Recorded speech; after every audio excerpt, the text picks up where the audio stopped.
Finding those levels, too. Look at that four-punch combination. It's a masterclass right now from Shakur Stevenson. That's what you're seeing. A masterclass. And Shakur leads them with straight left hand. Oh, there's a knockdown score with the left hand.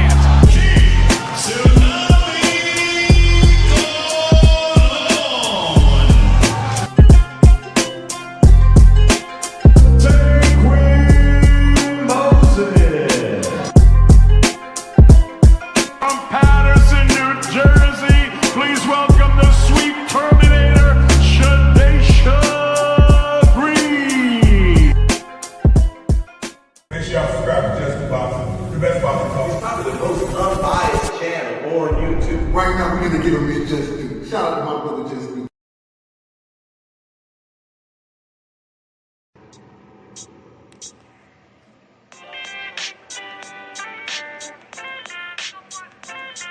Yo, you know the deal. We back again. We never slacking. Word 'em up. Ladies and guys, whether if you drunk or you high, it's time to pay respects to the illest man alive. If you think you got a point, he'll shrink you down to size. And from there it's downhill like a slinky or a slide. Open your eyes, got a deep connection with the rise, so you might see them jump in whenever they go live. Peep it, this channel blowing up now, it's not a secret. With tons of exclusive interviews to listen to. Them other channels I hate, but yo, they missing clues. They start narratives, sip the goose and twist the truth. It don't take a rocket scientist to get the proof. Just click the live at 4 p.m. Eastern time. But when you chime in, make sure you keep it kind. But if cowards want to debate, then it's feasting time. My man Jusdu shine, busy all the time. Grind 24/7, 365.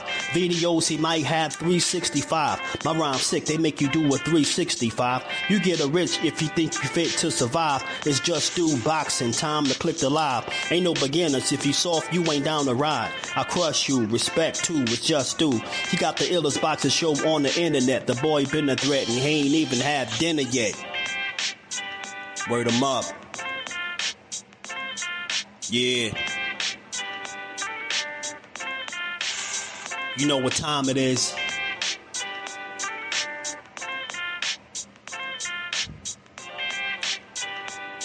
$4 p.m. Eastern. Click the link.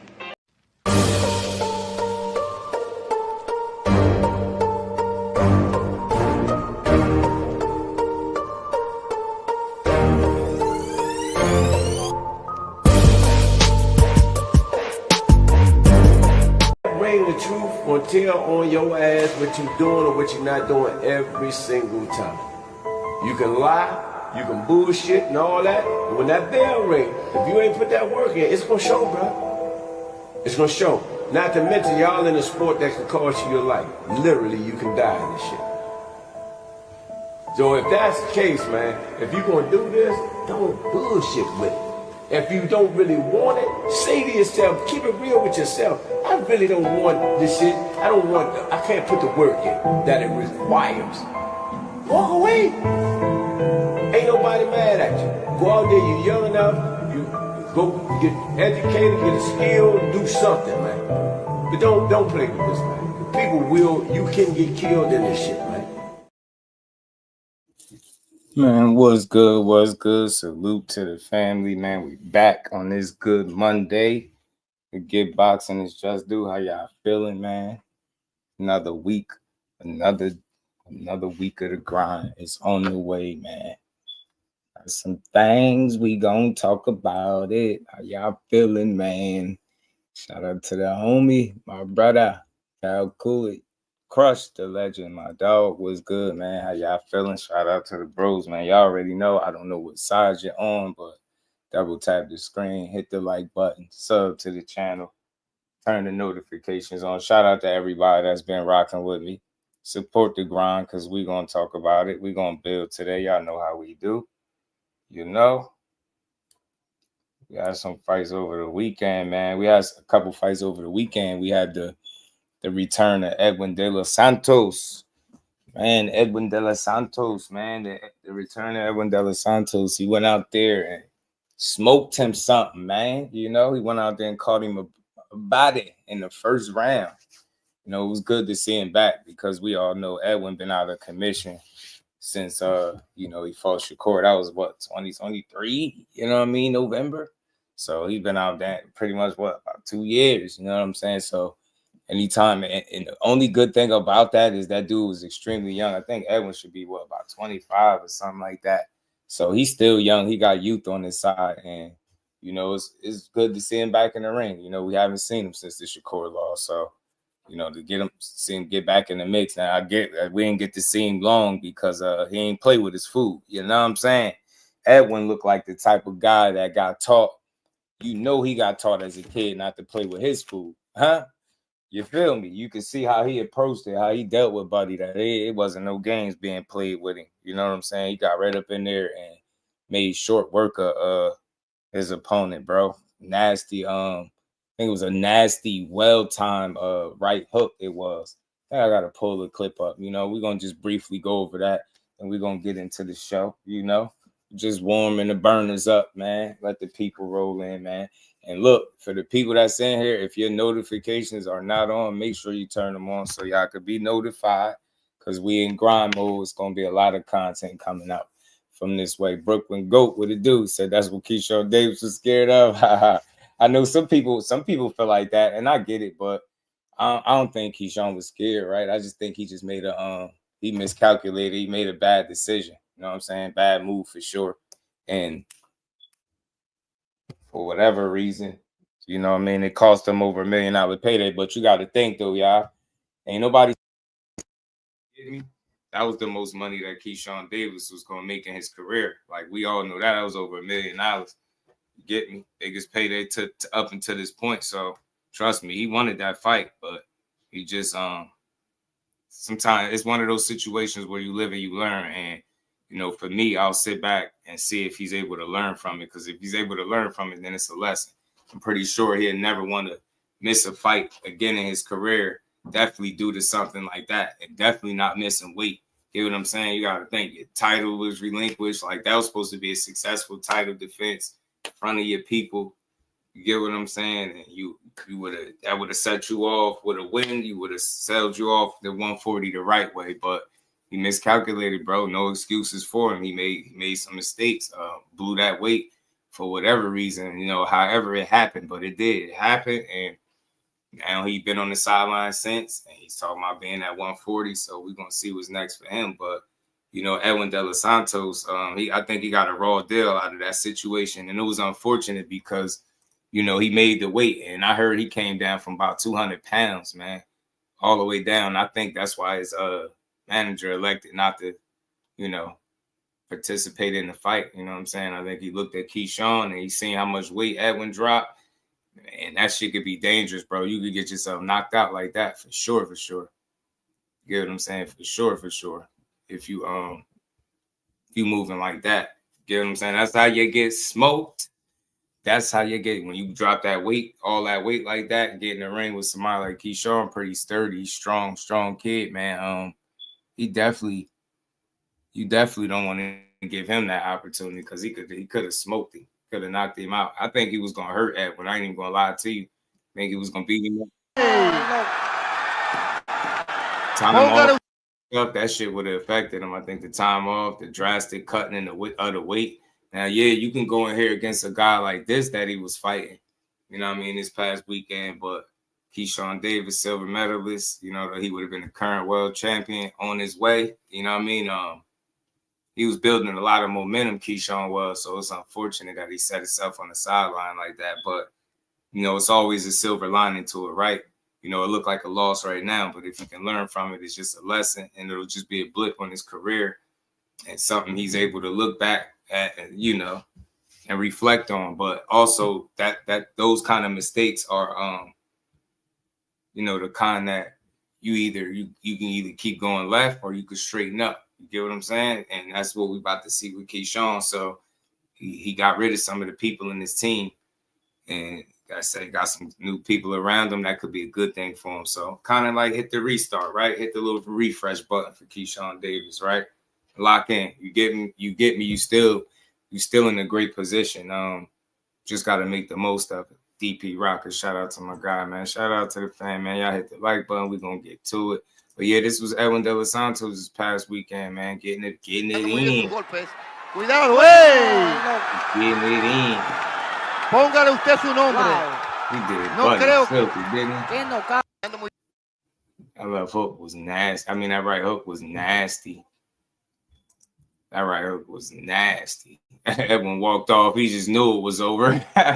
Bro hit that home run and walked off. That's a walk-off home run, bro. Good way to get back. But I know it's unfortunate he didn't get no rounds in for real. But, hey, you know what I mean? They don't get paid for overtime. And I know he's just back on his you know, he's glad to be back in the ring, I would suppose, right? So good to see Edwin back, man. You know what I mean? Flatlined this guy in no time. I mean, he wasn't playing no kind of games, bro. He said, "You want to go night-night, ninja? You want to go night-night?" Edwin said, "You want to go night-night?" And proceeded to sleep that man. I thought I had one more clip of the fight in here somewhere.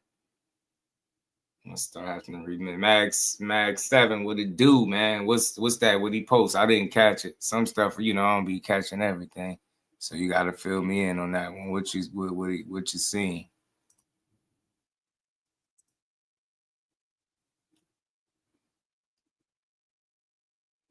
Is it something I missed or what is it?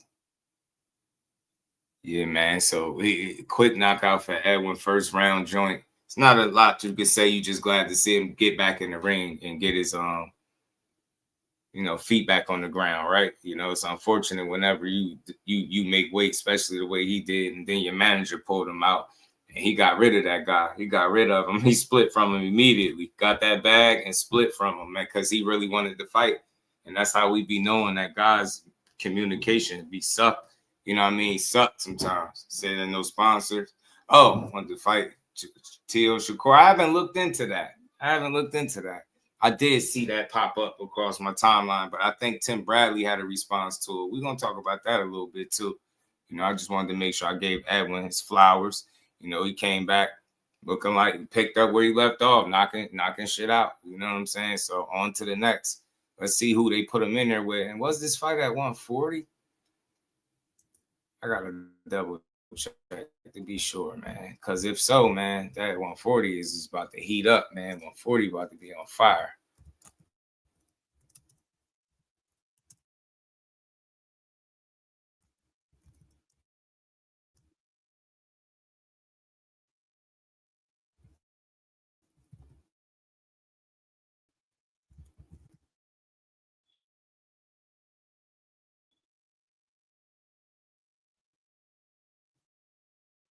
But shout out to Bovis. What's good with it, fam? So that's what it was. And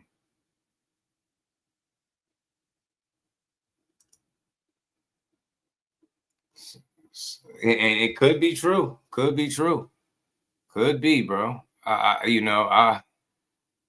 wouldn't know for sure. What was this fight at?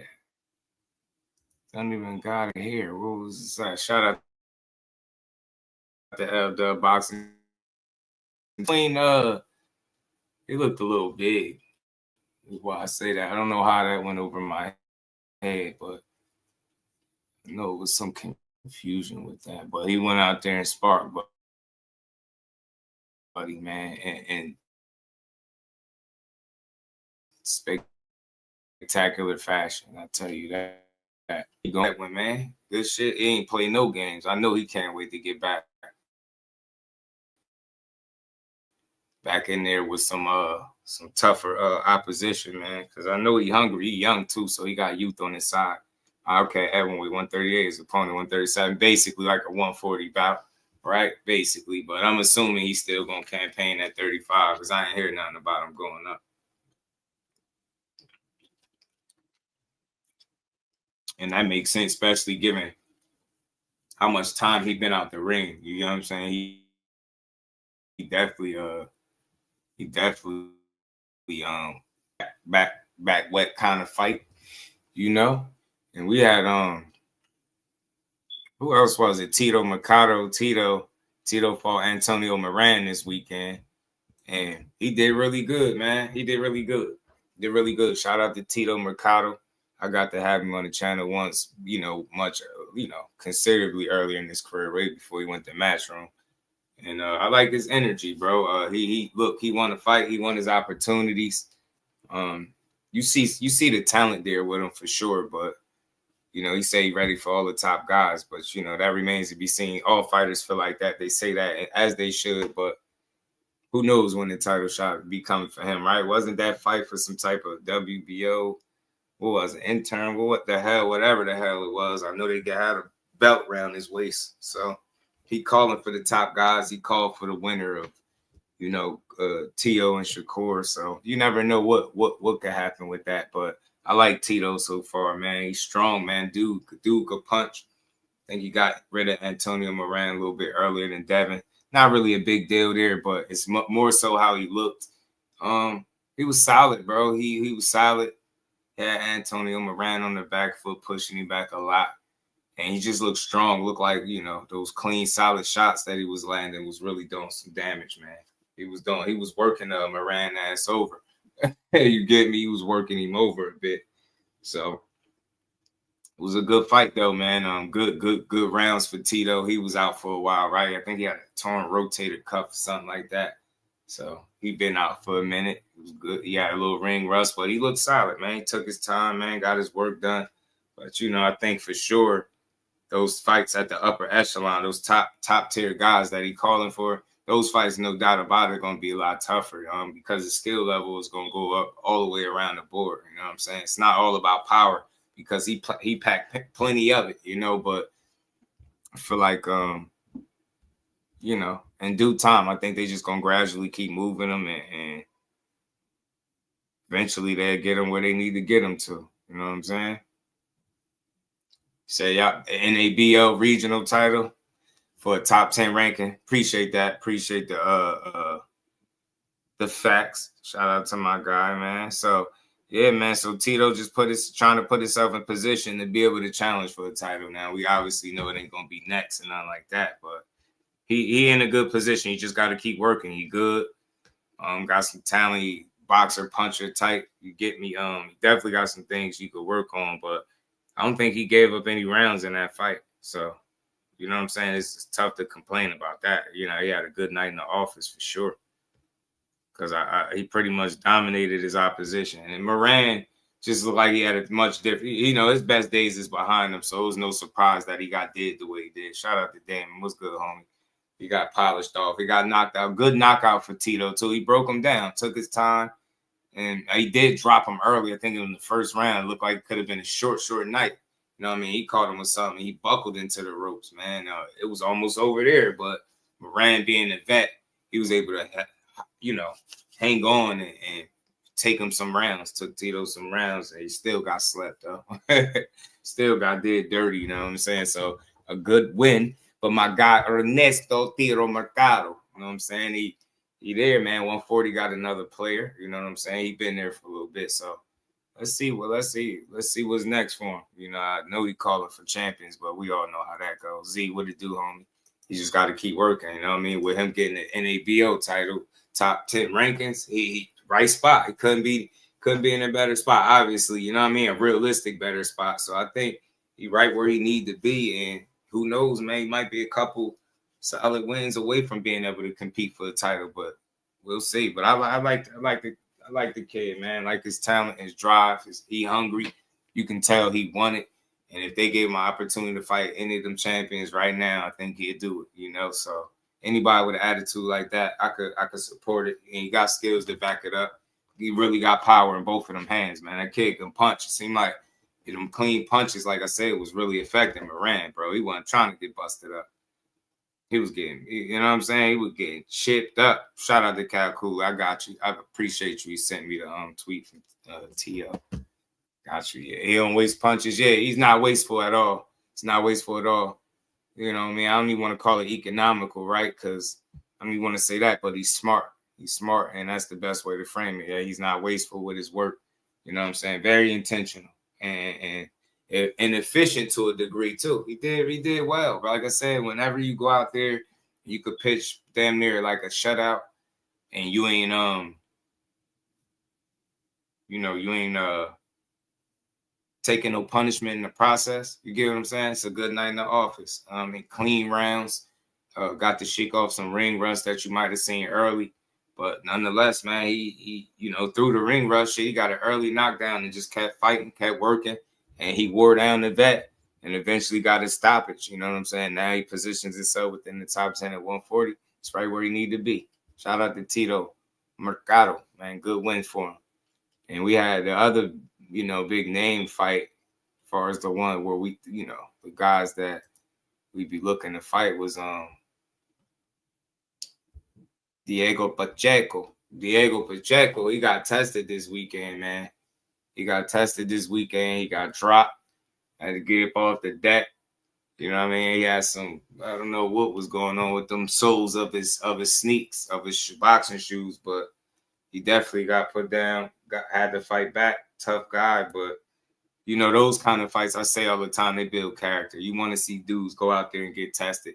You don't want every fight to just be a blow through for them, because what are you learning if every fight is easy? So definitely got tested. And some told me, Buddy was going to test him going into this fight. He just looked scrappy. He looked ready. You know what I'm saying? Some guys ain't coming in there to just lay down and be no opponent. They're coming to win. And like I said, Diego had his hands full. He had his hands full Saturday. I know people ready to see him in there with the bigger names, but I think they better be smart. I seen a poll circulating a little bit around the net. Kevin Lee Sajo. I don't want to butcher the last name. Sajo. Shout out to Kevin Lee. He was 26-0 in his own right, but you know what I mean? Pacheco, he did have that scare in the 8th round where he got dropped. But that's what you want to see from the youngins, man. You want to see him. If you get cracked in your chin, if you just so happen to hit the deck, you got to get up and see what you fight like. So I think he did a good job, though, overall, man. Getting tested and finding a way to persevere, facing adversity, being a young fighter and not unraveling, especially with it being later in the fight. He didn't unravel, and he finished strong, man. Good test for him, and fights like that you could learn a lot from. You can learn a lot from them type of fights, bro. You can learn a lot. You can learn a ton from them. Say, dude, had to make it an ugly fight. Yeah, he did. He had to muck things up a bit and not just let Diego box from range and just pick him apart. Because if he did, that's exactly what would have happened all night. Shout out to the homie Blunt Sports. Shout out to my dog, man. If y'all ain't subscribed, go check him out. Go check out my homie LDub. You know what I mean? Support the content creators. Double tap the screen. You know what I mean? Still early, y'all rolling in. Hit the like button. We gonna talk about it. But yeah, man, good fights over the weekend, man. Diego lives to fight another fight. Fabber G's. What it do, man? How you feeling? Overall, good showing from the young and shit, because they all young. Edwin is pretty young. Pacheco's is young. You get me? Edwin, Pacheco, Tito, all youngins, man. But all good fights from all of them. They all got them dubs, them wins under the belt. We had some good boxing over the weekend, man. Like I said, I seen a poll with people asking who should be next. Munguia, they threw a few names, Shiraz and different things like that. I don't know. Truthfully, I wonder who they would put Pacheco in there with next. I wonder. You know what I mean? Because I know he want to keep progressing. No, he do. Elijah, what it do? Shakur versus Devin. That conversation keep heating up too. It's crazy how it's heating up. Did the bad Jack win? I didn't catch Badu. I like Shiraz versus Pacheco. That might be bad for Pacheco. Yeah, and Billy. Yeah, they had them names in Billy, Shiraz, Munguia. I forgot that they had another name. I forgot. But the highest percentage was on Munguia. People were saying they would like to see him fight Haney. You know what I'm saying? I don't think it's a bad fight. I mean, shit. Ain't so many places you can go. Like, you want to excel. You want to keep going forward. So, you know what I mean? I know you got tested by Sajo, Kevin Lee. But that ain't the toughest of the crop at your weight class. So, got some more work to do, Pacheco. Well, I like him, man. He's scrappy. You know what I mean? Get the work in, get a lot of work in with Benavidez. So, I mean, he gained, you know what I mean? He built full, you know what I mean? He could fight a little bit, And Gibbs nasty where yeah, something, you know, somebody fights, he got to fight somebody, you know. And you could definitely see that he's still learning and growing, and ain't nothing wrong with that. But yeah, you want to just keep testing yourself. You can you know what I mean, along the way. So he got through that test, you know what I mean? Dude was 26-0, like I said, and he brung it. You know what I mean? He had an O that he wasn't trying to let go. You know what I mean? He was fighting for that O. He was fighting for that O, man. And be good for his career. Y'all and Billy and Shiraz a little too much. Hey, think so? Man, it'd be good fights, man. It'd be interesting, him and Shiraz, because of the physical dimensions. They both tall, you know, rangy kind of guys. I'm saying that'd be an interesting fight for you to get in there. I just want to see what's next. I wonder what fight they're gonna put him in next. Just hopefully it's one of the names that they've been you know, talking about, and we can get to see it. Those 24-year-olds would have folded in a fight like that. That's what I'm saying, man. He stood tall because he damn sure got tested. And it could have got ugly for him. God damn, forget he's that young, 25-0, 18 knockouts, man. Pacheco building a solid resume for himself. You know what I mean? 1, 2, 3, 4, 5. Hit 1, 2, 5. Yeah, the last 5 opponents: Sean McCalman, 15-0. Selecki, 32-2. He had stopped him. I mean, Steve Nelson, 20-0. Trevor McCumbee, 28-1. Fought him in a scrappy ass fight. You know what I'm saying? And then Kevin Lee, it was 26-0. So shit. Man, the last 5 fights, you know what I mean? All his opponent's record combined, it's only a total of 3 losses, man. He getting good experience, valuable experience to continue to grow. And I feel like the only thing you can do to nurture that talent and make sure he get to the next level is put him in there with another test. Now, let's see what direction they go with him. Hopefully they don't pull back or nothing like that because he got knocked down. But you know what I'm saying? That's part of boxing. That's how he responded, which was good. Because, you know, that was 8th round. You get knocked down.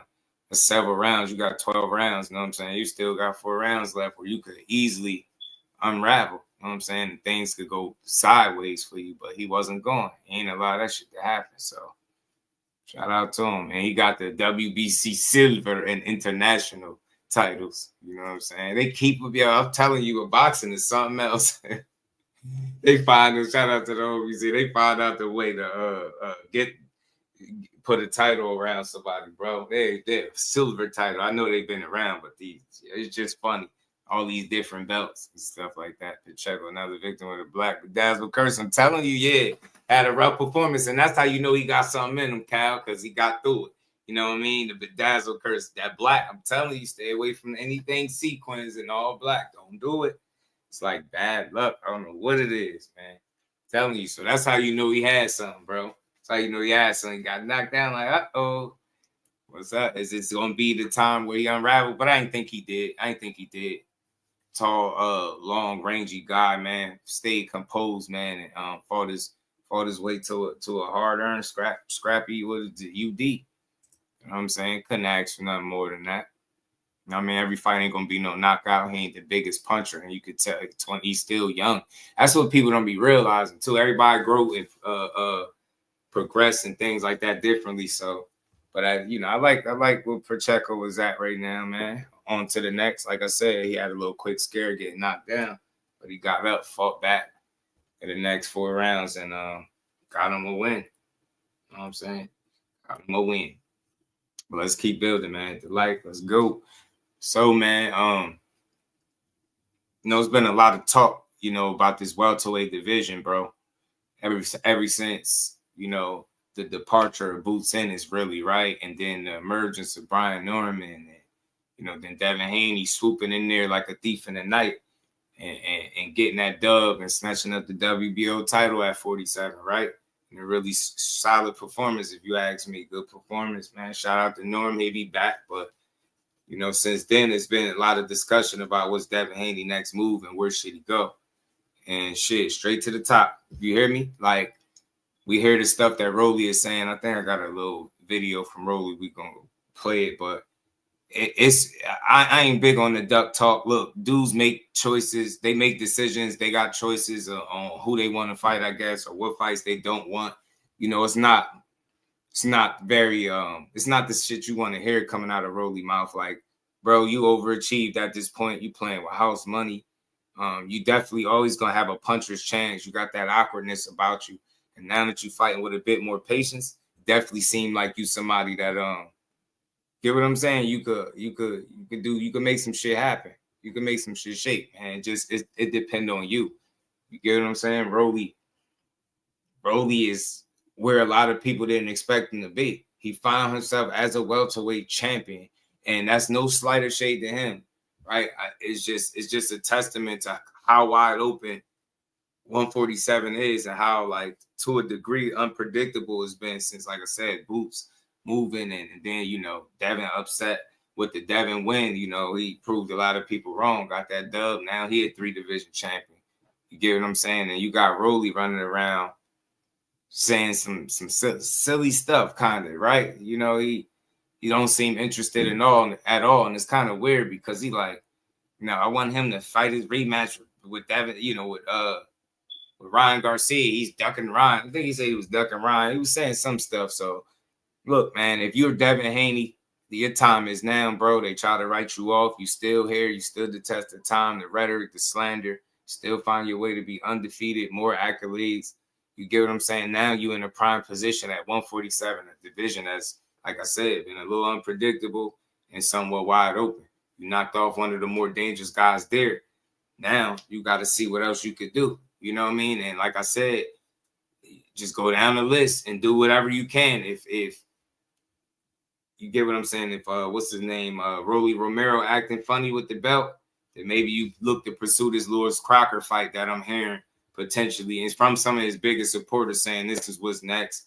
I think I got a short clip in here where Eddie Hearn briefly spoke about it.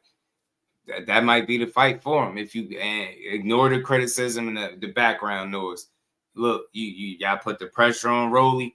And all Rolly is doing is helping it look like he's some Debo. Because you out here, like, that's what I don't be understanding. And I'm not into the duck. So I would like the reasonings that he's given for not wanting to fight him is just ridiculous. Oh, they was all, you know, something before. Now they try to play humble. Like, none of that stuff matter, bro. Do you want to be greater than what you are right now, Rolly? And to be honest, I don't even think he expected to be where he at. He might say different, but I don't think he truly expected to be where he at. And maybe he comes off as a guy that really don't care. He just go with the flow. You know what I mean? If it's something he want to do, he going to do it. If not, he ain't going to do it. So right now, it sounds like he ain't even willing to get in there and fight a guy like Devin Haney, which is kind of weird because you're a whole damn champion, bro. And nah, bro. And this is the part that frustrates me, yo. I'm elevated past duck conversation talk, but at the same token, you've been on record countless times talking crazy about this man. You say, you know what I'm saying? You call him everything but his name, right? You talk crazy about the man. Devin Haney with his weak body frame and his weak genetics. And, you know, I feel sorry for him, you know, and all this shit. You fight him. That's the crazy part. Like, I always thought if it was anybody like that, you know, just like crash out, thought he was one of the crash outs, Rolly. Like, he get in there, got in there gung-ho with Tank, no problem. And you fought with confidence all the way until he caught you and knocked your ass out. But you get me, like, since then, you've been acting a little shaky. I know you had the scare with Ishmael Barroso. I know that was scary for you. You haven't done much since then. You get what I'm saying? I mean, you beat Ryan. Let me take that back. You know what I mean? You had some shaky with Barroso that you got saved there. Pitbull Cruz did a number on you, had you wishing everybody happy Easter. I mean, you bounced back in a big way with the Ryan Garcia fight. This is the thing. This is why I say I don't think he cares, and I don't think he even planned on being where he at. Because if you Rolly, you don't give a damn about him fighting Ryan again. That don't help you none. Like, bro, that's just Devin chasing more greatness and legacy and revisiting that dark spot on his resume with the guy that cheated him, right? And almost cost him everything, right? You could be thinking unifications. You could be thinking, damn, I beat Ryan when they didn't think I could beat him. And I know I'll be a crazy probably underdog, obviously, against Devin Haney. Not saying you'll win, but, bro, you got a chance. you've been saying for the longest how he pillow fist, he don't hit hard, he can't punch. I get tired of hearing that stuff, and then you get the opportunity where you might be able to prove that, and you just very resistant to the opportunity, which is weird to me because you would think you being a champion and all, you would want that, right? You would want to keep striving for more. But like I said, it just don't seem like that's something he's interested in. I don't have all the answers as to why he moving that way, but that's the way he moving, and just is what it is with Rolly. So like I said before, if that's not something he's trying to do, because he clearly keeps saying that y'all ain't gonna fight, go fight Ryan Garcia. Like, I don't get it. You know what I'm saying? You should be thinking unifications, bro. You should be thinking of unification. At least I can't tell him what he should be doing. I would be thinking like that's something you would want to entertain. I'm not saying they put it on the table for you and it's offered and you turned it down. I'm not going there, but it already sounds like even if it was on the table for you and you could fight him next, you just wouldn't do it. You know what I'm saying? That's what it sounds like. It just sounds that way because obviously that's what he said. So, you know what I mean? If you Devin Haney, you just keep on moving. So you don't stay stuck on that. It is what it is. Rolly will fight somebody eventually, right? But it just don't sound like it'd be Devin, and it is what it is. But again, if you Devin, just keep moving down the line and you keep moving forward. If Lewis Crocker is available, fight him. You know what I'm saying? It's a unification. 147 is wide open. You chasing legacy, right? Go ahead and get it. Nobody else want to secure the division? The hell with it then. You know what I'm saying? Go do you. Yeah. Yeah, man, he won't bug. Yo, he like, nope. I don't even care. Big Dog Willie, my guy. What's good with it? Shout out to Motown. So salute. Shows Rolly. No Devin going to win. Yeah, 2 cents. What it do? Maybe he ain't confident. Rolly shut out since he left Bullet and got with Salas. He did. Dark Star Bulldogs. What it do? Said Rolly seen that Norman fight. His feet no better. Shout out to Dub. He said Rolly not available. And even if it's not that for me, I just hate to hear that he don't want it. But it makes sense. I mean, look, that's why I ain't tripping. I ain't making it a big deal. It's just he sound resistant of the fight. Sound like even if he was available right now, he wouldn't take it. And that's the unfortunate side of it. Because I think it'd be an interesting fight. I don't know about you, but I think Rolly and Haney would be interesting. That he did have some sparring though. Did have some sparring with Devo Dead with putting hands on Rolly. So maybe that got something to do with it too in the back of his mind. But I don't know. I just wish he didn't sound so resistant to a good fight. You know what I'm saying? Haney got to move up. All the smoke's at 54. 47 is dead at the moment. Nah, but that's why he take advantage. Dark Star, take advantage if you can. If you can pursue more belts, more legacy, do it. Chase it. You know what I'm saying? Killed twice. He got 1 foot in the game, 1 foot out. Yeah, I know, man. These unifications, Dante boxing. Talk my dog. Yeah, Crocker is a cool fight, yo. Blue Hustle, man. What it do, homie? It's a cool fight. How you feeling? He ain't standing 42nd because he got no chance to survive at 54. Listen, I'll say this. I know 54 is going that. I never envisioned seeing Haney up that high. I know it would be really challenging. I ain't going to even front. I think so, for sure, to be challenging. He'd take his ass up to 54. But, you know, it's all about being smart, playing the game the smart way. Yeah, 54 is going to be dangerous. If 147 is open and it's available as far as like unifications, those are fights that fans really can't, you know, knock you for. So like I said, even with Rolly being so resistant to the idea of them fighting, and shout out to Dub, even without him being available, it just don't seem like something he's interested in. I don't think he's scared of him, right? So I ain't got to push duck talk, but maybe he got different plans. But even so, it just seemed like Rolly don't be giving a damn. You get me? Like he really don't care. Like, you know what I'm saying? He really does. Rolly is just one guy that just don't seem like nothing, not much bothers him. And it's just an interesting thing to see. Like, he don't give a damn. Rolly like, whatever, man. You know what I mean? I'm letting Boots take advantage of 47. Boots and go to 54 was talk. Yeah, that's what they were saying. Because you know how people do.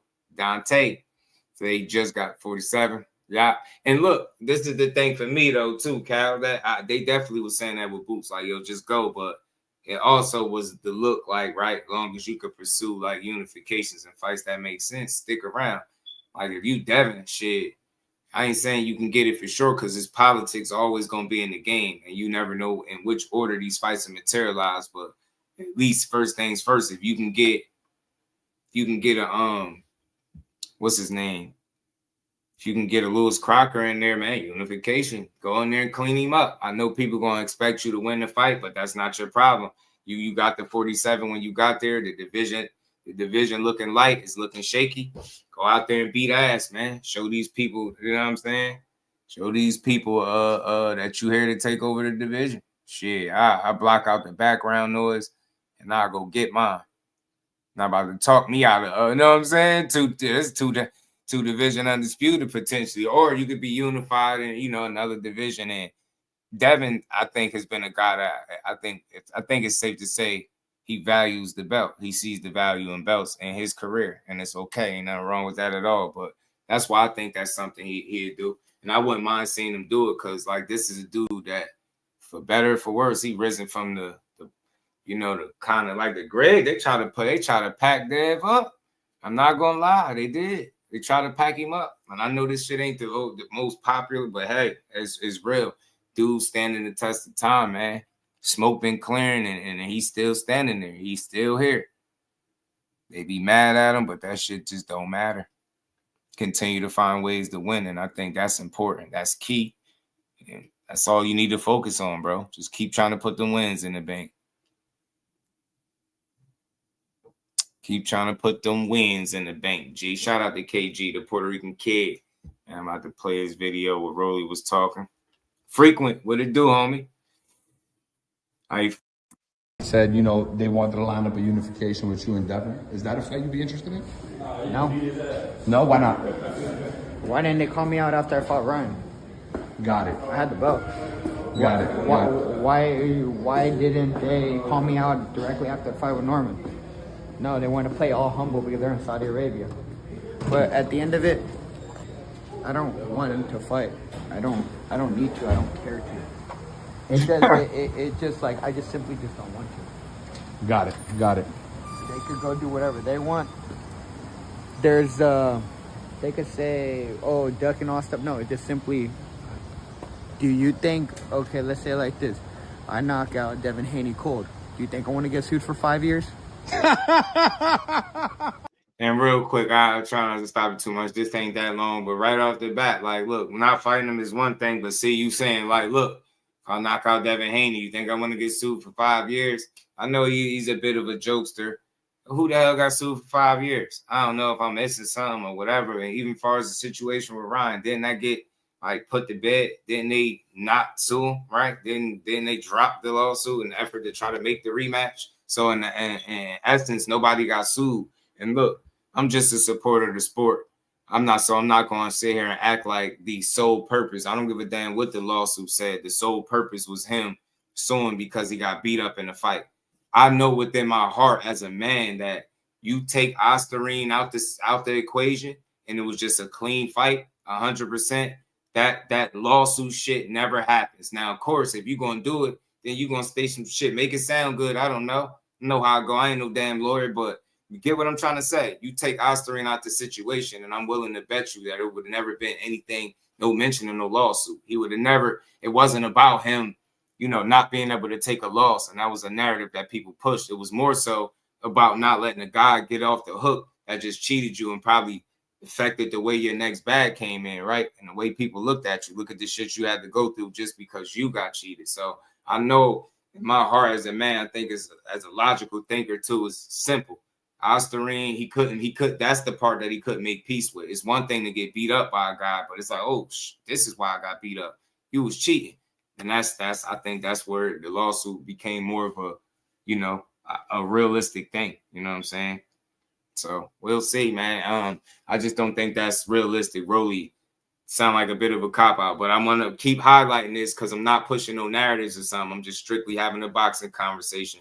This will be an entertaining fight in ways, right? Seeing if Rolly could land one of them, yeah. You get me? He could land one of them on Devin, or if Devin just gonna box his ears off for 12 or something like that. Get what I'm saying? But I just wish he wasn't nonchalant about the fight. It would be entertaining, even if it wasn't next. At least hearing him say that he wanted it would be cool. But I think it's so real. It's like if you asked him to take a pick of who he wanted to fight, he probably wouldn't know.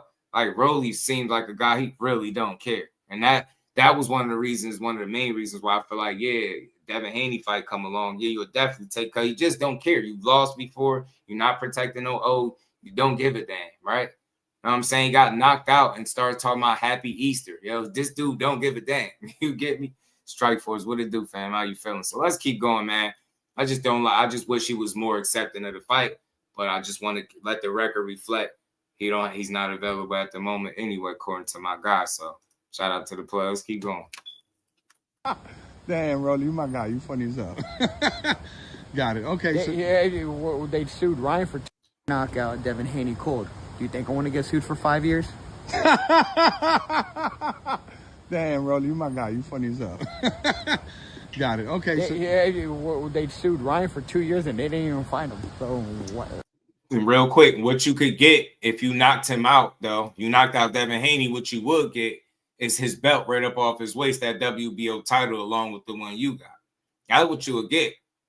That's what you would get. It'd be a unification bout. You'd probably get a nice bag, too. And a lot of respect from the boxing world if you did that. And I think they would respect the Devin Haney win even more so than the Ryan Garcia fight. So you just thinking like a guy that's trying to progress, you won't be saying these things. I think Rolly is definitely not a guy that's scared of anything like that. I just don't think he cares. You my guy. You funny as hell. Got it. Okay. They sued Ryan for 2 years and they didn't even find him. So what, bro, it's not even worth wasting my time. Got you. They're ducking Ryan Garcia. Got it. They're ducking Ryan Garcia. Got it. What do you think about Ryan and Barrios? You got any prediction on that fight? Whoever the Lord wants to win. As far as that, man, the ducking and Ryan Garcia shit, that's nonsense. We all know that. Ain't that the whole reason that they put them on the Times Square event, right? Fatal Fury, whatever, what Times Square, right? Ain't that the reason? It was to set that fight up, but it was Ryan who then lost to Rolly, ironically, who's talking about them ducking.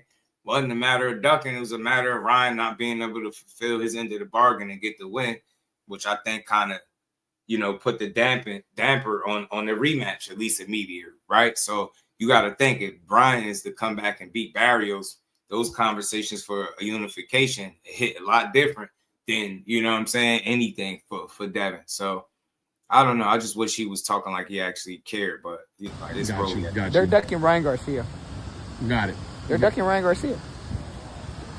Got it. What do you think about Ryan and Barrios? You got any prediction on that fight? Whoever the Lord wants to win. Okay. Teofimo, any thoughts? Whoever the Lord wants to win.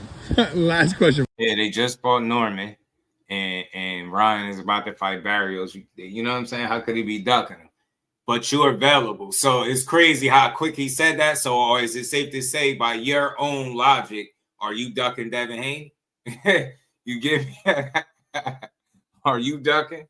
You know what I'm saying? By telling him to go fight somebody else. I hate that word, but you just, For you, Rolly. Next week in Miami, AJ fights, Jake Paul. You think Jake got a chance in that fight? Jake Paul has plot armor. Jake Paul, say it again? Jake Paul has plot armor. He has what armor? Plot armor. Plot armor? Yeah. What does that mean? It means the main character cannot die in the story, so the story must continue. So it doesn't matter if he loses, what you're saying. He still wins. Look at the movie Harry Potter, right? Okay. I love that movie. Right? Yeah, you remember when he said to Hermione, he was like, I don't know how I win. And look, I want to stop it there because he started talking about Harry Potter. So shout out to KJ. Just wanted to hear that briefly and let y'all hear directly from him. So that was something that Rolly said. Look, and like I said before, he's not available. So that's something you got to take into account. But even if he was, to me, it sounded like that's not even a fight that he won at all for whatever reason. And he like, man, go fight Ryan. So you don't know who Rolly going to end up in there with. It is what it is. But like I said, I don't mind this conversation about Lewis Crocker. He one of the champions at 47. If you're Devin Haney, that division is wide open. Can you help that the division is like a bit lackluster or don't have the same, it's not as competitive as what it once was. That's not his fault. If you're smart, you try to take advantage of it. And if you can get other champions in the ring, other unifications, then you go ahead and snatch up belts. Maybe Miami right after he and beat him. Eddie. Maybe somebody end up having to fight Rolly and beat him. And then maybe you can get them in the ring in a perfect world. You don't know, but I'm just being realistic. I always got to consider politics, scheduling, availability, interests, right? All of those things. But just strictly purely looking at it, the landscape of 147 from a boxing fan standpoint, it looked like Devin Haney is in a position where he could possibly run the table. You get me? The Barrios, the Crockers, the Rollies. Shit, I think he'd be the favorite in every one of those fights. You get me? In a perfect world. I'm not saying he's gonna get him, but we know how they talk that belts and chasing stuff down. So let's see. Let's see. It's interesting, but this Lewis Crocker fight, I haven't seen much of this dude. I think once. And I didn't watch a whole fight of him, but I don't know much about him. But like I said, I know he's not going to be no favorite over Devin Haney. And so it's winnable fights for him at 147. And miss me with all that, oh, the division weak, he only there because of this, and boost that. I don't want to hear it. Like, who's there is there. Who's available, fight them. If you can get guys that hold titles in there, fight them. If you can get other meaningful fights, just so happen with guys that don't have a title, fight them. But 147 just is interesting, and it just look open. Look like people could really do some damage if you play the cards right. Better now in terms of most competitive fights since Boo's moved. I get what you're saying because he kind of tipped the scale in a certain direction, with his overall talent and skill set for sure. You know what I'm saying? Because I think he would have been a clear-cut favorite. I think he was pretty much a clear-cut favorite to win out the division. So you do make a great point. And again, I don't knock the welterweight division, right? I just know it's not as talent rich as it was in the previous years, but you make a great point. And it don't matter. It's the fights, the matchups are deemed competitive, right? They're not, when you look at like the best guys there, even the guys that's right up under that, you get the mixing and matching, it could get real interesting. It's like you can see Devin Haney winning some things out, but you can see these fights being competitive, and with it being boxing and that element of the unknown, and you never know what happened, it's always gonna make things, you know what I'm saying, fun. So I just want to see what Devin does at 47 while he's here. You know what I'm saying? How much ground is he able to cover, right? You know what I'm saying? Say who he available for, who Rolly? Shit, nobody if he ain't available now. But I think if he was, it's a matter of preference or priority, and it don't seem like he prioritizes the Devin Haney fight at all. You know what I'm saying? Same thing applies to Tango Roach. Say all these fighting everybody, but the guy that caused you problems, made you look bad, cheated. He was not in my mind, y'all. Yeah, Rolly got a belt, but Ryan got the precedence. Yeah. And that's why I say if you're Devin, I mean, if you're Rolly, I ain't saying you can make your own fights, but anytime you get an opportunity, a big meaningful one, take that. You always get, it's always a chance you can land that home run ball. You know what I'm saying? That home run shot. Please guarantee me that this ends next week with Jake Paul. Please. Listen, boxing doesn't have to worry. It's in good hands. He'll get what's coming to him next Friday. And the only way he can get lucky is if he doesn't get hit flush. If he just gets half a shot, he'll get knocked out, but it won't be too bad. If he gets hit clean, he's in big trouble. But Eddie, yeah, he's gonna get hit by both. Yeah. He got. But Eddie, you do understand that this has to end because Anthony Joshua's historic. I'll stop you there. You don't have to worry. Please. We'll take care of business for boxing next Friday. What about Boots and Virgil Ortiz? I said we're waiting. We're ready. We've been waiting for months. I was told that there was going to be an announcement. You know, you was hearing from. There's no announcement, but we are talking to Golden Boy, and we hope they're true to their word, and we hope we get the fight everyone wants to see. Best fight in boxing. So you got a chance to sit next to Bill. Y'all back buddies again, or he's only buddy when he wants something. So you know he wants to fight Lewis Crocker, our welterweight world champion. It's a unification fight. So. Okay. We'll see. We're not against the idea, but we've got plans for this. Just quick thoughts on the turnout in Stockton. Do you think this could be the start of more boxing in Northern California? And then, like I told you, I was real brief, but you heard him speak on it, like saying, you know, Bill know how to be nice when he wants something, he want to fight you. You know what I mean? Yeah, he wants you to line it up. Butcher, what's good, homie? He wants you to line it up. And I think, look, it's a cool fight. Shout out to Lewis Crocker, but got that IBS strap, what you gonna do with it? And like I said, if you're Devin, you looking to get those other champions, because one thing about 147, you got some guys that's not champions, that's good fights, but I think they're less likely to happen. If you Devin, I think in terms of options, right, they have to be the bigger fights, right? It gotta be those guys, right? You gotta fight the ones, right? You know what I'm saying? Champions are damn good fighters, especially dealing with Turkey. So, and that's another element too. I want to be clear on. Like, hopefully, I mean, I ain't saying he has to be involved, but maybe, you know what I mean, he could work with Eddie Hearn again. You know what I'm saying? Maybe he works with Eddie Hearn again and makes it happen. But let's see it. Lewis Crocker got an IBF strap, and Debo Dev looking like he hungry for some more belts. He going shopping for belts, man. You know what I'm saying? Shopping for belts. Want to get Jake? Want Jake to get slapped for taking women boxing from Matchroom? I see Eddie talking about nothing but making boots at Ortiz. Yeah, man. That situation there, bro. I just hope it happens because anything less is ridiculous. Like, weak boxing needs that fight, and I don't know what's a better option for neither one of them. But I think Ortiz team put out a statement, bro. They say they do whatever they want. Something to that effect, man. I thought they said they do whatever they want. When it comes to this, they didn't sound like, man, where is that at? I could have swore like his dad, it was something with his dad. Hold on, I'm going to pull it up for the conversation. It's just a short video for the conversation. Yeah, man, ain't no other fight for them dudes. Ain't no other fight for them dudes for real like that but each other. That the people are clamoring for right now. I feel like any substitute is going to be somewhat of a letdown.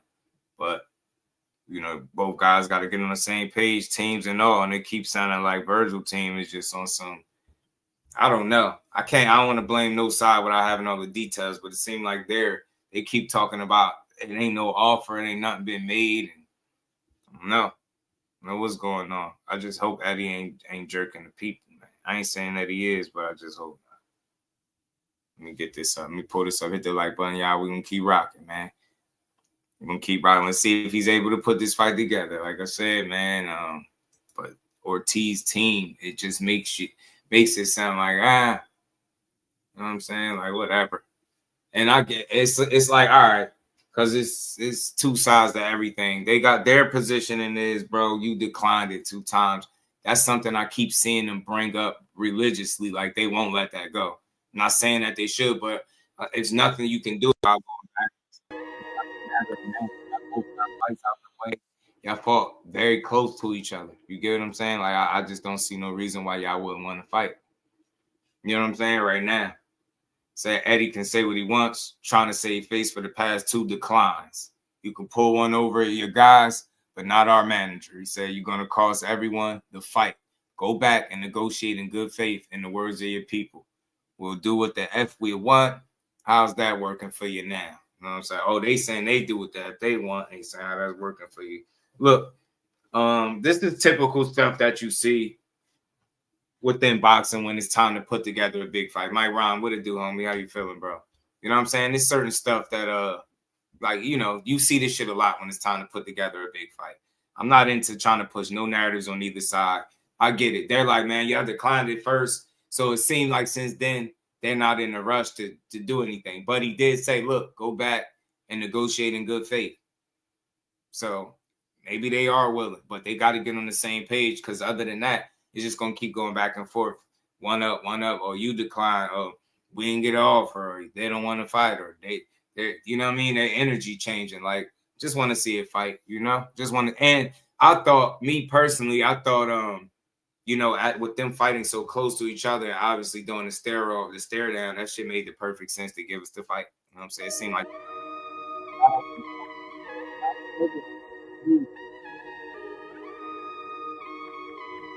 Right. Just want to see them put it together.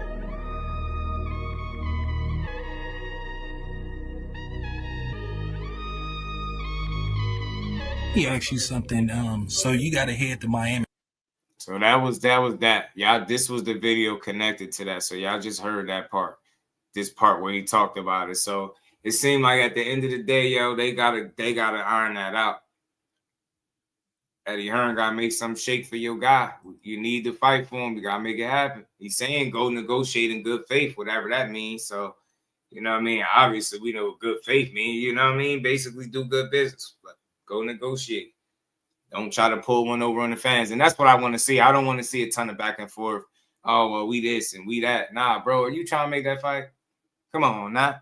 Come on, now. Because the time is now. It wouldn't be no better time to make that fight. To me. Now, and I get it. You could say all this title stuff. Maybe both of them win the title. But that's a gamble in and of itself. You know how boxing go. Especially at 54, man. Somebody might creep up and beat you up. You hear me? So you kind of just got to take advantage of the opportunities, man. You know, as they present it. You dig me? So, I don't know. Virgil team kind of got this nose turned up type of energy, like, man, whatever, but they still saying negotiate, so it ain't all bad.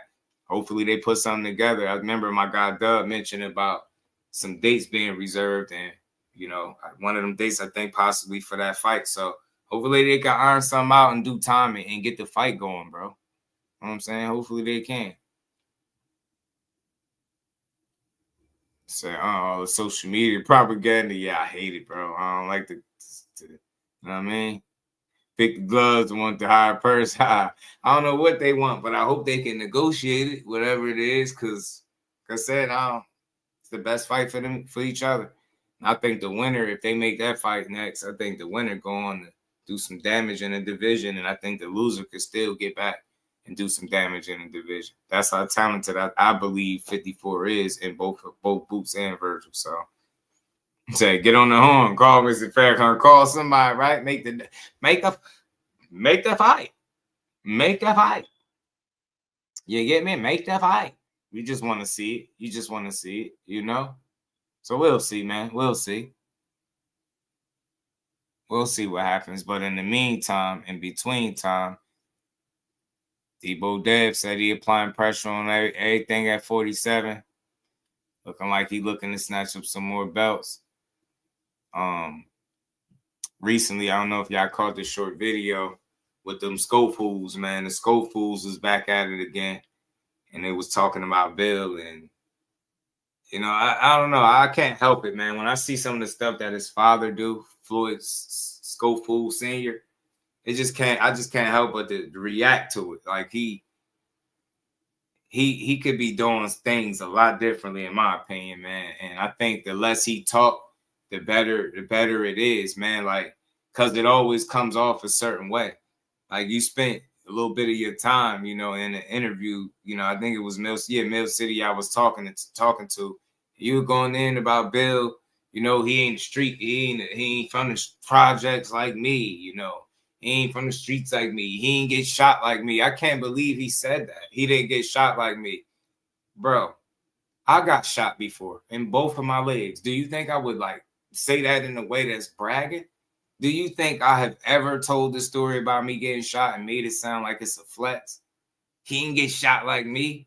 You know how many people I know that didn't get shot like me? But you know how many people I did know get shot just like me, and it'd be worse?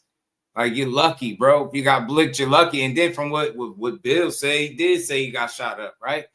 So it's crazy. Like, we don't glorify that stuff, but I always try to bring it back to the boxing. But I just wish, like, he'd be more genuine with the way he speaks on people, because once upon a time, and I got the clip for the people that didn't see it, was back in the day, once upon a time, they was going to sign the DHP.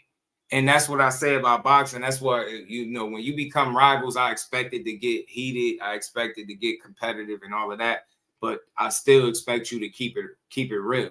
And if it was any shot in hell that y'all was thinking about signing over to DHP and rocking with them, then that had to be for a reason. You had to know, you had to like what was going on over there. You had to like what Devin and Bill was doing, right? You had to like the thought of being under that umbrella, because you was going for it. What you about to do. Shout out to the homie Jordan. You already know, homie. Don't work too hard on him. So isn't Debo supposed to be fighting Crocker? Yeah, that's something that Eddie Hearn just mentioned briefly in that video I played. He mentioned him fighting Crocker. mentioned fighting Crocker. I said he wants that fight, so we'll see. He said he's not against it, but let's see if he actually want to make it. Yeah, buzzing. This is right. He came right. That's how he was. He said he get shot like me. He took not like me. I'm telling you, that's how he was. I got the little short clips. It was fun. I'm like, bro, what you talking on? So yeah, Al Booger. I'm hearing that they could be in early negotiations. I seen some videos, but you hear it right there from him. Eddie Hearn seemed like that's something he may be interested in. If you Devin, it's not a whole lot of fights that you probably have on your priority list at 47 outside of them champion guys. So, you know what I'm saying? I know that's something he want to continue to pursue. And I'm telling you, man, it's looking spooky. I got him looking like Devin are never going to fight. I want nothing to do with that fight.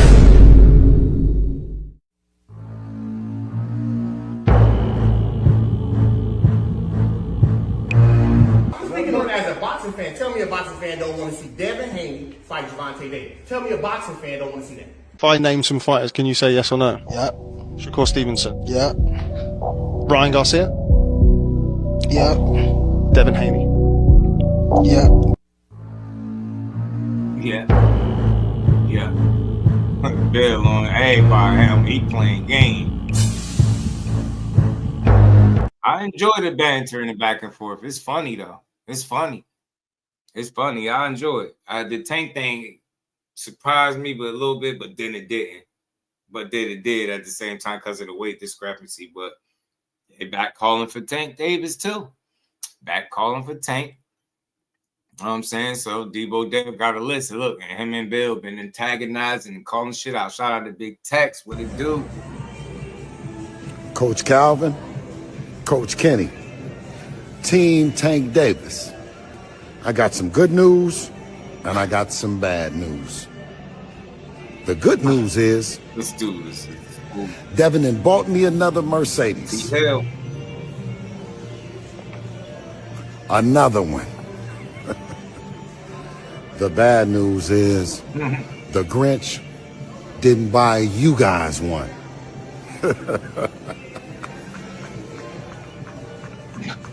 He was a fool.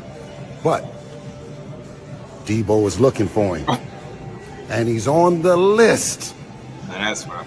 So let's see if 2026 you can't influence your man to be more like.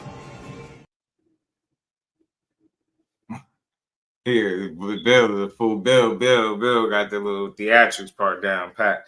Now, look, he'll tell you right off the bat that he's serious, but I think the more serious fights is obviously guys like Lewis Crocker. You know what I mean? Even Rolly, if he was interested and or available, right? I think those fights make more sense, obviously, for you to pursue, for you to entertain. You don't know what's going on with Tank, so I think the timing of it is it's not interesting, right? Because Tank got some things going on, and I don't think a lot of us see him going from his situation and how that fight fell out to going right to fight Devin at 147 pounds. So they got loud again, man. Debo Dad beat Brian Norman, man. They chest poked out. They like, look, we run down on everybody. We want to fight everything and everybody. You know what I mean? But we'll see. We'll see if that leads to some fights down the line, or if they end up getting in there with any of these guys. Like, I don't know what to make of that, but that's what they on. Ain't do some bush, move up, start looking down. Yeah, I doubt if they looking to go to 54 right now. I get it, but sheesh. And listen, I feel you. If I'm them, though, I'll take advantage of a division that looks wide open. You know what I mean?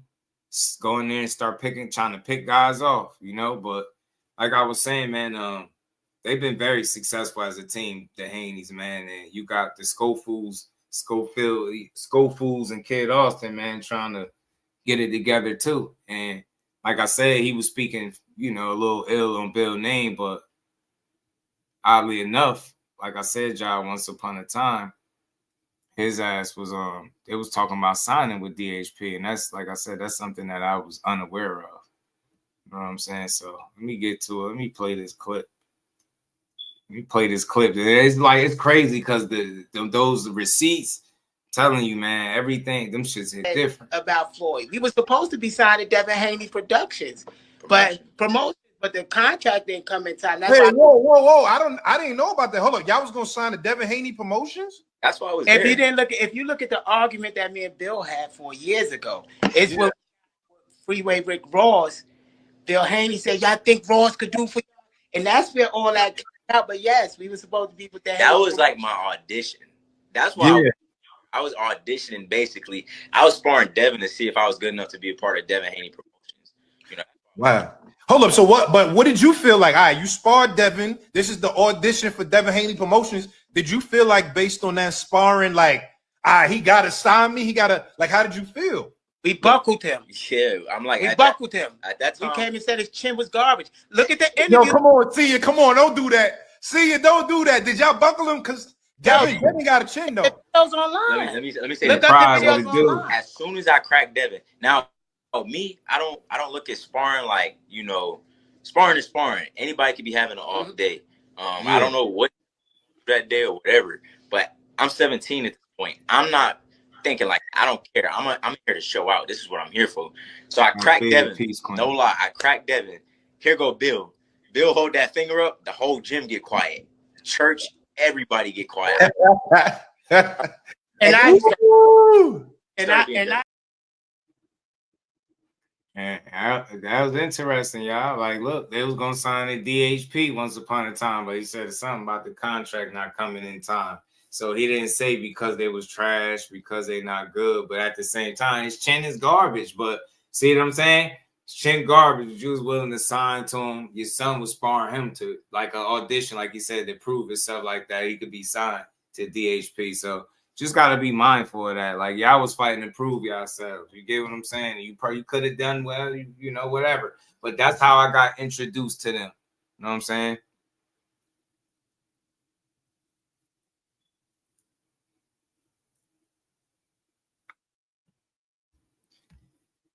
I don't know. He said Skull must have cracked dead while he was going for the court fight. W, man, he was that's the way I got introduced to the Schofields. They was going back and forth with the Haneys, and that sparring session, that's what they was talking about. How he caught Devin with an uppercut or something to that effect and buckled them, and you know, I think it was some talk about them hurting Kid Austin, and they were saying it didn't happen, and you know, that was like one of my introductions to them, that and them being affiliated early on with Rick Ross, right? But since then things is changed, and like I said, they clearly was gonna sign with them once upon a time. So it's just funny to hear that he has nothing like positive really to say about Bill. And I get it, like Bill is not me and I'm not Bill. Like, but nobody said that. It's just the way you go in. And it's like, bro, they would have had y'all under the wing. Y'all was about to be DHP, bro. You get me? So let's get to the clip. Shout out to Mill City because they stay on there going in. Any level of it, the business plan, the business model, how the kids fight. Do they even fight similar to each other? Is Devin on any commercial, national commercial, any Ford, any car thing? Have he been on any movie? So me and Bill business thing is totally different. I make so much more money. That might be it. No, but I make so much more money monthly just sitting out of the ring. And it has nothing to do with boxing. Bill is not me and I'm not Bill. And I'm not loud. Just if somebody come at me, I'm going to go back at them. You know, that it is what it is. But I'm nothing like Bill, or praise be to Bill, but I'm nothing like Bill Haney. He wasn't even raised up in Albany projects like me. He's not from the hood like me. He didn't grow up in a shelter like me. He hasn't been shot like me. He didn't carry guns like me and just get his government rights back. He's nothing like me. Like Bill is an upstanding citizen most of his life. You know, it's two different upbringings. Me, the only reason people know me is because from day one, Bill came at me and I defended my. Man, like, I'm not even trying to be funny. Like, that shit just sound crazy. Bill didn't carry guns like me. Bill didn't grow up in the Albany projects like me. He's not from the hood. Bill didn't carry guns. He didn't carry guns like me. We just two different upbringings. Bill didn't get shot like me. You know what I'm saying? Bill didn't grow dreads like me.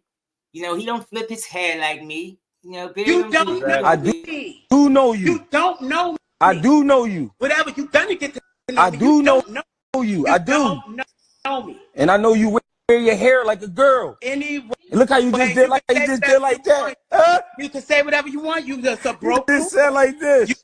Anyway, this guy. You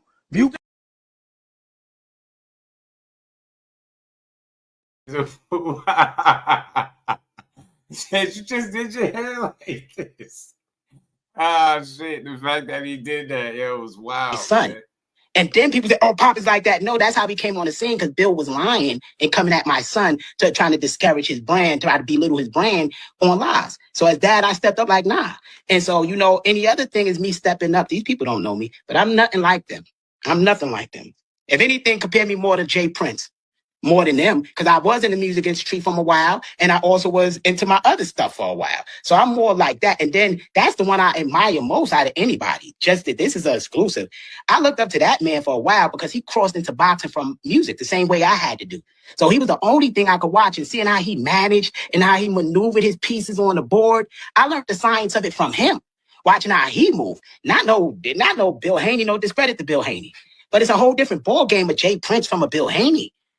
But one day you'll see that, people will see that. But anyway. And look, man, to each his own. He got his opinion just like I got mine. I hear him loud and clear. They had different upbringings. But like I said, like, he said all of that. That's one of them situations where you say all of that to say, what exactly? What? Like, he ain't get shot like me. It's crazy. He didn't carry guns like me. He didn't get shot like me. He didn't get shot like me. He didn't have a son that's the greatest fighter in the world like me, the greatest of all time like me. He didn't have it. He didn't have it.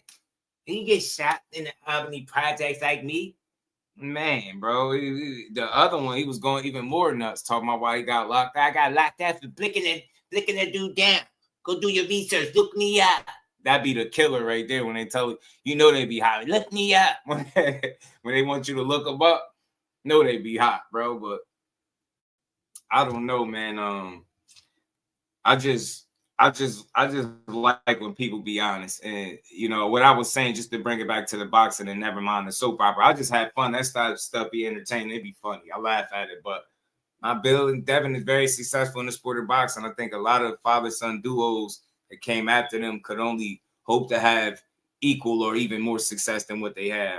I think they done really well for themselves. Love them and hate them, right? They done really well for themselves. And you heard it. It's the reason why I go back and play these clips. You heard it once upon a time. He was going to sign on to DHP. Hey, and this is why I said this is what caught my ear, because I knew about the, you know, the conversation with Najee before when he was talking about that. And it's like, you, even without him being this street dude, even without him not being shot like you, not carrying guns like you, not growing up in the projects, like you still was going to sign on. None of that stuff stopped you from admiring what you seen and want you and your son equally, mutually wanted to be a part of what DHP had going on.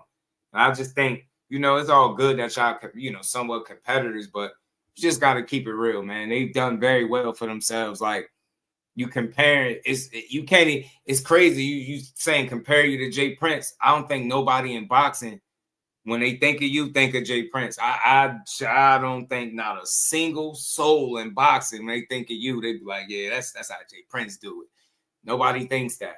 You know what I mean? Respect to the Schofools, but nah, man, tighten up, man. Stop. You spend a lot of time, and that's why I say I be seeing so many interviews. I ignore most of them, but I see so much where he be negative all the time. And that's not even the only time. We're going to get into some more of this, because he's not an honest guy, man. He get up there and say anything when that camera be on.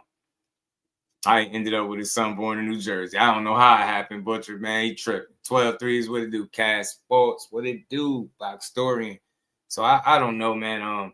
We don't glorify no street stuff. I know Bill was talking that street ninja stuff, certified, but we don't care about that. I just admire the amount of success that they've been able to have as a father-son duo. You know, all of them don't make it far. Some of them fall out. Some people might start with their people and then end up with somebody else. With them, it seemed like they're a well-oiled machine, and they win together and they lose together. And up until this point, they ain't lost. You know what I'm saying? I'm Bill with them the whole way. One thing I could say is, despite what some may say, I don't think he's a detriment to his career. I think he's been an asset to his career. I think if you ask Devin, would he be where he's at without his dad? I think he'd say no. And I think that speaks volumes. So, you know what I mean? Just for keeping it boxing and not never minding all the street stuff that Senior was talking about. I know a part of you as a man and as a father that has a son in the sport of boxing that's very young, talented, and on his way. You hope to have the kind of success that they had, bro. Like if he left boxing right now, he'd have one of the most successful careers. You get what I'm saying? And retire on the top of his game, 3-division champion, former undisputed. You get what I'm saying? All that shit and just be able to made some really good money, right?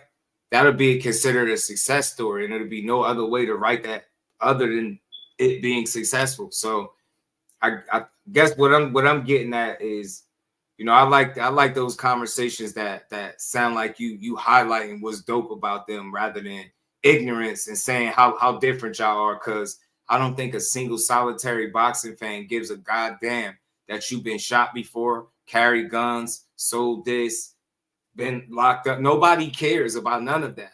But what people would like to see is, can you be an asset in the sport of boxing and be an asset to your son's career or a detriment? Nobody gives a damn about no street shit.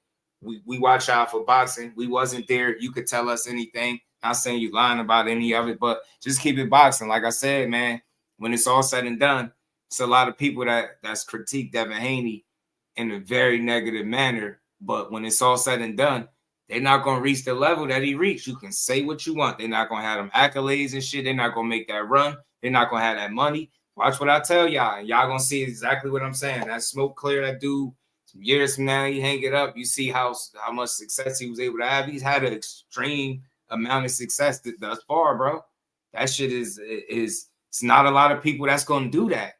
But because of the climate on the internet and the fact that it's easy to kind of dismiss guys and not give a damn about them, then, we seeing what we seeing right now. You know what I'm saying? We seeing a lot of what we seeing right now with, guys kind of just dismissing like what these guys doing, being multi-division champions multiple times over, right? Is nothing. It's just they ain't accomplished nothing. They ain't did nothing. Oh, they cherry picked. Oh, it's because they picked their fights. It was easy. They ain't never fought nobody. I'm tired of hearing that.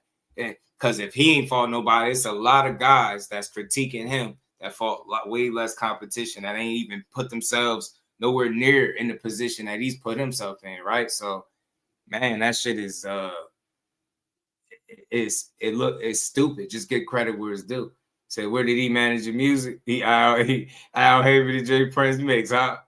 You know what I mean? Shout out to my dog. Just can you imagine Auntie voice when he got shot? Yeah. Bruce Gas, peace, OG. How you feeling? I got shot. I got hit. I'm bleeding. Somebody get me to the hospital. Somebody get me to the hospital.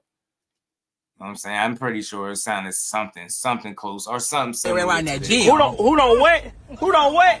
What you just said? I said I work out so that I can age gracefully. What he You bought? know about the gym. You know your way around the refrigerator. He said you know your way around the Or refrigerator. the table. Or coming up here eating all the time. Where you bought your muscles from? Ruben, shut up, because you What's bring your- your ass in here asking what- for a chicken pasta. What's your diet? But I can't have carbs.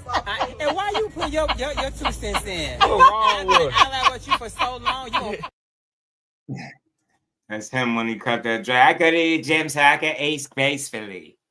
Yeah, that's him. Shout out to him though. But let's see what's next for them, man. Kid look like he held, look like the wrist, the bed bug bike's gone. Maybe you'll see them peep their head back out. Maybe it'll be JoJo as it was scheduled before. I don't know, but we'll see. I don't dislike Kid Austin. His dad just, like I said, he got a lot to say about people that be far more successful than where they at right now. And I get it, y'all young, but that's why I think you need to pay homage to the people that really put their work in, right? I don't think you could look at Devin Haney and sneeze at that career. You can say what you want. Shit ain't easy to get to the level he's been at.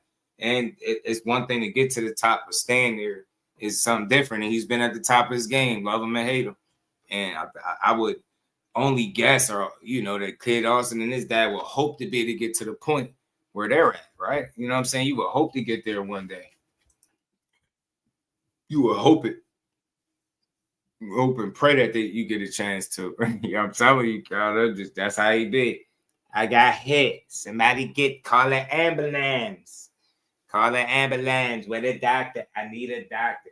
I'm gonna bleed out. You need to get me to the hospital right away.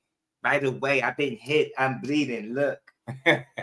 They shot me. I can't believe they shot me. That's how it be. That's exactly how his ass would be. Telling you, always mad. But like I said, man, you just gotta you gotta respect these dudes at the end of the day. They put their work in, they laid their groundwork. They earned their spots. You know what I'm saying? I don't think nobody gave them nothing. And they did it being smart and strategic. And like I said, you got to think of the time in which you was looking to sign on. You was, what you say, you was 17? Think about it. You liked everything about DHP. And they've only gotten way more successful since then. What is Kid Austin right now? 22? What about 5 years? 5 years ago, think about all the success that he's had since that point. You get what I'm saying? It's only gotten better for him. You can say what you want. He's only gained more wins. You get what I'm saying? Made more money, more accolades.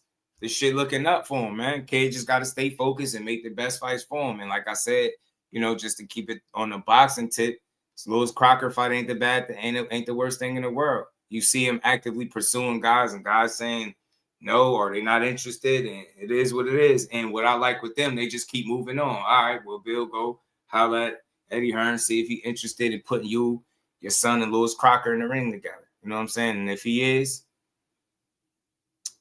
you got you a fight. You got you a unification. You got an extra. You got one more reason to stick around at 47. Get what I'm saying? Stay there. Stay there and go get your work done. You get what I'm saying? Go get them wins in the bank. And Devin Haney and Shakur, bro, they had a good laugh at the expense of Kid Austin. Superman with a do. You know they don't really care for each other, man. Devin Haney said, damn, Kid Austin and his daddy really acted like somebody poisoned them to get out of the fight with Shakur. That's still crazy to me. He got some nerve to be talking about getting shot. That's crazy. Auntie Scope been shot, though. Damn, Kid Austin and his daddy really act like somebody poisoned to get out of the fight, man. I'm telling you, that's just crazy, nasty work. Devin be on Twitter tearing people up, bro. Funny as hell. Yeah, can't knock a unification, OG. That's why I said, like, and just good fights. Like, you clearly see him pursuing guys with championships, and he fought the guy that people said was the most dangerous at 47, and I believed he was too, as well, Brian Norman. So you just got to keep going. You know what I mean? Get to your next bag, get next fight, get next accolade, and I don't know, man. I don't see Louis Crocker beating him. I ain't gonna lie to you. I think Devin Haney gonna outbox him. I don't know how tough Crocker is. I want to look him up later, do some homework on him, but I think Devin Haney gonna kick his ass. I ain't gonna hold you. I think Devin Haney is gonna kick his ass if they fight.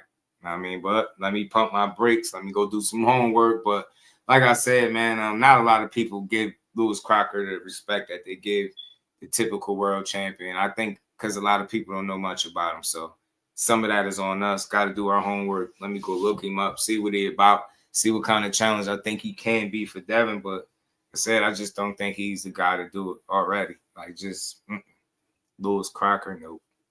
They have to get really lucky. Devin have to have a real off night or something like that for him to win. I just don't see no other way. Auntie Sco's permanently stuck. Nickname, yeah, I'm telling you, SCHOFOOLs, man. The SCHOFOOLs, man. That's what my nickname for him is, the SCHOFOOLs. They be sitting up in these interviews looking crazy as his dad sit there and talk down on people that continue to win and be successful and talk about how bad everybody is, all right? So we're going to keep it on them because I got some other stuff to get to with him too. But yeah, him, Shakur, and Devin Haney had themselves a good laugh at this shit right here.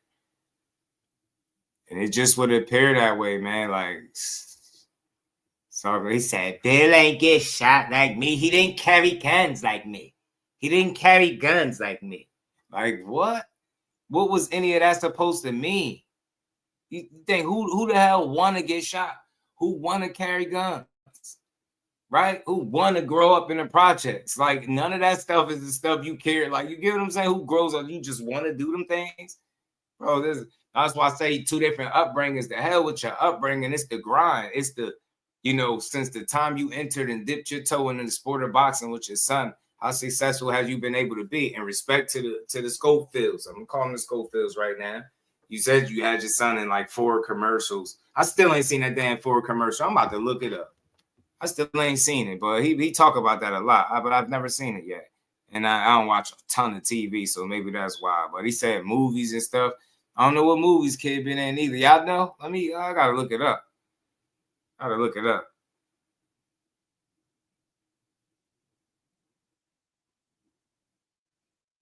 Cause he be saying that a lot. Your son ain't been in no Ford commercials.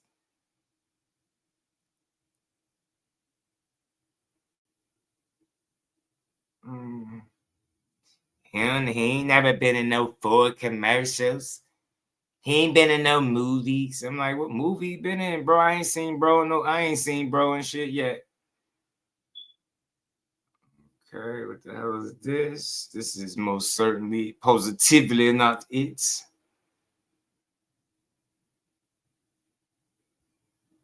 Yeah, this ain't it right here. Yeah, I don't know. I ain't been in no movies besides faking.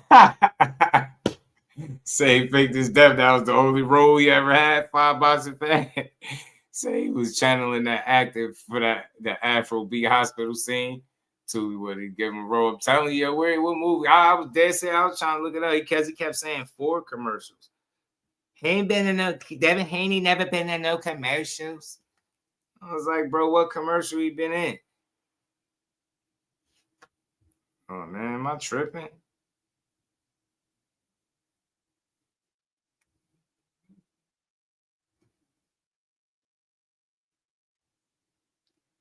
Bro, if y'all don't realize, I tried to search the commercial and the video came up, bro. Y'all tried to search for the commercial and this came up. The video of this came up. I'm dead serious. I kid you not. This came up. They crazy. I put commercials and this came up. They wild, man. Shout out to Kid Austin, man. He's a bright young talent. His dad is just a very strange guy. I don't got no this, I don't hate him or anything like that. I hear him doing a lot of like down talking on people that's at a far more successful point than where his son is. And I just be looking at it like, damn, what part of you look at them and say, damn, they did get far, man. We got to look to get there. Cause it's like you talk so crazy about people that you haven't surpassed yet. And you, respectfully so, you only 22 years old, you're young. But anything can go wrong between now and then, right? And these guys like the Shakurs, the Devins, that your name be mixed in there with, guys are far more accomplished right now. You know what I'm saying? And on something different, just think about it. Y'all faking poisonings and shit, breaking and enterings, and y'all here riding dirty, getting drugs being planted, and y'all getting out of it. And you got Devin just secured 3 divisions. You got Shakur going for a 4th division. Like, you right. Yeah, the way they came up, the way they fight, they not the same fighter, bro. They not the same fighter at all. They not. You know what I'm saying? Devin on that right now, man. It's hard to say that he not.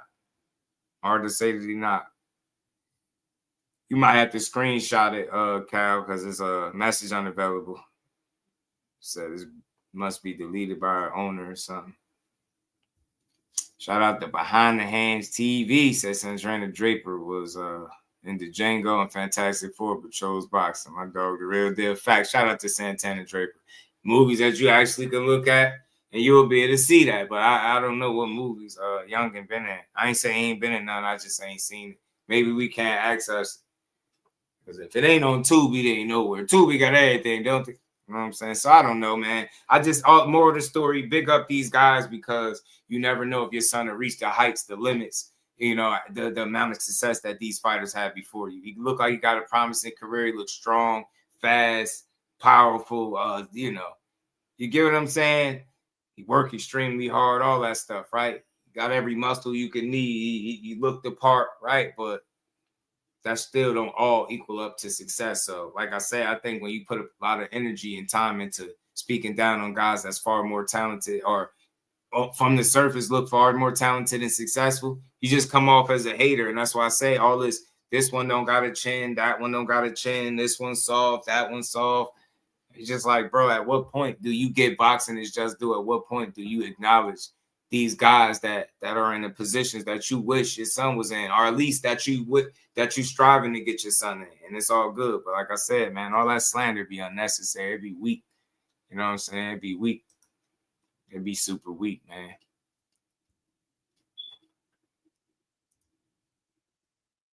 See what you do for, he said, pulling out of fights. And he's done that a few times. He's done that a few times with the pulling out of the fights. And then you look at the history, is both times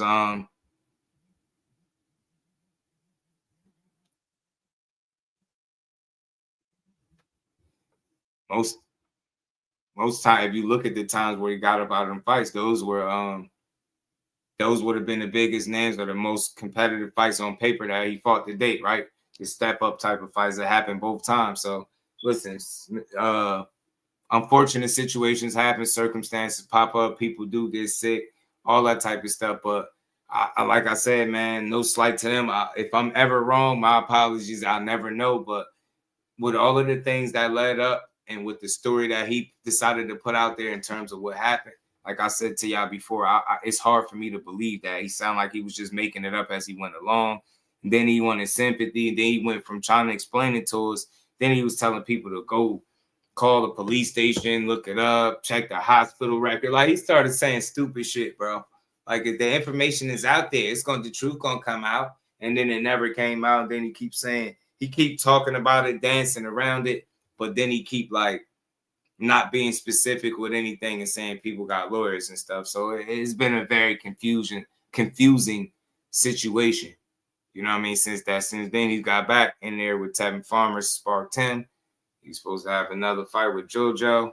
He got bit by the bed bugs and had to pull out. So let's see when they bounce back, and let's see who they get back in there with. But that's what's going on. Yeah, that's the textbook definition of a hater. And that's why I say I be covering some of these joints that he be doing, because he be super negative. He be going in, and he be super, super negative when it comes to these fighters, bro.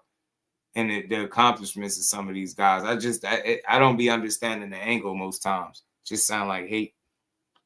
Because I'm going to keep saying it because it's true. You can say what you want. You ain't got to like Bill personally or like his upbringing or his sort of certified street ninja, you know what I mean, talk. But inside the sport of boxing, yeah, man. Dude been on this game with his pops. He's been on this game. Get what I'm saying? Been on this game, and SCHOFOOL be crashing out, man. I got another video from them. I gotta pull up because, like I said, they do a lot of joints with Mill City. Dudes, man. Unsolved trauma, locked and loaded. Dad for going after Crocker, but he knocked off the top guy at the weight. Look, if he earns his way up. Shout out to Mill City. Well, I want to say, like, if you're mad at Devin Haney for pursuing Crocker, I think they're just looking for a reason to take a shot at him. He went after Norman when people said he wasn't gonna really do it. That fight ain't happening. He ain't really doing that. You get what I'm saying? I was one of the people that was feeling like that. He did it. I thought it was the wrong kind of fight to try to bounce back. He proved people wrong, beat him. That was the most dangerous guy there. That's what they said, the #1 welterweight. And he moved on. Went on to Rolly. Rolly has a title. Rolly ain't available, and he ain't interested. Cool, move on. Lewis Crocker, Eddie Hearn saying that's not something he against, something that they probably could make happen. I don't see where the issue at, right? People just looking for something to be mad at. 47 is not that deep, and just because it's not that deep in terms of name recognition for the people, L-Dub made a great point and said this is the most competitive it's been since Boots left the division. It makes a lot of sense. So if you're Devin Haney, it's all about timing and opportunities presenting themselves. And right now, 147, little prime for the taking. And like I said, with the fighters and the champions on the screen, with the Barrioses, the Rollies, and the Crocker, you put Devin in there with any of those guys, he got a really good chance to win any fight. And at the worst case scenario, it'll be a 50-50 fight, right? That he still could win. So I don't know if you take advantage of the opportunities that may present themselves at 47 for you to continue to chase legacy, cement yourself, separate yourself from your peers, right? And you know, try to see if you can solidify another division. That should be special. You think about that, bro. You really got a legit opportunity. I know politics aside for a second, and I know you can't disregard it, but I'm just saying politics and scheduling aside, let's just say with the champions that are there, those fights are winnable. Like I said, them fights are winnable. So let's see how Devin Haney and Bill play their cards at 47. I'm hearing from some of his biggest supporters that the Crocker fight is next. I'm hearing that they started his early negotiations. So maybe that's something we could look forward to. But like I said, I'm not knocking him for no unification. Go do you and keep moving. But let's keep rolling, man. Let's see what this SCHOFOOL's had to say, man. Who might have denied a shot? Lucas, though. But I talk to Ashton dad every week, though. Yeah. Me and him friends, like literally, we talk every week. Even when he was trying to find a home, me and him were talking. He was like, yo, what you think about this? And I'm like, well, maybe you should make this move. So it ain't like anything against Ashton. We felt that he was supposed to get the rematch with Lucas. I felt it was kind of, you know, it is what it is. We don't know their business dealing. But I felt he should have got that. Why? But I felt he should have got that rematch because he was loyal to his friend. But once you get slept, I'm just saying on the friendship. I'm talking about loyalty. This is me as loyalty. You got slept. You might have to get 2 more fights. Yeah, you're going to have to, since you're going to have to get those fights, that's going to put him in position where people got to see him coming. Because right now, young, one of them things where people look like you risky with not nothing to offer. You know how they going to play it. But, yeah, I like Tamir Smalls. I think he building. He look like a good talent. Good young player at 47 for sure. Give him another fight with Lucas. Because that's my friend. That's my homeboy. Ain't no friend. Nigga, you got embarrassed on TV. You was winning every round, but you fell short. You're a young fighter. So I would have probably got my homeboy 2 more fights, but I don't know their business dealings, what happened as far as in them offices. That's the only aspect I say he should have got that fight with Lucas Body. Even if it took a year, he should have had the chance, not completely dropped off the thing and have to find a whole new home. And then if my homeboy, yo, that's crazy. If my homeboy got me a fight and I get stopped by this guy, shit happens, but then you not only drop me and you exalt the man that knocked me out, but you supposed to be my homeboy. That's wild, though. And I'm not saying that's what happened. I'm saying if that's what happened, that's wild, man. Like if you put it on the streets, just think about that type of stuff. Like when did we lose integrity like that? But I'm not saying you never know what happened in the business or they could have wanted too much money. They could have felt they were still the same value before they got knocked out. You know, I don't know how that went for them. But I think he should have fought Lucas. But Lucas turned us down twice. We don't know if Lucas is going to get anything. And now Lucas is mandatory to fight us for that belt. I ain't got no choice. So it's up to Lucas if he's going to get in that ring. He's the mandatory. If Tank vacate the belt, he get the fight for the belt. And we the number 1, so we're going to be fighting Lucas. I'm looking forward to that fight, man. I ain't even gonna lie.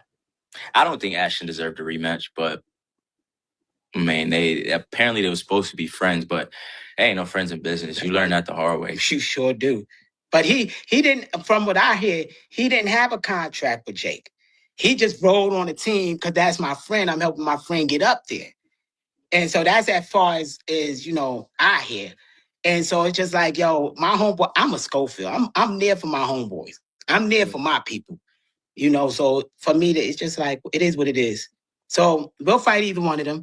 But I prefer to fight Tank, Mason, or either move up to 140. I said we're going to go after the IBF and Hitchison.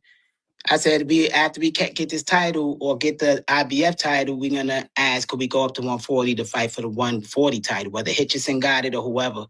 That's the move. Because either move up to 140. I said we're going to go after the IBF. I'm there for my homeboys. I'm there for my people. You know, so for me, it's just like, it is what it is. Try to make this short video. We'll fight either one of them. But I prefer to fight Tank, Mason, or either move up to 140. I said we're going to go after the IBF and Hitchison.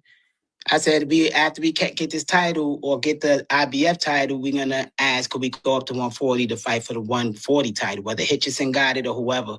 That's the move because he's growing. He can't stay at 135 forever. So you talking like 2 more fights at 135? Yeah.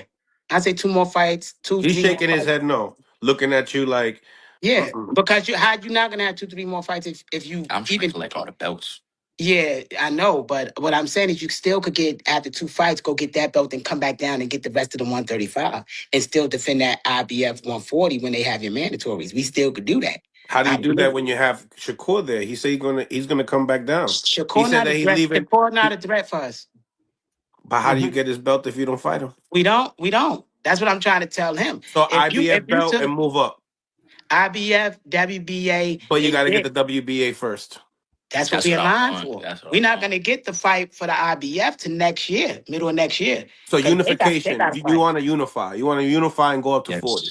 Yes, I want to unify, hold the belt to 35 for a second. Even if we don't unify, even if IBF come first, we next in line after the Cruz and Mortai fight. Regardless, we heard it from the network.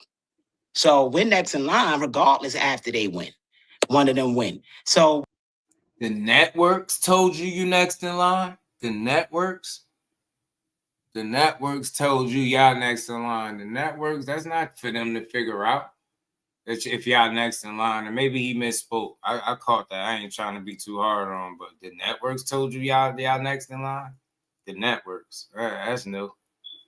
That's new. Yeah, he do him a disservice. He don't let him talk enough. He's saying what he want to do. You keep talking about what y'all doing. He the fighter. That's why I say the people be wanting to hear from him. But I can't see the networks coming to you telling you y'all next or calling you say, yeah, the next. What network? Whether we get that one first or the WBA, either way, we getting both our belts. And then I'm going to push up the IBF 140. We're going to go the IBF route because I like how they only let you get in the ring 10 to 12 pounds heavier than the weight that you come in. In fact, so that means he could get in the ring 152 and his opponent got to get in 152. So that's why I like the IBF. They real strict on their weight. If I'm fighting at 40, I ain't coming in at 150. Oh, You got to. Yeah, I got to. You got to for that belt. And that's what I like about that. That means they got to come in that weight too. So it's fair for a growing fighter because people just don't realize he's 23. He's not even in his prime at 25. And I'm taking tough challenges at 23. So people can say what they want. I don't think they tough enough. I'm stop. I don't think they tough enough neither. But when I say that, everybody say I'm crazy. When I tell them get in the ring, show. I guess because they be like, oh, it's Bob saying the fighter. Like, no, but I watch him in the ring with them. They developed him. I watch with my own eyes. And that's what people don't understand. He was their sparring partner at 17. He's 23, 17, 18, 19. He's the champion sparring partners. They don't think he was going to get better? So who do you think is going to win that IBF title with Mortaya and Andy Cruz? Cruz. Cruz don't got a chin. Cruz got feet. But he ain't got a chin. He not going to engage. If Tevin Farmer had feet. Not for us, because you got feet. Exactly. That's a different. Mortai don't got feet like Cruz. I ain't watched Mortai. Cruz box, and usually Cubans could box the same way he beat Keyshawn. You think he don't get hit at all? You think Keyshawn didn't hit him in his fights? That was an amateur with 10-ounce, 12-ounce gloves on. Man, that dude, he's a Cuban. You know how Cubans. Well, yeah, Cubans are the most. They know how to. They know how to even a punch come and roll with the damn punch. But you don't think he's gonna get cracked a couple times? I think he could take it. I think he could take it. I'm not saying. I just think Cruz gonna win. Me personally, I think he's gonna use his boxing skill against more tired flat feet, and he's gonna use his jab and move around. I think it's gonna be boring, but it's gonna be what it is. Bet? No, I ain't gonna bet because you never pay on your bets. What about you? Who do you got, Bill? In that fight? Yeah, in that fight. Yeah, I think that Andy Cruz's pedigree is going to be too much. I think the same thing. Yeah, the networks told him they next for Andy Cruz and Mortaya, but then in another interview, he'll say we fighting for the WBA title. Tank vacate. We fighting for that title next. Tank got to vacate or fight us.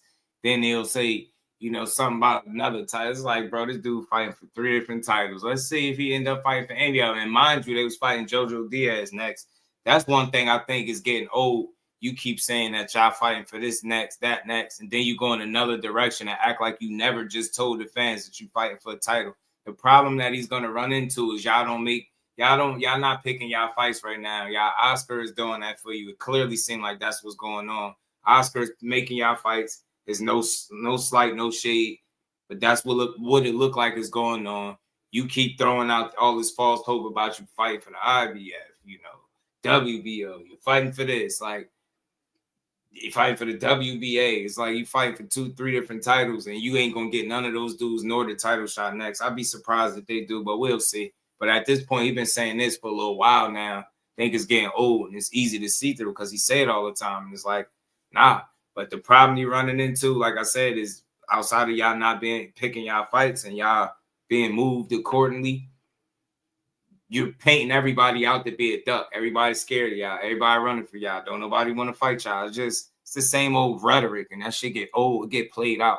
You know what I'm saying? Lance, what it do, homie? I see why Pops talk for him. Money at Brown TV. What's good, Money? How you feeling, bro? Good to see my guy in the building. We're going to keep building. Hit that like button, y'all. That feet, that footwork, and he sees a lot of the shots coming. Mortai kind of, when he wants to throw something big, you can kind of see it before he throws it. So I think Andy Cruz is going to be able to steal himself a decision for sure. Either way, it's a good fight, though. Come over here. It's a good fight, so I'm glad it's happening. They get to feed their families. But I know we going in the ring to win those belts. I asked Andy, though, if he gets that IBF title. He said he wants Shakur. See, so he's vacating. Who's what he's going up? He's going up to 140 to fight Shakur. Like, where's he going? I'm trying to tell you, Shakur is exact words. Shakur not winning that belt. I'm taking that belt and I'm giving it to Keyshawn. His words. Listen, brother, he can't take a belt and give it to nobody. Number one, unless they fighting. Did you unless see they who, fighting did, and he did, lose. did you see who's number one in the WBO at 40? What is he? He said he's gonna vacate so Keyshawn could walk up. And, That's whack. And the boxing fans is really going along with this. That's whack. And y'all really support. And I'm not saying don't support Shakur, but I'm just asking y'all, the boxing community, we really go along with this type of shit.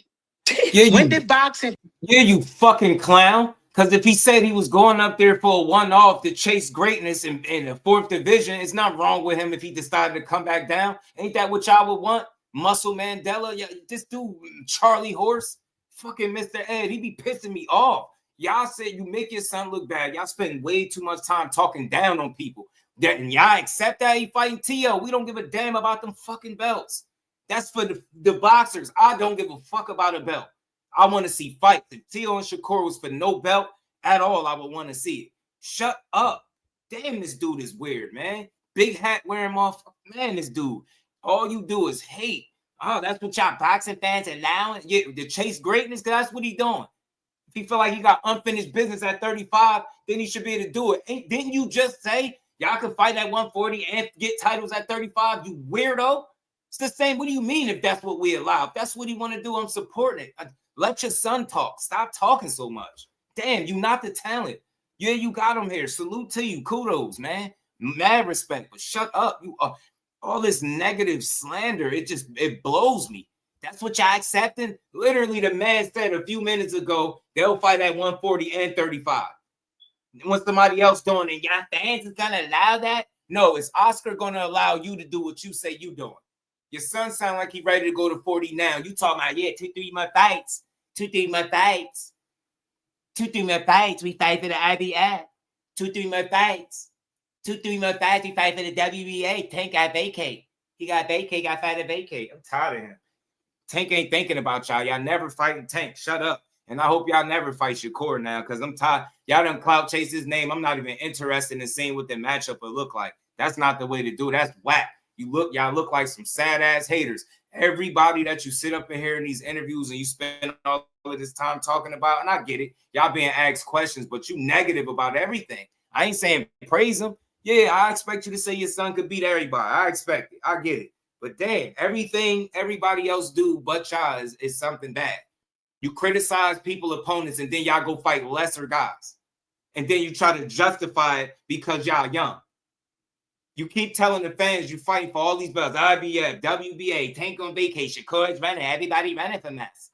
Shut up. Nobody's running from y'all. Y'all pulled out from bed bug bites. I don't give a damn. Nobody's running from that. You was about to get Muscles Mandela chopped up if you'd have gotten there with your court when Padley did. I don't give a damn what nobody said. You don't have the discipline. You ain't went the rounds. I don't see it. All y'all relying on is power and athleticism, bro. That's all all that come out your mouth. You don't really break down those skills and none of that. What are you gonna do when kid break your jaw? What you gonna do when he punch you in your nose? Like, bro, beat his ass the same way Rene Garone was doing, bro. Like, damn. Hey, my bad, kid. You gonna catch strays, Poppy, wilding, bro. Give people their credit. You know, and that just annoyed me. And why I'm saying it, because I know y'all was listening too. He legit just said we can fight at 140 and 135 too. When somebody else say they doing it, yeah, that's what y'all fans are like. I don't like it. I don't like it. We don't like you and how you think and why you always talking for your kid. We don't like that. We don't like that. Since we in the business of talking about what we don't like. Hey, man, I don't like your voice. I don't like that. I don't like how you lied to the fan. I don't like the slander that you push and you use your son's platform to do it. I don't like how you got the audacity to sit up and throw out a bunch of accusations from breaking and entering to planting drugs. You get what I'm saying? And then when somebody address it to you and ask you about the same rhetoric you put out, now they block and can't nobody respond to Kid Austin. You weird, man. That's type of shit. That's not it, bro. That's not it, man. Everything every fighter do is a bad thing.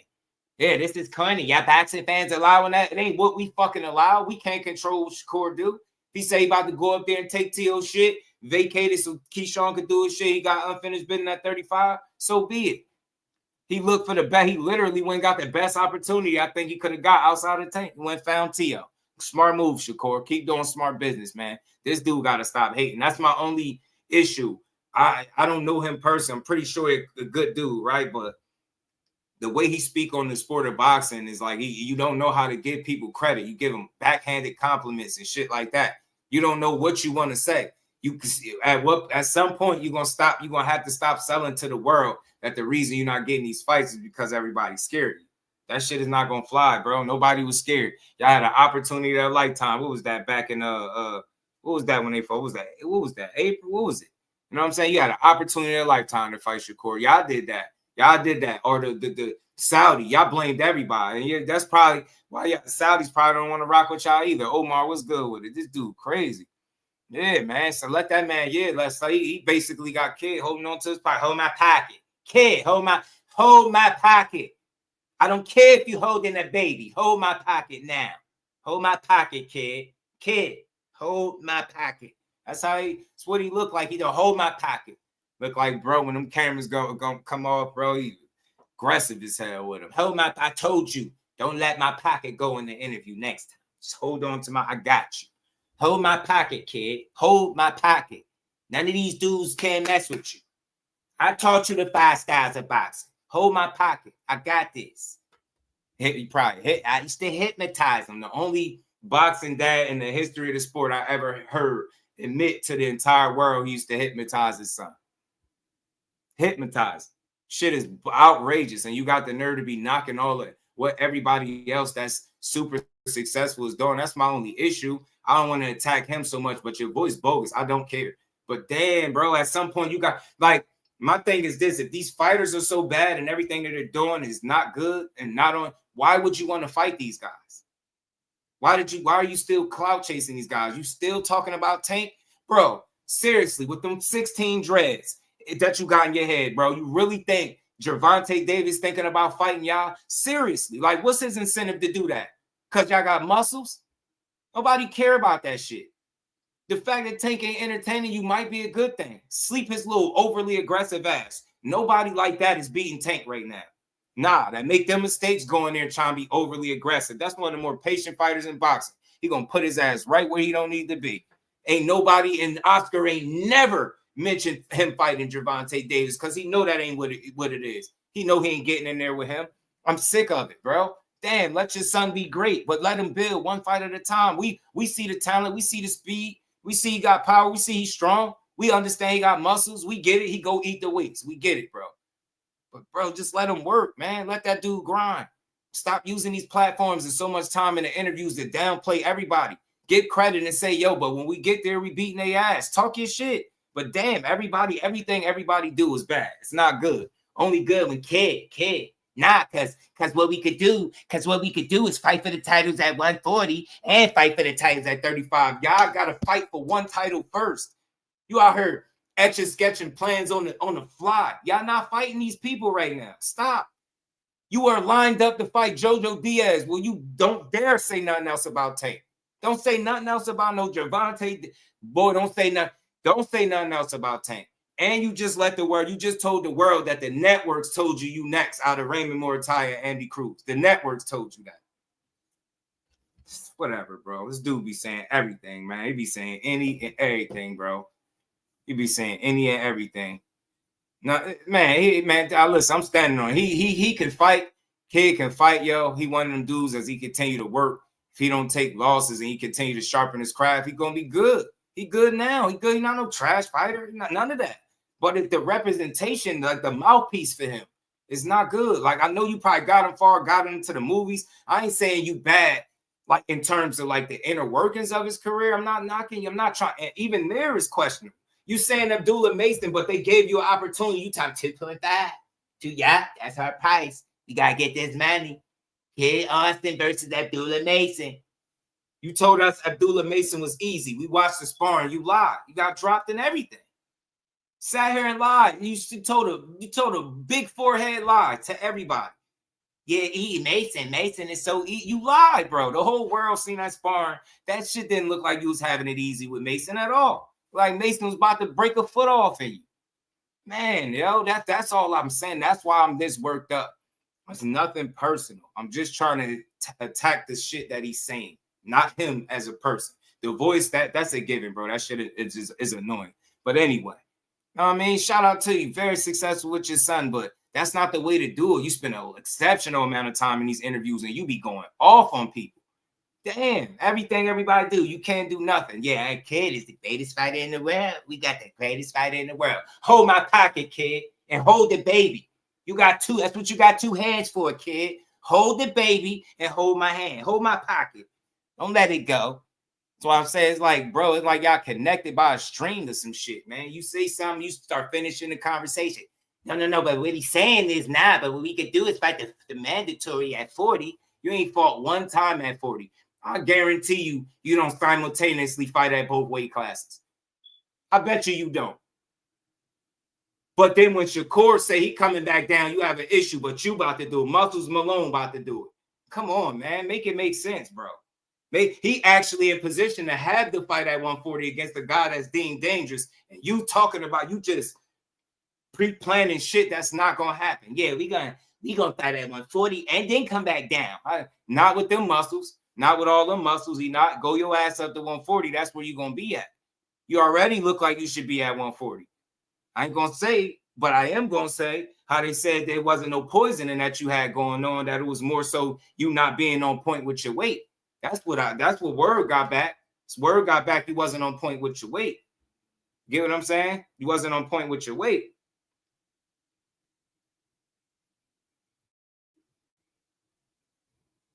Wasn't on point, man. That's not the way to do it. That's why I say just give credit where it's due while standing on your square and telling them that, yo, we beating all these dudes. We see him, yeah, Core doing his thing, Devin doing his thing, Tank doing his thing, but we coming for all of them. We right there. We on y'all ass, and we get there, we knocking shit out. I don't mind that, but it's like you can't downplay these guys that are far more successful than you. Imagine if you put the shoe on the other foot and he had the success Tank had. You get what I'm saying? Imagine how y'all be talking. Or even this Shakur, you had the accolades that he had. Get what I'm saying? Y'all be talking mad shit. So it's like nothing nobody do is good but Kid Austin. Nah, I don't want to hear rhetoric all day.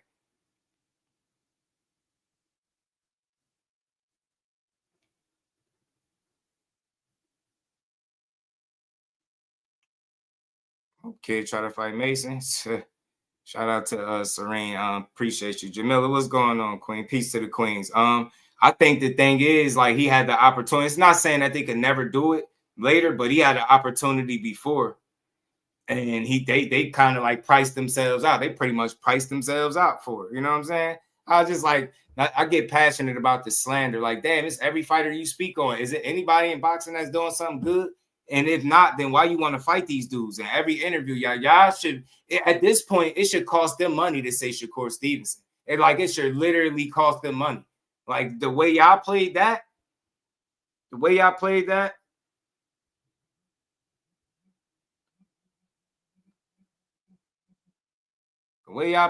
it ain't it. Shout out to everybody. Y'all hit the like button. We got 50 people in the building. Let's keep building.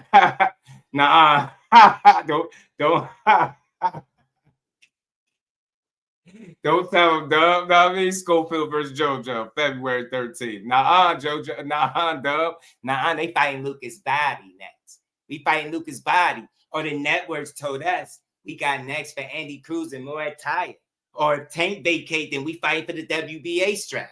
Like, I don't know nobody that got more options than Kid Austin right now. Nobody got more options than him. They about to fight for all the belts right now. One swoop, one fell swoop. Once they start putting that 140 stuff out there, there you go. Because I'm not lying when I say this. I would never put out nothing that's a lie. I hear that one of the real reasons it wasn't no poisoning and none of that. I heard their weight wasn't on point.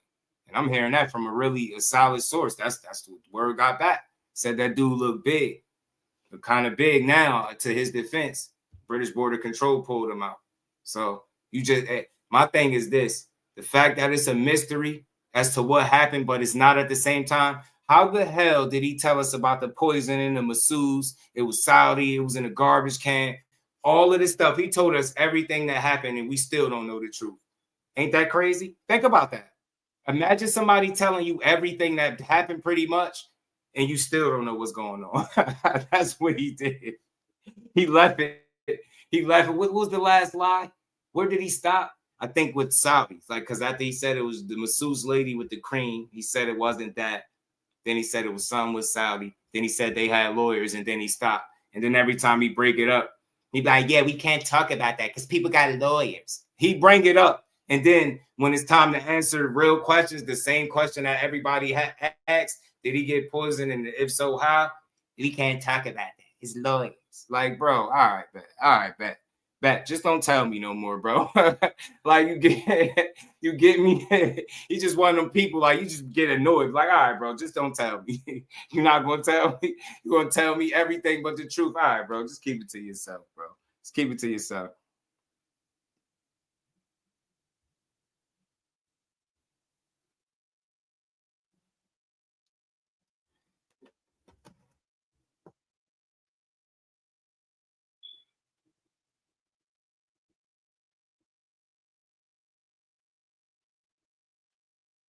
I bet, Josh. Shout out to my guy. That's why I call him the plug, man. I go tap into the LWboxing. So remember, y'all, and I'm going to play the rest of it. It's only a little bit left. All this stuff that he's saying, y'all, and that's the fight. February 13th. Oh, my bad. Yeah, I dropped the link. And it's already in the community section, money. So this dude is wild. Exact words. Shakur not winning that belt. I'm taking that belt and I'm giving it to Keyshawn. His word. Listen, brother, he can't take a belt and give it to nobody. Number one, unless they fighting. Did you lose. Did you see who's number one in the WBO at 40? What is he? He said he's gonna vacate so Keyshawn could walk up. And, That's whack. And the boxing fans is really going along with this. That's whack. And y'all really support. And I'm not saying don't support Shakur, but I'm just asking y'all, the boxing community, we really go along with this type of shit. When did boxing come like this?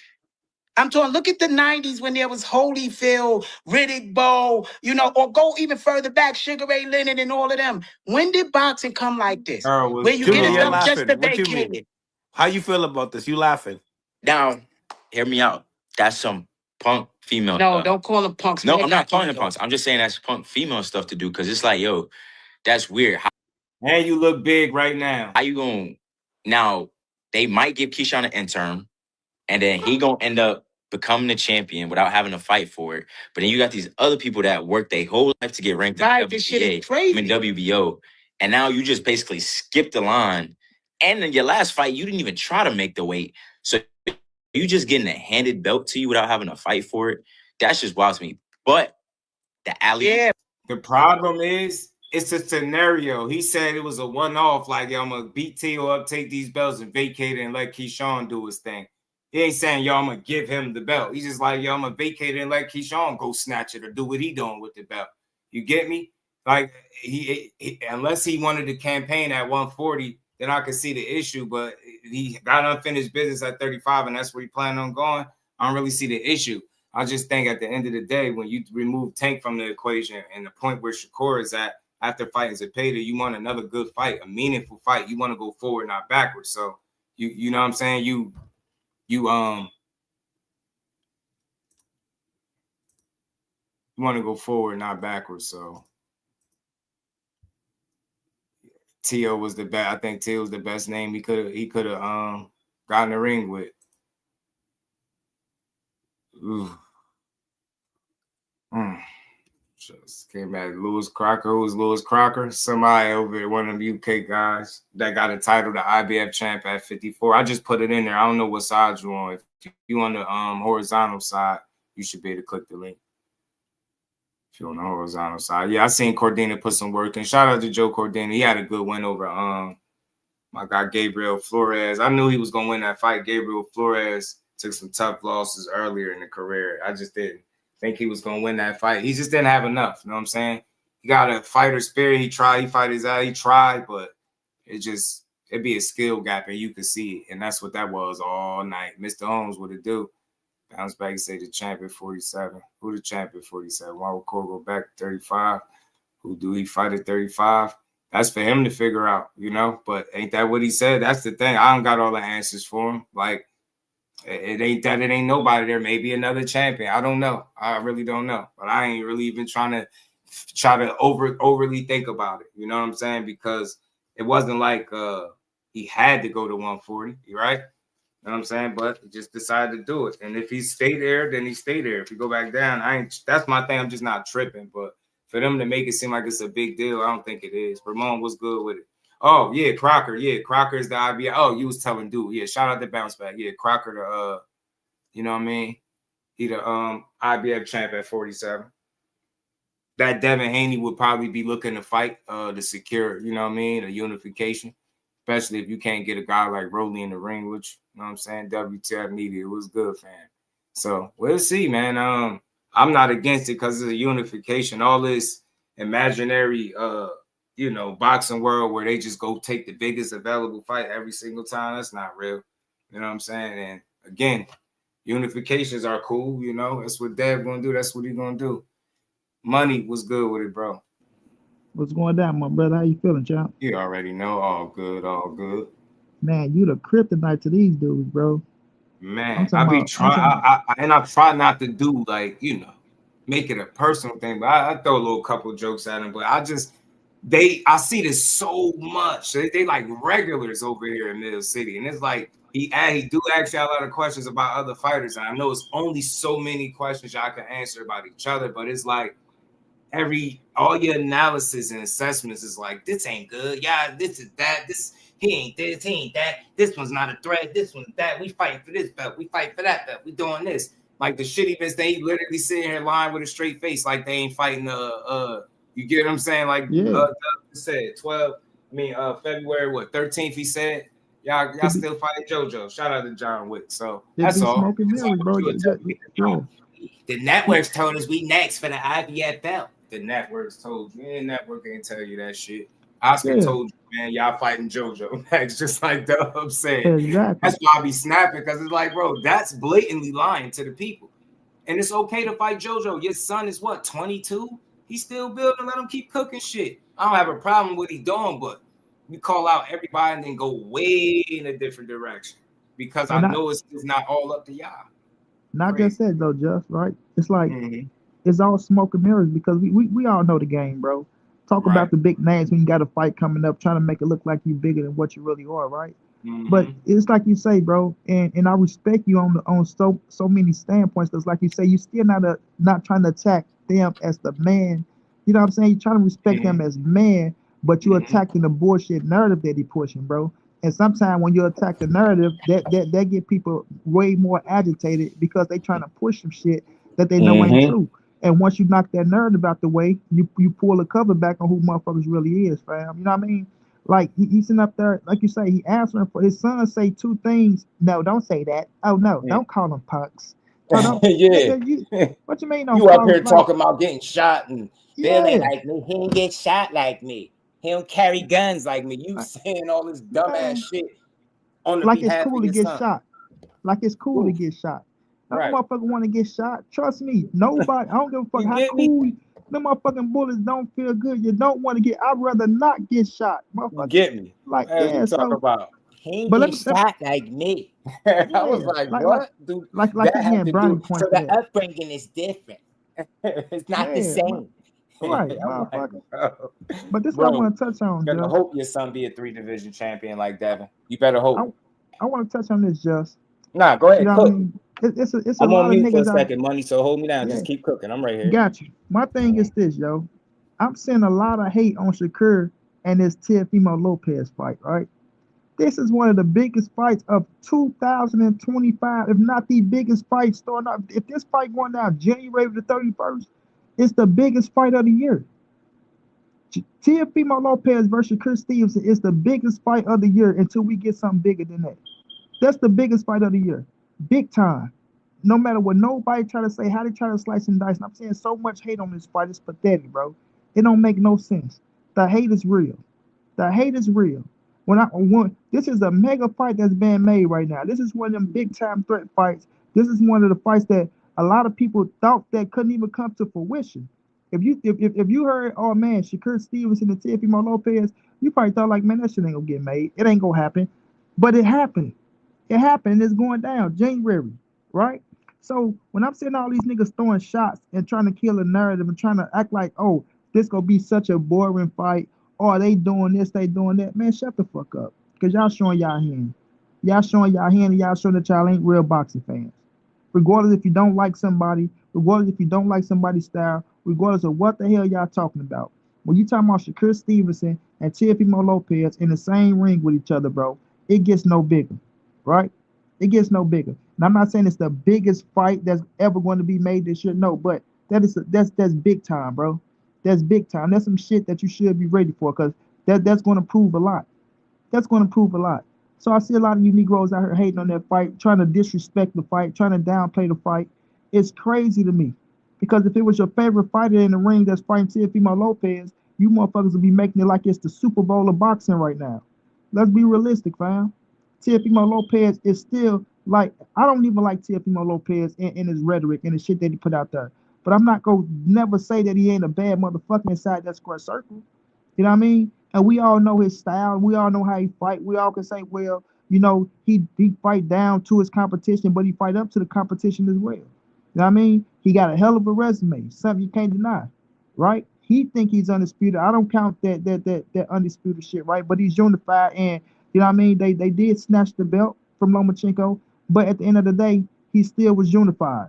You know what I'm saying? And he went up and beat motherfucking the best at 140 when he fought Taylor. You know what I mean? Took the belts from him. So you have to give him his just on his credit, no matter how you want to slice it and dice it or all that. Shakur Stevenson is taking on a hell of a dude inside that square circle, going straight up to 140, fighting Teofimo Lopez. You got to respect that, bro, on so many levels. And if you go out there and do to Teofimo Lopez what I think he going to do to him, because I think it's going to be a hell of a fight, right? Like, Teo go bring it. But when Shakur do defeat Teo, no matter how you defeat him, whether if you want to outbox his ass, whether you want to stand there and bang with him, it doesn't matter how you defeat him. As long as he defeat him, you got to give him his just doing his credit. Know what I mean? I'm looking at you suckers out there trying to discredit him. Y'all know what y'all trying to discredit him for, because y'all know that Teofimo Lopez is one bad motherfucker to have on your resume. Period. Period, bro. You know what I'm saying? So y'all trying to get ahead of the story to try to make it look like, oh man, he beat Teo and this and that. But like I said, if it was your favorite fighter and they're fighting Teo, you motherfuckers be hooping and hollering, doing cartwheels and flips and shit, trying to put a narrative out there that this the best fight with your favorite fighter out of all of them to be realistic. You know what I'm saying? So at the end of the day, I just don't like the fact of Shakur Stevenson giving us one hell of a fight, bro. This is a hell of a fight. Like I say, the biggest fight of 2026 until somebody else step up and make it bigger.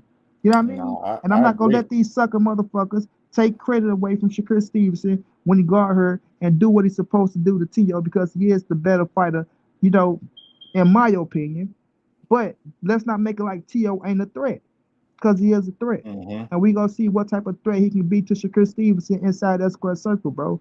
But it's a lot of bullshit going on and a lot of disrespect going on, bro. And we got to stop this shit.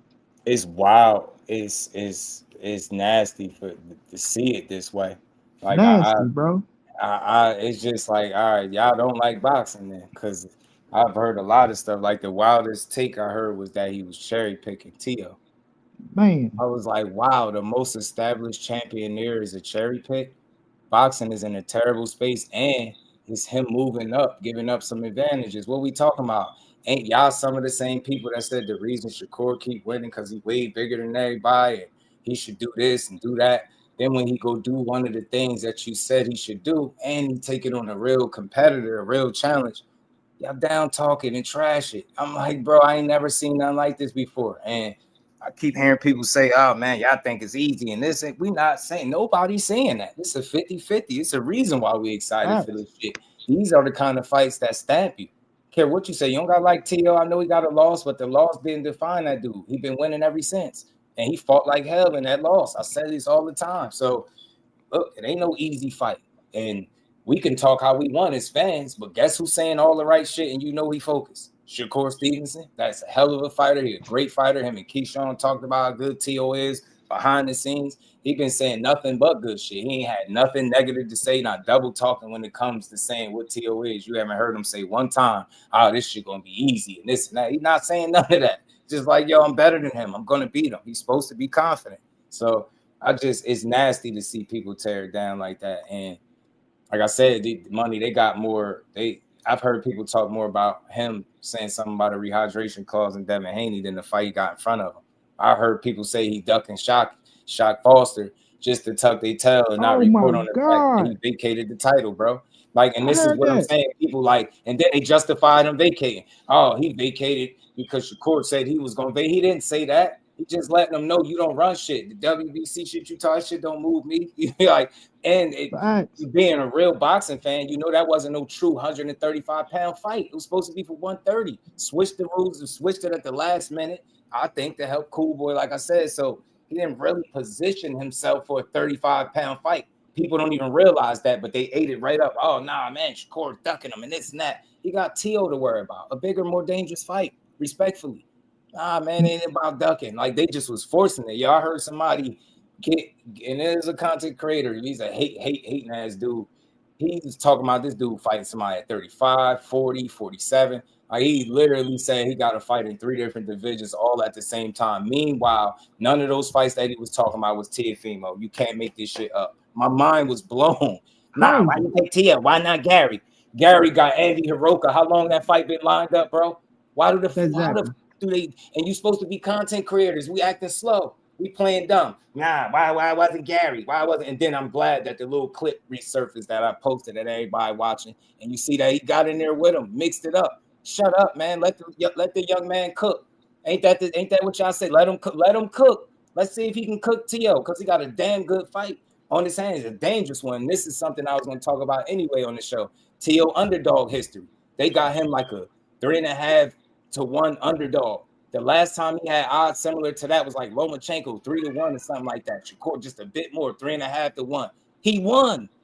When he won, he went out there. Well, history repeat itself. This dude got a good history of not being a guy that you could count out.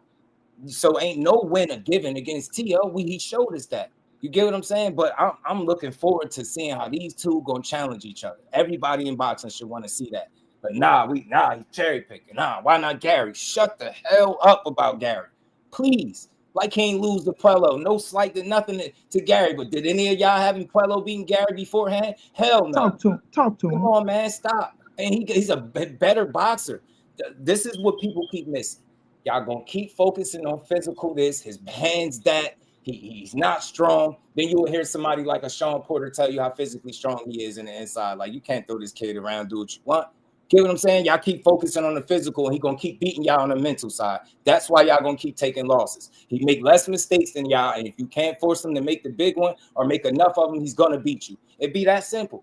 Without even trying to break all the X's and O's. If that man go out there January 31st and stick to what them numbers suggest he is with the plus minus and being number 2, only one ahead of him is Benavidez with combination punching, and all these narratives that y'all been saying about how he don't throw his hands is bullshit, and y'all starting to see it. All you got to do is be yourself, and he wins that fight. The thing is, T.O. being the absolute best version of him, what was that, against Loma, who didn't throw punches for 6 rounds? Let's be honest. Shakur not throwing no punches for no 6 fucking rounds. Hell no. So it's going to be a different fight. I think it's a real challenge for both of them. T.O. definitely could win. Shakur can't play with this dude, overlook him, because he appeared to be unhinged.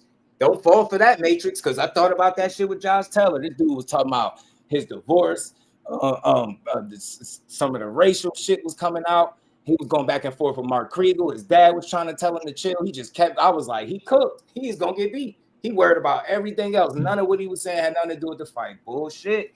Boy got in that ring and proceeded to cook Josh. So it's in my mind. Look, Core got to be Core that night. That's all. And be the best version of himself, because that's what we expecting to see. Both of them dudes. And I feel like the very best version of Shakur Stevenson beats the very best version of Tio. Just that simple. Yeah, and Mike then Kirk that's another peace, thing. bro. Shout out to Joe. What's good with it, man? That's Y'all another hit that thing like too, button. We bro. gonna keep building. Rick Thames, what it do? I'm hearing all these narratives of people keep looking at Shakur Stevenson and want Shakur Stevenson to be them, right? Like this is the part I don't get, right? Oh, he said that this person wasn't racist. He said that this person wasn't racist. He said that this, that, and the third, right?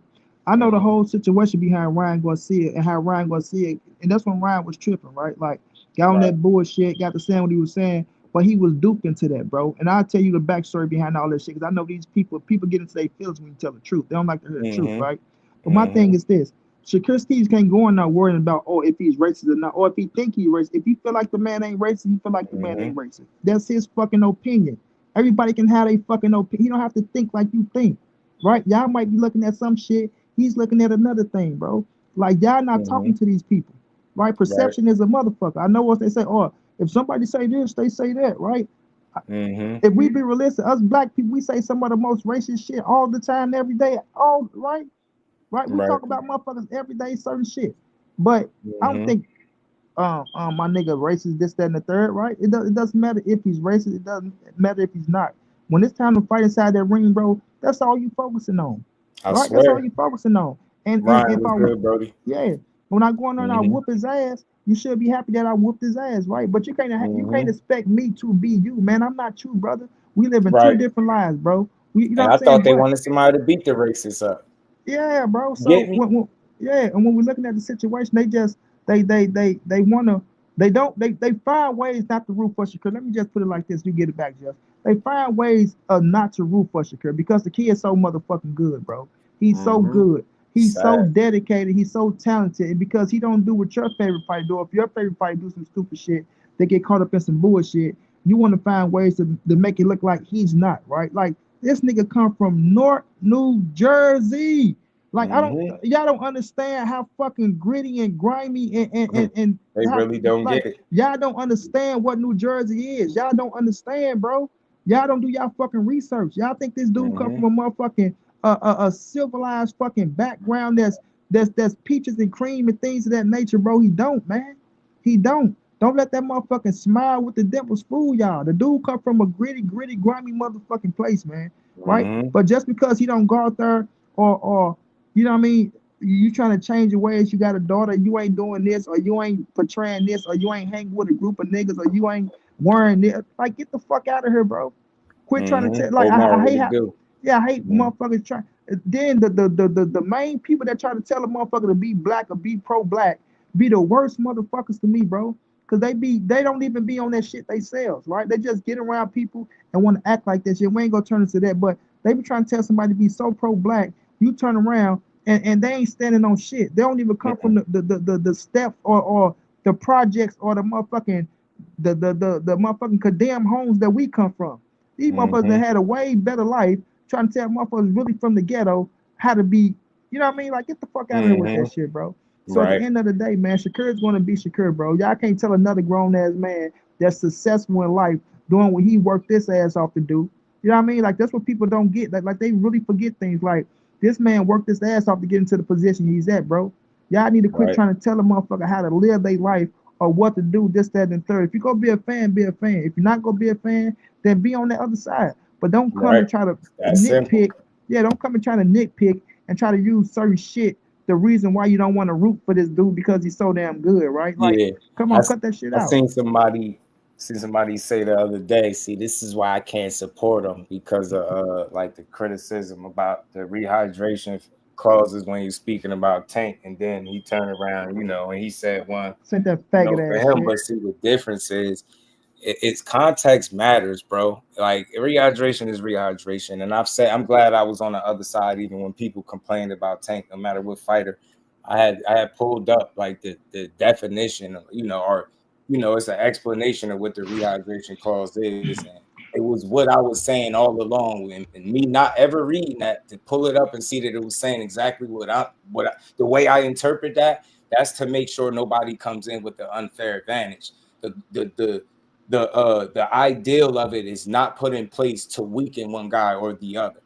And that's what people don't get. It's put in place because sometimes fights happen between guys that might be weight classes apart, so they somehow meet in the middle where both guys got to adhere to something. So you get what I'm saying? It's not giving the advantage too much one way or the other. And I pulled that shit out. She was like damn near verbatim what I've been saying. And I'm like, look at this. So despite how it makes you feel, when I see that this is why it's in place, I don't care what you're saying no more. So I was like, nah. And then you got guys that, will crunch down, make the weight. And I get it. I don't believe in the weight bully garbage much, but it's like you'll crunch down to whatever weight, and then you'll be 2 to 3 pounds, 2 to 3 weight classes above where you weighed in at. To me, that sounds a little crazy. Like, you get what I'm saying? And that's what rehydration clauses prevent people from doing. So you notice the people that are loud about it and are opposed to it are people that champion fighters that benefit from cutting weight and then blowing up after the fact. You get what I'm saying? Like, that shit is wild to me. So when I hear Shakur say it, you like, yo, I'm not that big. You talking about from 35 to 47, just go up there and just So I understood it. I don't care for it much because you already opened the door about, it's weak for somebody else to do it, so you can't turn around. I get that. But the guy was saying that's why he can't support him, because of stuff like, I'm like, yo, every fighter that we've listened to has contradicted themselves in one way or another, in more ways than one. Fact of the matter is, a lot of times when these guys are speaking as individuals, like it's no sitting down collectively brainstorming and coming up with something with your team, right? So you're gonna hear them speak like fighters as individuals, but when you really think about it and that's time to do business, you're gonna do the best business possible. You know what I'm saying? The part that they left out about Shakur, although critical to a degree of the rehydration, he also made sure he said, nah, he signed it, so he can't really complain about that. You signed it. So you know what I'm saying? Like, just is what it is. So let me touch on that, Just. Let me touch on that before you get off that weight. This is my thing, because I was talking to Keon about this, right? And this is real shit, because they was talking about Devin and the weight at 147, right? See, I ain't gonna go all the way around the loop, because Devin and them think they were slick on certain shit. But when you look at Shakur Stevenson, Shakur come from 26, bro. 26, 35, 40, right? If he goes to 47, right? That's what's that gonna be, his fourth division? Right? That's gonna be his fourth division. Oh no, wait a minute, hold on. 26, 35, 40. That's gonna be his fourth division. Devin started at 35. You know what I mean? And already was big as fuck. So my thing, and I know who you talking about, the cat that's talking about, we can't support him. You ain't gonna support him no way, because you just a hater of Shakur Stevenson. So who gives a fuck about what you think, right? Because if you're gonna say, oh well, I can't support him because he's talking about dudes, but you supporting dudes who put weight clauses in their contracts, then you a hypocrite your motherfucking self. So it really don't matter, right? Because like I'm gonna get on that town where I'm gonna cook niggas, because niggas think they, you know what I mean? But nonetheless, that'll be his fourth division, bro. Like, people only make it to 3, like go up 3 weight classes where you pushing it. 4 or 5, right? You really pushing it. You know what I mean? Like, that's just real shit. You're really pushing it. So, and you're testing yourself. Now, of course, you go see people that did it and done it. Salute to them, bro. But like you said, when we look at Shakur Stevenson, he's not a big dude, bro. He's really not a big dude. Like, he's really not. He's not somebody that started off here or he belonged at this weight class already. But when you look at the situation, when you're going up, the cats that you're dealing with. You know how big motherfuckers is when you're the fighter and you grew up with this dude. You really know how big this dude is in real life. You know what I mean? You know what he can get up to. You had conversations with him. You know what I mean? You've been around to know where this dude weight can go. You know what they can fluctuate to, and you know the reality of it. And that's why Build now, if they did want to fight Shakur Stevens, like the reality of it, that's why they was telling people, oh no, we supposed to made a deal to fight Shakur at 147 pounds for undisputed. Right. How the fuck you gonna make a deal to fight Shakur at 147 pounds at undisputed, not even knowing if Shakur gonna make it to 140, and not knowing if you're gonna make it to 140 for undisputed, right? So that's just bullshit talk. So at the time we had a chance to fight Shakur, y'all try to lowball him with the money and try to give him a flat fee to make it look like he really didn't want to fight. Well, we know all that bullshit. I don't even want to go around the world. We know what's up. Yeah, but it's just like, you're not stupid, bro. You're not dumb. You're not going to go up and say, "Oh, I'm just going to fight this dude because I said, look, it's weak to put weights, like you say, everybody contradicts. It's weak to put you know, the rehydration clause in the contract because no, but I'm not going to go up and like And I'm the not going to be confusion too, money Yeah. was the weight Yeah. thing. Like to do it, like when that's the weight class where you're campaigning at and you doing it.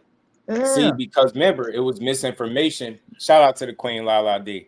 But it was some misinformation Lala, what's going on, love? Dehydration clauses on everybody. So he like, oh, you doing that in the same weight class you? That's weak. See, so I say context is everything. Context is everything. Led to believe that everybody he fight had one. Nah, he did it with guys that are going to be considerably bigger than him on fight night, and that's just being honest. The Ryan Garcia, that's how reality. big he look now. Fucking Mario Barrios, the dude is 6 foot. Look how big he is now. So that's the same thing. It's not like I'm just not misinformed and silly. It's not about being scared. It's about being smart. There you go, bro. In the ring with both of them. One of the first things he said that now Devin's he's bigger. He's a bigger guy. You know what I mean? You get it. Like naturally, you're like they say you could be fighting at 54 right now. Do you ever see Shakur Stevenson fighting at a damn 154? Do you ever see him actually campaigning at 147 pounds? No, that's because he's not that big. We don't have people. A hater or a person that don't really appreciate or understand how he fight. They'll tell you, well, nah, that's because he's scared. Nah, because you're not that big. You're not a big guy. You're 5'7". You're not that big. You run around. And I know you've seen the more recent shit with the weight bully shit, money when they were saying 175 pounds. Yeah, he made that post. Yeah, bro. I seen live streams. I'm like, wow, and he really fooled y'all. And then he posted in the next thing, yo, he 148 right now. They look as stupid in These dudes thought he was really cutting from 175 to 145. But it's mine. I'm like, I can tell y'all crazy. You know why he did it. Somebody came in here and was like, bro, I'm 170. Like, you get what I'm saying? That's not, that don't look nothing like that. He wouldn't look like that. Somebody had posted it on Twitter, like showing how they look at 175 or something. He was like, that dude ain't nowhere near that. I'm like, y'all push any narrative to tear him down. So it is what it is. Y'all spend the time tearing them down. I'm going to build it up. I'm going to go the opposite direction. But I'm going to be truthful. It ain't going to just be fanboy shit. Y'all just got to let the young man be great, yo. And Tio, you beat Shakur, you getting all his credit. Trust me. All the credit. I'm going to take the rest of the month, too. Glad it's January 31st for the rest of the month. I'm gonna take Fan to the match, just right. I picked Tank to beat Shakur, right? But I'm not a fool, bro.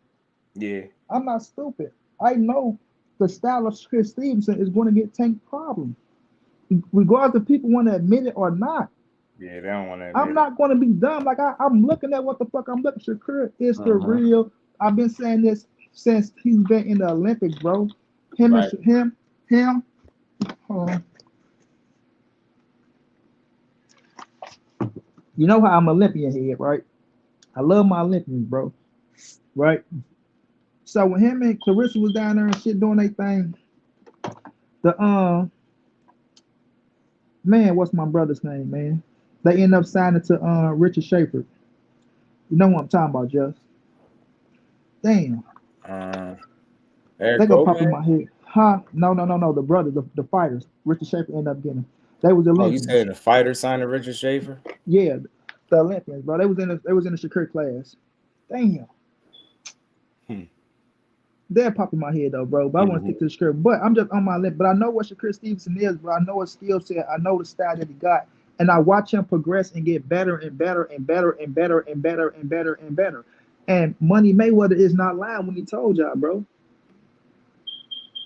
Right. Shakur is more skilled, right? He the most skilled fighter in the division. Tank is a bad motherfucker. I got Tank like that's my dog, Carlos right? Balderas. The Baldarius brothers. Thank you so much, bro. Shout out to Baldarius brothers. L Dub. Appreciate you, L Dub. That's the GOAT. The Baldarius brothers, bro. Love them boys, man. Me and Carlos, we cool and shit. I had an interview set with them. I fucked it up. But nonetheless, right? With the Baldarius brothers, right? That's my I love my Olympics. So when I'm looking at Shakur, bro, I know what the fuck I'm looking at. I see his skill set, I see his style, bro. who can actually. It ain't too many fighters that can stand in front of you, make you miss and make you pay. I mean, standing in front of you, make you miss and make you pay. Not bagging up, not moving side to side, not none of that shit. I'm talking about standing right in front of you, make you miss and make you pay, like Floyd can do. Floyd can do that shit. Floyd can stand in front of you, make you miss and make you pay. So when I'm looking at that style, bro, his style is a style that, and I said it's about Devin Haney, and I stand on this, right? I'm on record saying this. When Devin get out his head and stop letting people try to make him be a knockout artist, because he's not a knockout artist. Salute to what he just did to Brian Norman. Right. But if Devin get out his head and go out there and just stick to his skill set and box these motherfuckers, he's going to be even more harder to beat, bro. He's going to be even more harder to beat. You know what I'm saying? But when he stand there, he try to bang and trade with him. He drains himself because his defense is his legs. He's not his upper body movement and things of that nature ain't as good as people try to make it out to be. Right. You know what I'm saying? But his defense is his legs, bro. But once he stand there, he start draining himself. He got to sit down. That's when he start getting hit. But when we're looking at Shakur, bro, and we're looking at that style, and we're looking at what he can do, and not just that, he don't abuse his body. Like, he's one of them Terrence Crawford, Andre Ward, Floyd Mayweather type of fighters. You know what I'm saying? You have those caliber fighters that don't drink, don't smoke, they gym rats, they stand that motherfucker, they soak up the knowledge, and they just built for it. They those types. Jerron Boots Ennis is another one, right? Don't drink, no smoke, don't do none of that shit, right? So when we looking at him, right, and his skill set and what he knows what he is, and he believes what he is. And the thing about him is his mental capacity of not letting the fans control him to fight what type of fight that he want to fight in the ring. Because right now at this stage, let's be realistic, fam. Let's be all the way realistic. Just me, you, L-Dub, we all know this. Shakur Stevenson is not going to grow as big as Gervonta Davis. He's not. He's not going to get that type of fan base. Because we can tell what you is already, your style. People like to try to downplay your style for what it is. So he's going to be the one on the back end, like Terrence Crawford and Andre Ward, to be one of the last man standing that's going to beat somebody that they think is a top shotter, and you're going to get your praises at the end. Like, it's just the truth of the truth of the reality. This is just how this shit go in the fight game. We see the patterns. You know what I'm saying? Right. So Shakur's going to be one of them type of fighters that's going to, his accolades is going to match everybody's accolades at the end, if not probably have more, but he's going to get his just due at the end, bro, because he's going to be one of the last man standing. You know what I mean? Like, he's not putting himself in no position to have no problems or none of that shit. He loves the sport of boxing. He's doing what he's doing. So he's going to be what I see. He's going to be one of the last man standing, and it's going to be a bad motherfucker out there that he's going to take down. You know what I'm saying? T.O. is a bad motherfucker. I'm getting him just due, but he ain't gonna be the baddest motherfucker that Shakur Stevenson beat. I promise you that. But he's gonna be one of the baddest motherfuckers, and he gonna get his just due at the end. But to look at these dudes, to see how they try to do Shakur Stevenson and try to downplay him like he's if Shakur wasn't one of them ones, then why y'all saying that he's cherry picking somebody like a Teofimo Lopez who's a bad motherfucker? If he wasn't one of them ones, like that, let's think about that. Now. You know, but y'all want to say that he ain't this, he ain't that, he ain't deserving this, he ain't this, he ain't that. But you saying he's cherry picking the Teofimo Lopez, his first fight at 140 fucking pounds. He's cherry picking him, but he's not one of them ones though, according to you motherfuckers, right? How do that even make sense when we talking about somebody going to fight Teofimo Lopez, bro? Right? How do that even make sense? You know what I mean? See, what it's gonna take is for the real niggas to come back and start putting a foot up these niggas' ass. And bringing their ass back down to earth, bro. That's all it's gonna take, bro. The fact that it's more, I've never seen a fighter where people say they don't care about as much, they don't watch, nobody care about this and that, but they catch every tweet, every interview, every fight, and like they're still actively spending ample amount of time trying to tear him down instead of focus on the fight he got. So you're gonna overanalyze some comments he made, as opposed to all the shit that your favorite fighter is doing. That's why I've lost respect for some of these people, because they showed me that this shit is not about boxing as much as it is about a narrative. Let me see how I can sit up here for 3 hours and tell y'all how this dude is fake, how he see what he said here, he said this, and he's doing that, and blah, blah, blah. And it's just annoying. It's like, I'm so glad I fight the fight I fight. I'm staying in my lane, and I owe that to the people that listen to me. I will not just be another dude up here slandering fighters to make the guy that you like the most look good. Like that shit is like the weakest of the weak. Shout out to my brother Mike Kirkland, always supporting, man. Appreciate the unbiased boxing talk. You know it, man. It's about for me, man. Staying just right in that pocket and staying true to the people that listen, man. We not doing none of this fake stuff. But shit, man. Speaking of this, Jay Grant, what it do? They've been forcing these conversations where they don't fit. And I had seen my guy sent me something. I know it's just being rumored, but it keep being said at this point. This is like the second time I'll say officially somebody came out and mentioned, about a pit bull cruise in a tank fight. You know what I'm saying? But I'm like, that's not it. You know what I mean? But I ain't got to shit on them to make the point. But if that was the other shoes on the other foot, man, they'd go crazy. That's why I say, man, the best fighters in the world, especially in this internet era, have the most false narratives pinned on against them. Get the most jackets, attached to them. People don't want to really talk X's and O's boxing, how that fight looked, what this fight could look like. They want to talk about the All My Children General Hospital. You see what he's tweeted, and that's going to be the focal point rather than the challenge that he's taking. That a lot of y'all to make you uncomfortable, but the fact of the matter is, what he's doing, got asked to serve somebody to do for the longest, and they didn't do it. So now, instead of just giving credit where it's due that way, you're going to find a way to diminish with it. It's nasty, but Keith was good with it. Jake test positive, coke, and roids. I didn't see nothing. I ain't hear nothing about that. Shout out to Jay Grant and shout out to Lala D. Man, yeah. I swear, man, because I'm going to talk shit like I was throwing punches. He stepped on Tio the way I think. I'm telling you. Boy, I've been saying too much hate, and that shit been weird. He said, I'm like, damn, y'all don't like boxing for real? Taking the challenge. I say he fight, he spar, only fight people he spar. Remember, it's the top rank diet. Even though dude is still a top rank, that's still part of the diet. Ain't that outside of what you've been doing? Ain't that the 50-50 type of fight you said you want to see him in? Did you say you want to see him prove all that shit he be talking? There you go. And it makes people uncomfortable because in the back of their mind, they know what we know what they feel and what they thinking, man. Ask them to put their money against. Ask them put their money up. And that's why it's uncomfortable. If they really thought it was about him losing, and you're not saying that he can't, anything happen. Teal got a chance to win. That's why it's a 50-50, right? But they in their minds, they already have it like, nah, he can win this shit. So we just gonna shit on the fight. We ain't about to really talk about that, man. Because he beat Cambosis, man. That ain't nothing. You about to fight. It was like, and there we go. It's like, man. Oh man. And I noticed something. Him and Corey got more in common than I thought. They get a lot of fucking Devin Haney. Devin Haney and Shakur Stevenson get a lot of hate. That man beat a guy that people say was getting knocked out by, myself included. He beat him. Now he go move on. He tried the Rolly fight. Rolly ain't available and still ain't interested, right? And then he moved on. Barrios is fighting Ryan. He said, Lewis Crocker, what up? And now they about to trash the fight. It's like, y'all don't like boxing. Y'all like tearing these dudes down. He's not doing nothing wrong in the sport of boxing right now. He literally fought the dangerous guy at the first official fight at the weight. It's nothing more you could say. And look who got in common. Now, you could say the Ramirez fight was a 47, but you get what I'm saying. It wasn't no catch with none of that. It was a 147-pound fight. And look what he did. Moved right up, fought the dangerous guy there, champion. Shakur moved right up, fight the dangerous established guy there, the champion.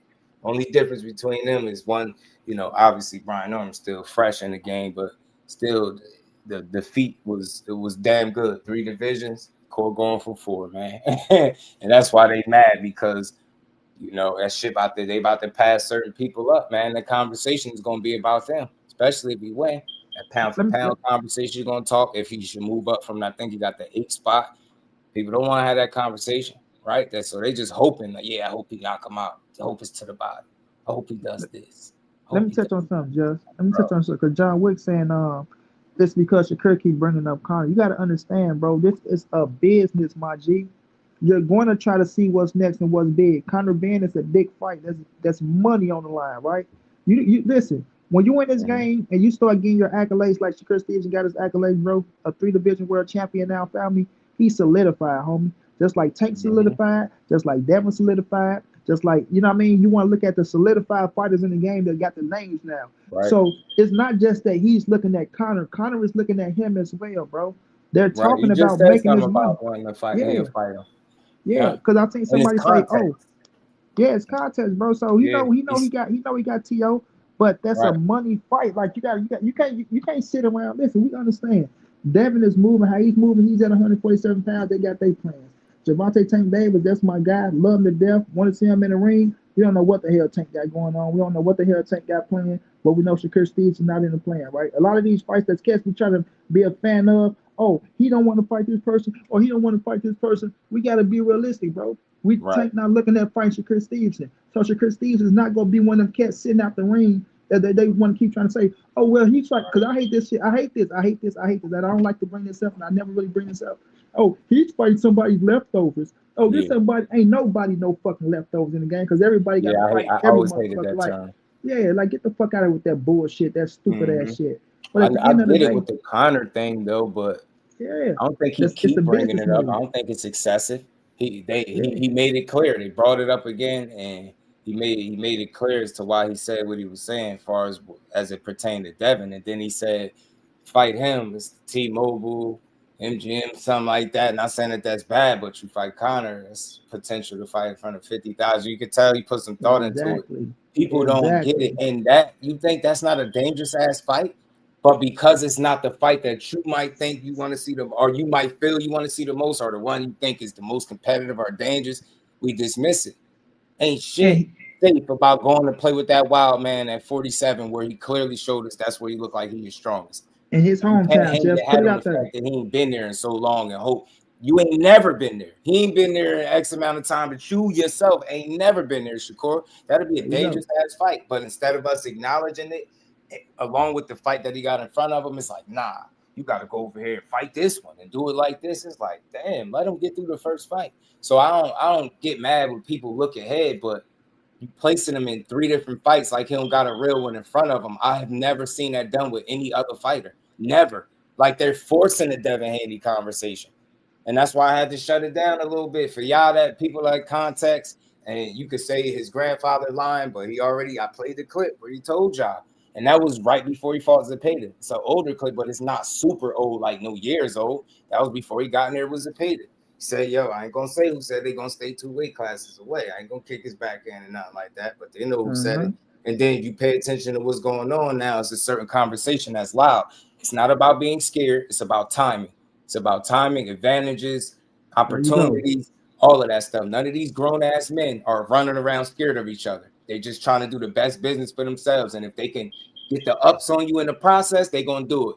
It's nothing that's not against the rules. It's just part of the game. And some guys are smarter than others. And I think that's why that conversation is getting loud again, especially with him going closer, to the 47 division with the 140 fight. So I get it, but I have never seen people dismiss a guy fighting the best fighter he's going to fight in his career.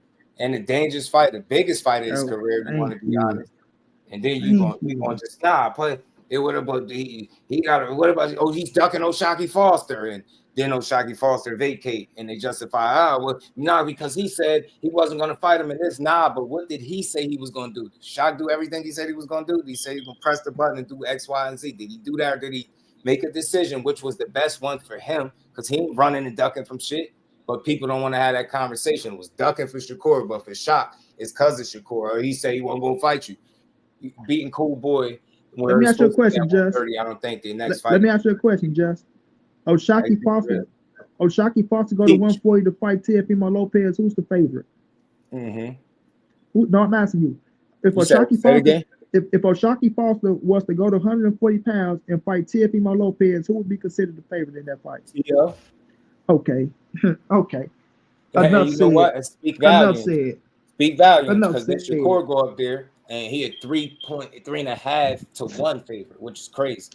Everybody's strategic facts, Joe. That's the real conversation I want to have. Shout out to Teach. Nobody is running, ducking, scared like these simple surface level ass people. But guys are trying to do smart business and the best business for them. And truth be told, I like all the conversations I'm hearing about Devin Haney in terms of like his name in a hat with other fighters. That's how this fucking should be, because they were trying to write him off. I'm glad he's still here. Glad that fight could be a possibility if they could figure it out. And I want to see it. I want to see how far he could take it. I want to see come January what he gonna look like in there with T.O.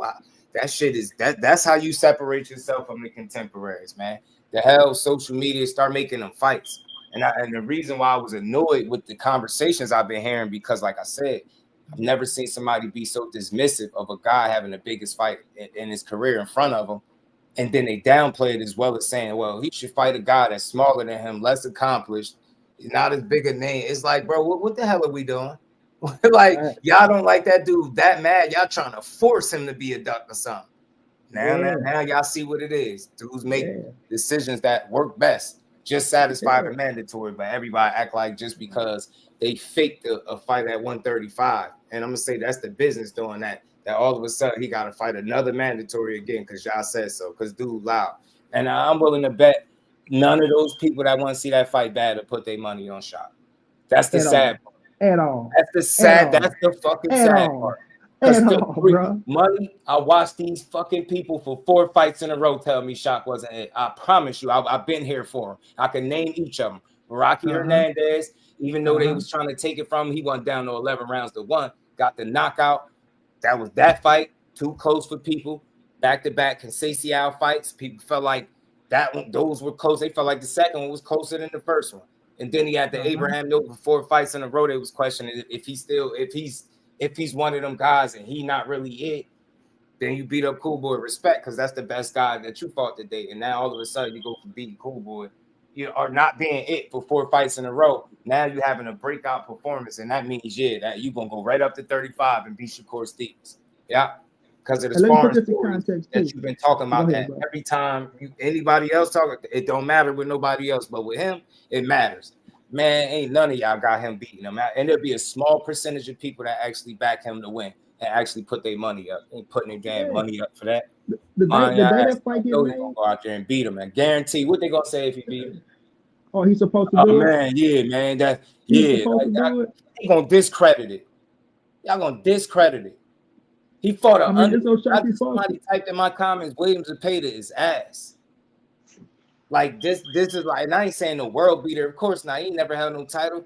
But damn, that's not a solid competitor. That's not a good challenge. No.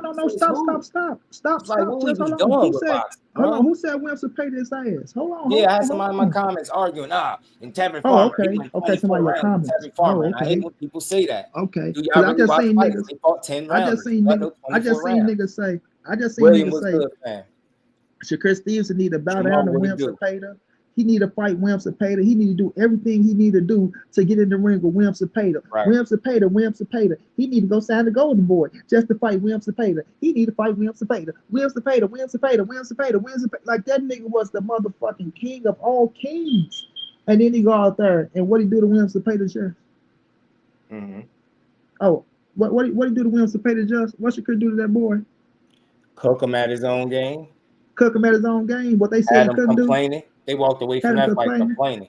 His defense ain't as good as y'all said it is either. I was like, bro, I don't like y'all. Come on, man. I bet your favorite fighter won't stand in front of him and he only landed a 27% clip. I can bet everything I own.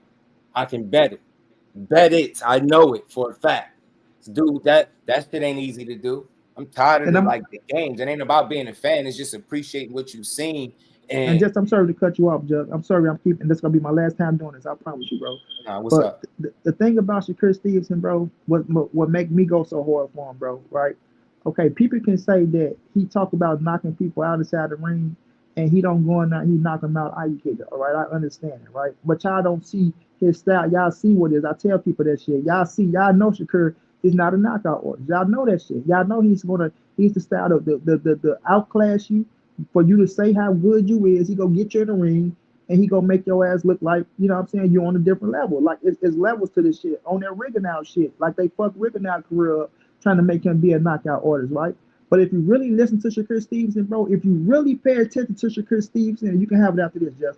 If you really pay attention to Shakur Stevenson, listen to what that little dude be saying, bro. And I'm sorry to call you a little dude, Shakur. Listen to what that dude be saying, bro. He don't lie. He don't lie. He do not lie. He do not lie. He do not lie. You can fact check the shit that he be saying, bro. You can listen to what he say, bro. And I do my research thoroughly, my nigga. I do my research thoroughly. Contrary to belief of what these motherfuckers be doing out here, what they be saying out here, I research so much shit because that's what I do, just. The dude do not lie, bro. Now, like you say, everybody contradict themselves a little bit. It's the fight game. You go talk, right? You're human, right? What Floyd say? I'm human, right? I contradict myself, right? Floyd said all the time, right? So it's going to happen in this type of business. This is not you have an agent that's fighting for you type of business. You have to fight for yourself in this fucking business. You have to fight for yourself in this business, especially if you're on that level. Otherwise, you're not going to get nowhere. But okay, you'll have a little contradiction because we can listen to people that say, and Tank is my motherfucking dog. That's my Negro. But that nigga said his list contains Devin, Shakur, this. Then he turned around and say, I never said I was going to fight Shakur. I'm like, Tank, nigga, you just said he's on the hit list. I just made a video of you saying he's on the hit list. You know what I'm saying? Right. So everybody contradict their fucking self. But yeah, Shakur, at some point, it just happens. It's a natural occurrence. It shouldn't be a death sentence. It just happens. Go ahead, Jeff. My bad. Nah, and it happens when people change their mind. Sometimes people change their mind. And look, I feel you, John Wick, man. You ain't gotta, praise the pay. There's no world beater, like I said. But we up here saying the guy that won 33 fights in a row is ass based off what? You saying film don't lie. What's the film saying? That he do some things wrong? That he got what 37? What he have? 27 knockouts, 33 wins, and 27 knockouts. Right? It's a difficult one for people to deal with. Everybody ain't gonna go in there and do what Shakur did. That's the conversation you don't want to have because it's not popular. The people's again, favorite fighter could not get out there and stand right in front of that man throwing upwards of 100 punches around at you, and they landed a 27% clip and they be good. I'm telling you, that's so. Is Zepeda ass? Is he the best thing ever? No, but ass is a stretch. That's where boxing is at. Boxing is in a strange space where we can't give guys credit for being quality. No, that's terrible. Like, we in a terrible space. Think about how many of these fighters fought a guy that's lesser than Zepeda, wins and all of that. Lesser guy. Like, you ain't never heard nobody in boxing talk about this dude being pillow fisted and ass until who fought him? You ain't never heard nobody call Teofimo Lopez the cherry pick until who fought him? No matter who the man's fight, it's gonna always be a problem. He could beat some of these dudes' favorite fighter, and they still gonna say something. I'm telling you, I don't overdo it. I ain't no super fan of nobody. I just speak the truth. People got to start being real with themselves. He really just fought a fight, fresh out of fighting a fight. I know I can call people out by name that was saying wild shit in chats, wild shit on live streams, and he proved all of them wrong. None of them got up there and gave him credit for it. You know what they want to talk about? He almost got knocked out in the third round.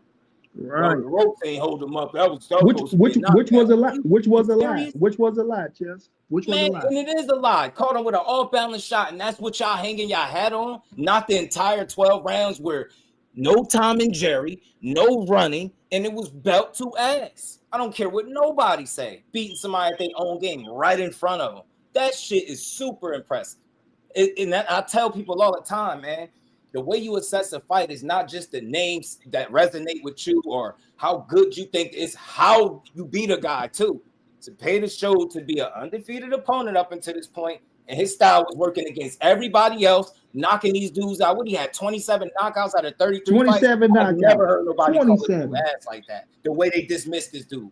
Nah, that's what Shakur made him look like. So in your mind, because you ain't never said William Zepeda was ass in the ring until that. Yeah, now he ass. Nah, it ain't he ass. Just in there with somebody that's better. And when he said levels, he showed the shit. No running, boxed him down. You say he don't throw punches. He combinations fighting this dude off him, smiling at him, doing the Philly shell shoulder roll and shit. He doing this shit right in front of him and cooking him. William Zepeda got out the ring and said, what? He said, I felt like I was standing in front of him too much. Don't you think that would be the ideal positioning for a guy that's trying to break pressure and throw a bunch of punches? You ain't never heard him get out the ring with nobody and complain about being in front of his guy too much. Just want that people to let that sink in. Think about what he said. He ain't get out the ring talking about he can't punch, he pillow fist. He respected the power and went it so far to say, man, if he ain't have hand injuries, he'd probably be hitting even harder. It's like y'all just don't give credit. That's what annoys me. I don't care about the criticism and your assessment, but just be real with yourself.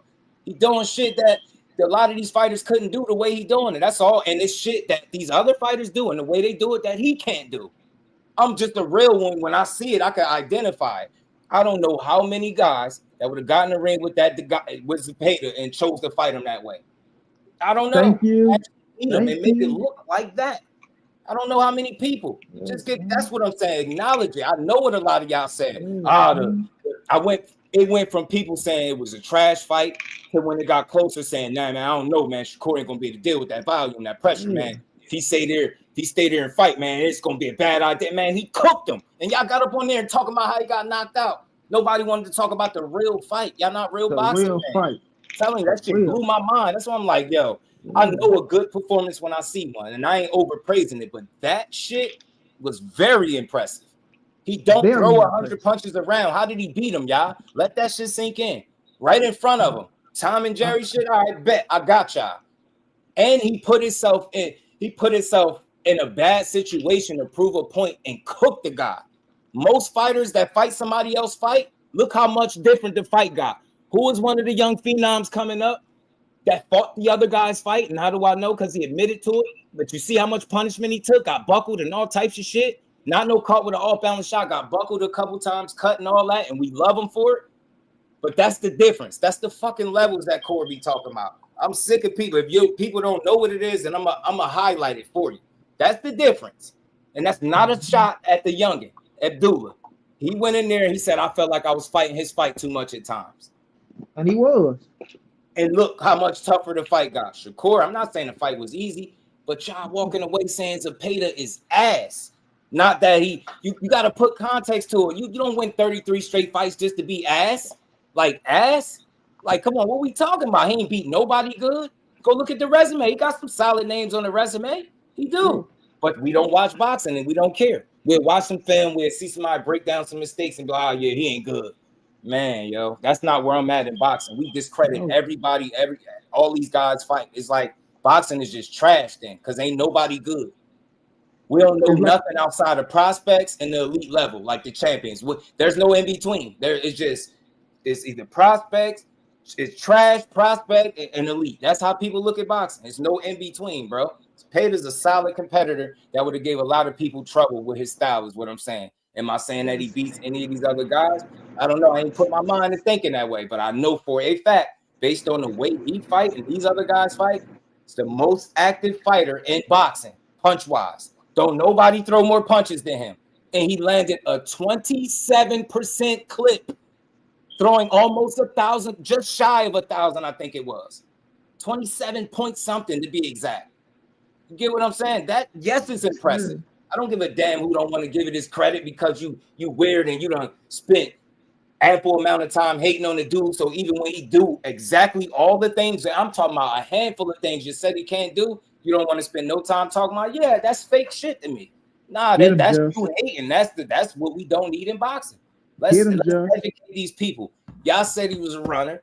Y'all said he was scary. Y'all said he couldn't handle no punching power. Y'all said he couldn't handle no pressure, the volume. He went there and painted a fucking Picasso, and they got out the ring. Well, yeah.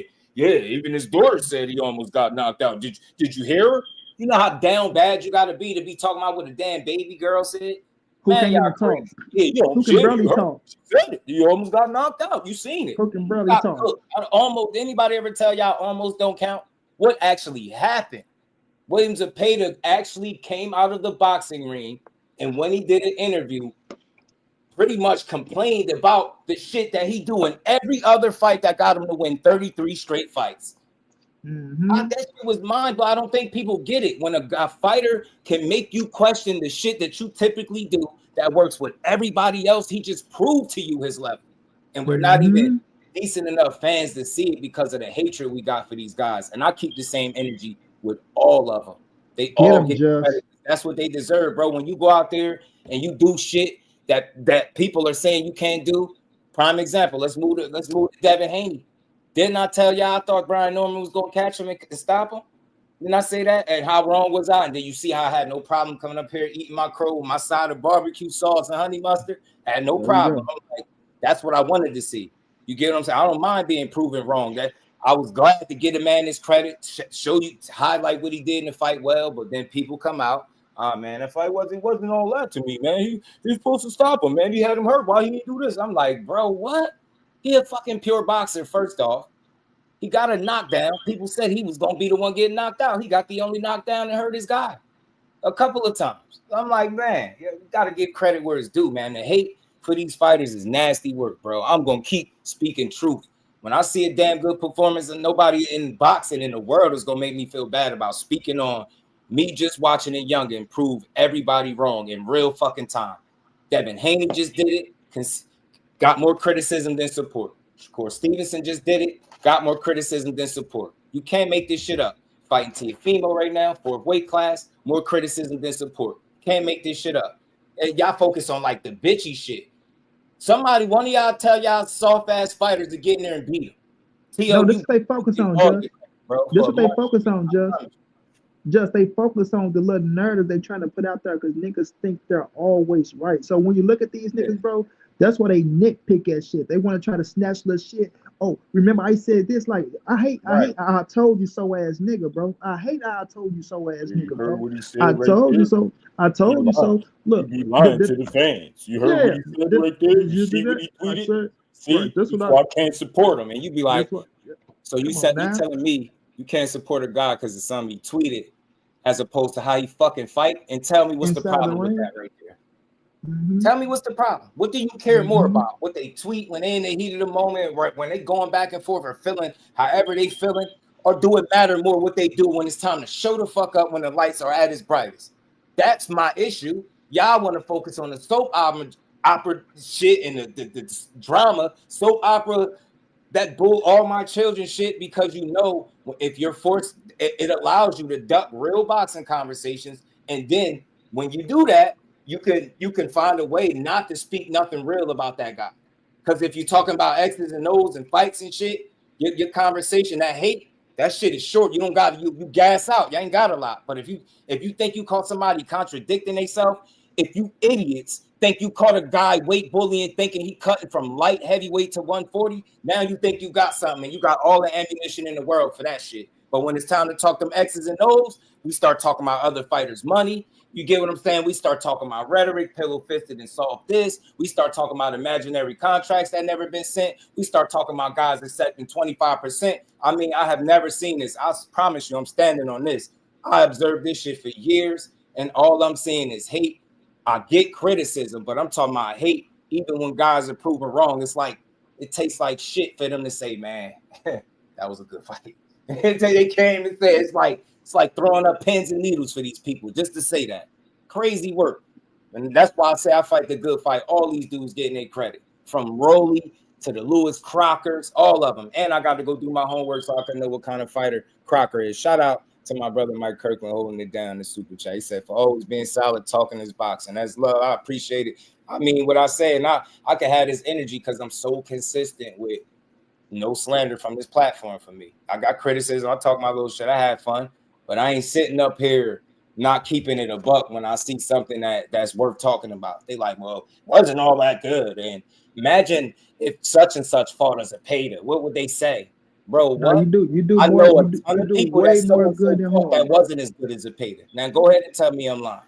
You do way more good than Horn. That's how they watch boxing, money.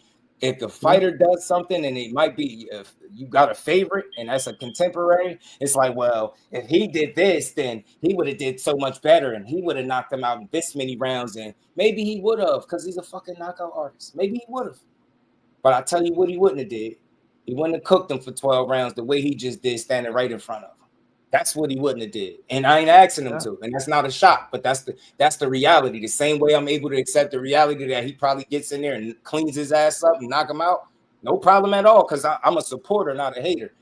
But let me say, we're asking him to do what their favorite fighter do. Yeah, he ain't knock him out. He's supposed to get him out of there in 3-4 rounds. It says who?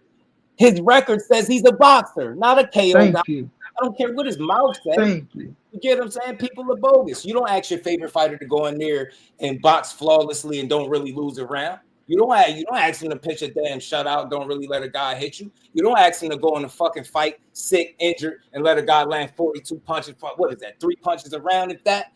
You don't ask him to do that. The same way I'm not going to ask him to transform. He got to, morph into another fighter on the night just to impress you. These dudes not fighting just to impress you. They kicking ass. And when you stick to what got you to this level, I'm going to always respect it. Only in boxing, we asking guys to transform into a different fighter on the night just because I said so. If you're really good, then you should be able to knock this guy out in 3 rounds. It's not even how you gauge it's talent. Right? That's silly shit. Anybody can be caught with a punch and knocked out. It's so dumb, man. Right. You see these guys in here, and I'm speaking for the pure boxers, not Shakur, all pure boxers. These dudes got a tough fucking task. They got to get in there because they don't typically gain a knockout. They got to outthink you 3 minutes at a time, all the time. Do you know how long 36 minutes is with your hands up fighting? Go try it. I dare you. And you in there with people that could clean your shit up. And you talking about, I ain't got my best weapon and I'm sick, probably shouldn't be in here. Go ahead, man. A lot of people favorite fighter would never, and I'm standing on it. Telling you. Yes, they doing the pure boxers like they're doing the pure boxers like they're doing it. You got a person. He proved you wrong. He better than you think. And I know it pains you to say that if him and your favorite fighter fought, you don't know who would really win. You would just be hoping. You don't know. You don't know because he is that good. Hey, Jeff, they doing the pure boxing like they doing the running back in the NFL, bro. Like straight up. You feel me? Then let me say this to John Wick, bro. When I said I told you so ass Negro, I'm talking about in general, but that's not aimed at you. But it is aimed at somebody who I am coming to knock off their little half horse in a minute once I come all the way back in this boxing shit, once I get shit together, right? Because it is I told you so ass nigga out there that it is aimed at that y'all will know really, really soon. The I told you so ass nigga I'm talking about, because I'm going to speak his name and we're going to go at it. And I'm gonna bring his ass right back down to earth. But no, it's not aimed at you, bro. It's just the fact that when you look at shit, they want to be out here like they nitpick at certain shit. And they, like just said, they follow Shakur every fucking move when they wake up to when they go to sleep. They follow everything he do and try to stash some shit up to try to add on to the narrative that they trying to push to try to discredit him. But you can't discredit that dude because, like I say, the one thing about Shakur that he got over a lot of fighters, bro, he is mentally tough. You can't break him. Like you can't tell him what to do. You're not going to tell him what to fight. And I see that because certain fighters can get carried in interviews, right? If you really pay attention to these fighters in interviews, they can get carried in the interview to where the interviewer can make them say some shit that they really don't want to say, but they'll say it. When it comes to Shakur, he gonna speak the truth. He gonna speak the facts all the time. Like, first of all, like this shit. Well, let's get this all the way understood when people like to try to bring up this brother shit. Oh, it's no brothers in boxing. Oh, that ain't his brother. It ain't this. It ain't that. Listen, if you come up with some motherfucker from the bottom, bro, if you come up with somebody, you see that person coming up and you coming up with him, brother, yes, he is his brother. Just like Terrence Crawford look at Shakur Stevens and say, that's my brother, right? Terrence Crawford, real quick, I got a good one for you and to keep cooking. As far as the brothers, I just wanted to add to your point. It's crazy how, just real quick, Shakur Stevenson, Keyshawn Davis, his fake brothers, but he done been with this man while he was depressed in a mental institution. When he got out, he was right there. His kid was born, he was right there. They done broke bread together. They got real years in where the only thing that would probably make them closer is blood, right? There you go. But I would get up on YouTube and call people that you never fucking met a day in your life. Never. Oh, that's my bro, that's my bro, that's my bro, that's my bro. All because y'all got the same type of boxing opinion. You got the same boxing opinion. Y'all got all these fucking bros on YouTube and on social media. People you never fucking met in your life. Never met. Y'all agree on similar boxing topics. But then when you got two people that done fucking broke bread with each other, then been with the man at his lowest moment and telling y'all, being transparent and honest with you, like, bro, I done seen the guy at his worst. That is not somebody I want to fight. No amount of money is making me do it, man. Like, basically, get out of here with that. Nah, bro, some shit is deeper than the money. And I understand one of us, like the let's say the working man that don't box and ain't making these millions of dollar paydays. I could understand us looking at it like if it's a brother in the world and we ain't never been making millions of dollars for fights. You get with us being more willing to do it than people that's already in position making that type of money. Some shit deeper in money. And then people that understand that, it's like you don't got no friend, you don't got nobody you respect that. You know, you just won't want to put a hand on for no amount of money. And like I said, I get it being in our situations, like we ain't making no whatever millions you think these guys are getting to fight each other. So somebody tell you, hey, money, I'll give you X amount of money to fight so and that's your brother. Yeah, we gonna do it. The way you think of it is different because you're gonna think about securing the bag, what you could do with it. But when you're already been securing the bags and it's been proven that you're not each other's biggest fight and there's no demand for y'all to fight, we can stand on our square. And this is where I'm at with it. If you really want to see the fight that bad, then people need to start talking about what they're going to pay him. And you know what's interesting? I'm going to pass it back to you. Nobody within the business of boxing has ever talked about putting that fight together. And that's the part people ignore. Never mind what them two are saying. You ain't never heard a single person like, yeah, we're going to put this fight. You ain't never heard it. It's a dead argument. Moot argument online. I swear it is. Shit deeper than money. I watch you be depressed.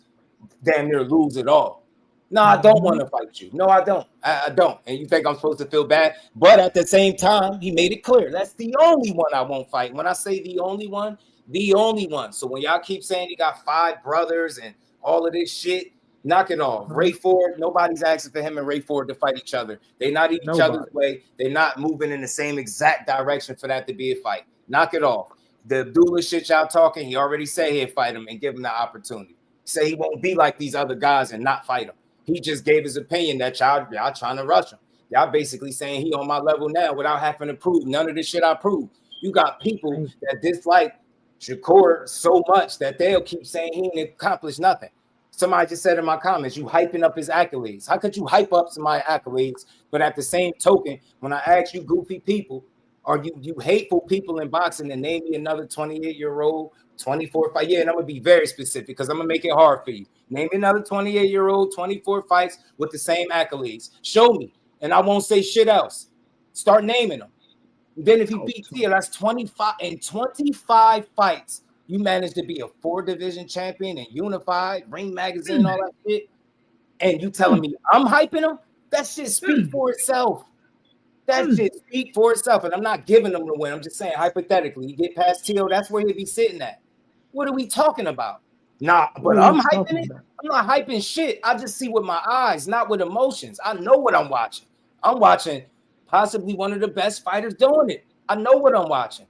That's why it's going to take these special guys to beat him. It is. It'll take a guy like Tio on the best night of his life. Yes, it is. Can Tio win? You absolutely. Yes, and I mean that, and I'm serious when I say that. I get in there, that shit ain't going to be, you just going to get in there and just walk through, man. It's just going to be walking apart. But I think at the end of the day, I know who I feel like getting a hand raised and for why.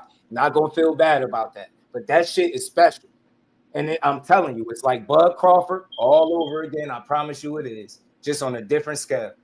Everything he do, continue to say what he's not. Now you got people questioning if he undisputed because he ain't pay some extortion fees. Because I'm not even calling them sanctioned fees, extortion fees. Can't make this shit up. People are not appreciative of the sport no more. It's just all about I gotta make this guy look better than you.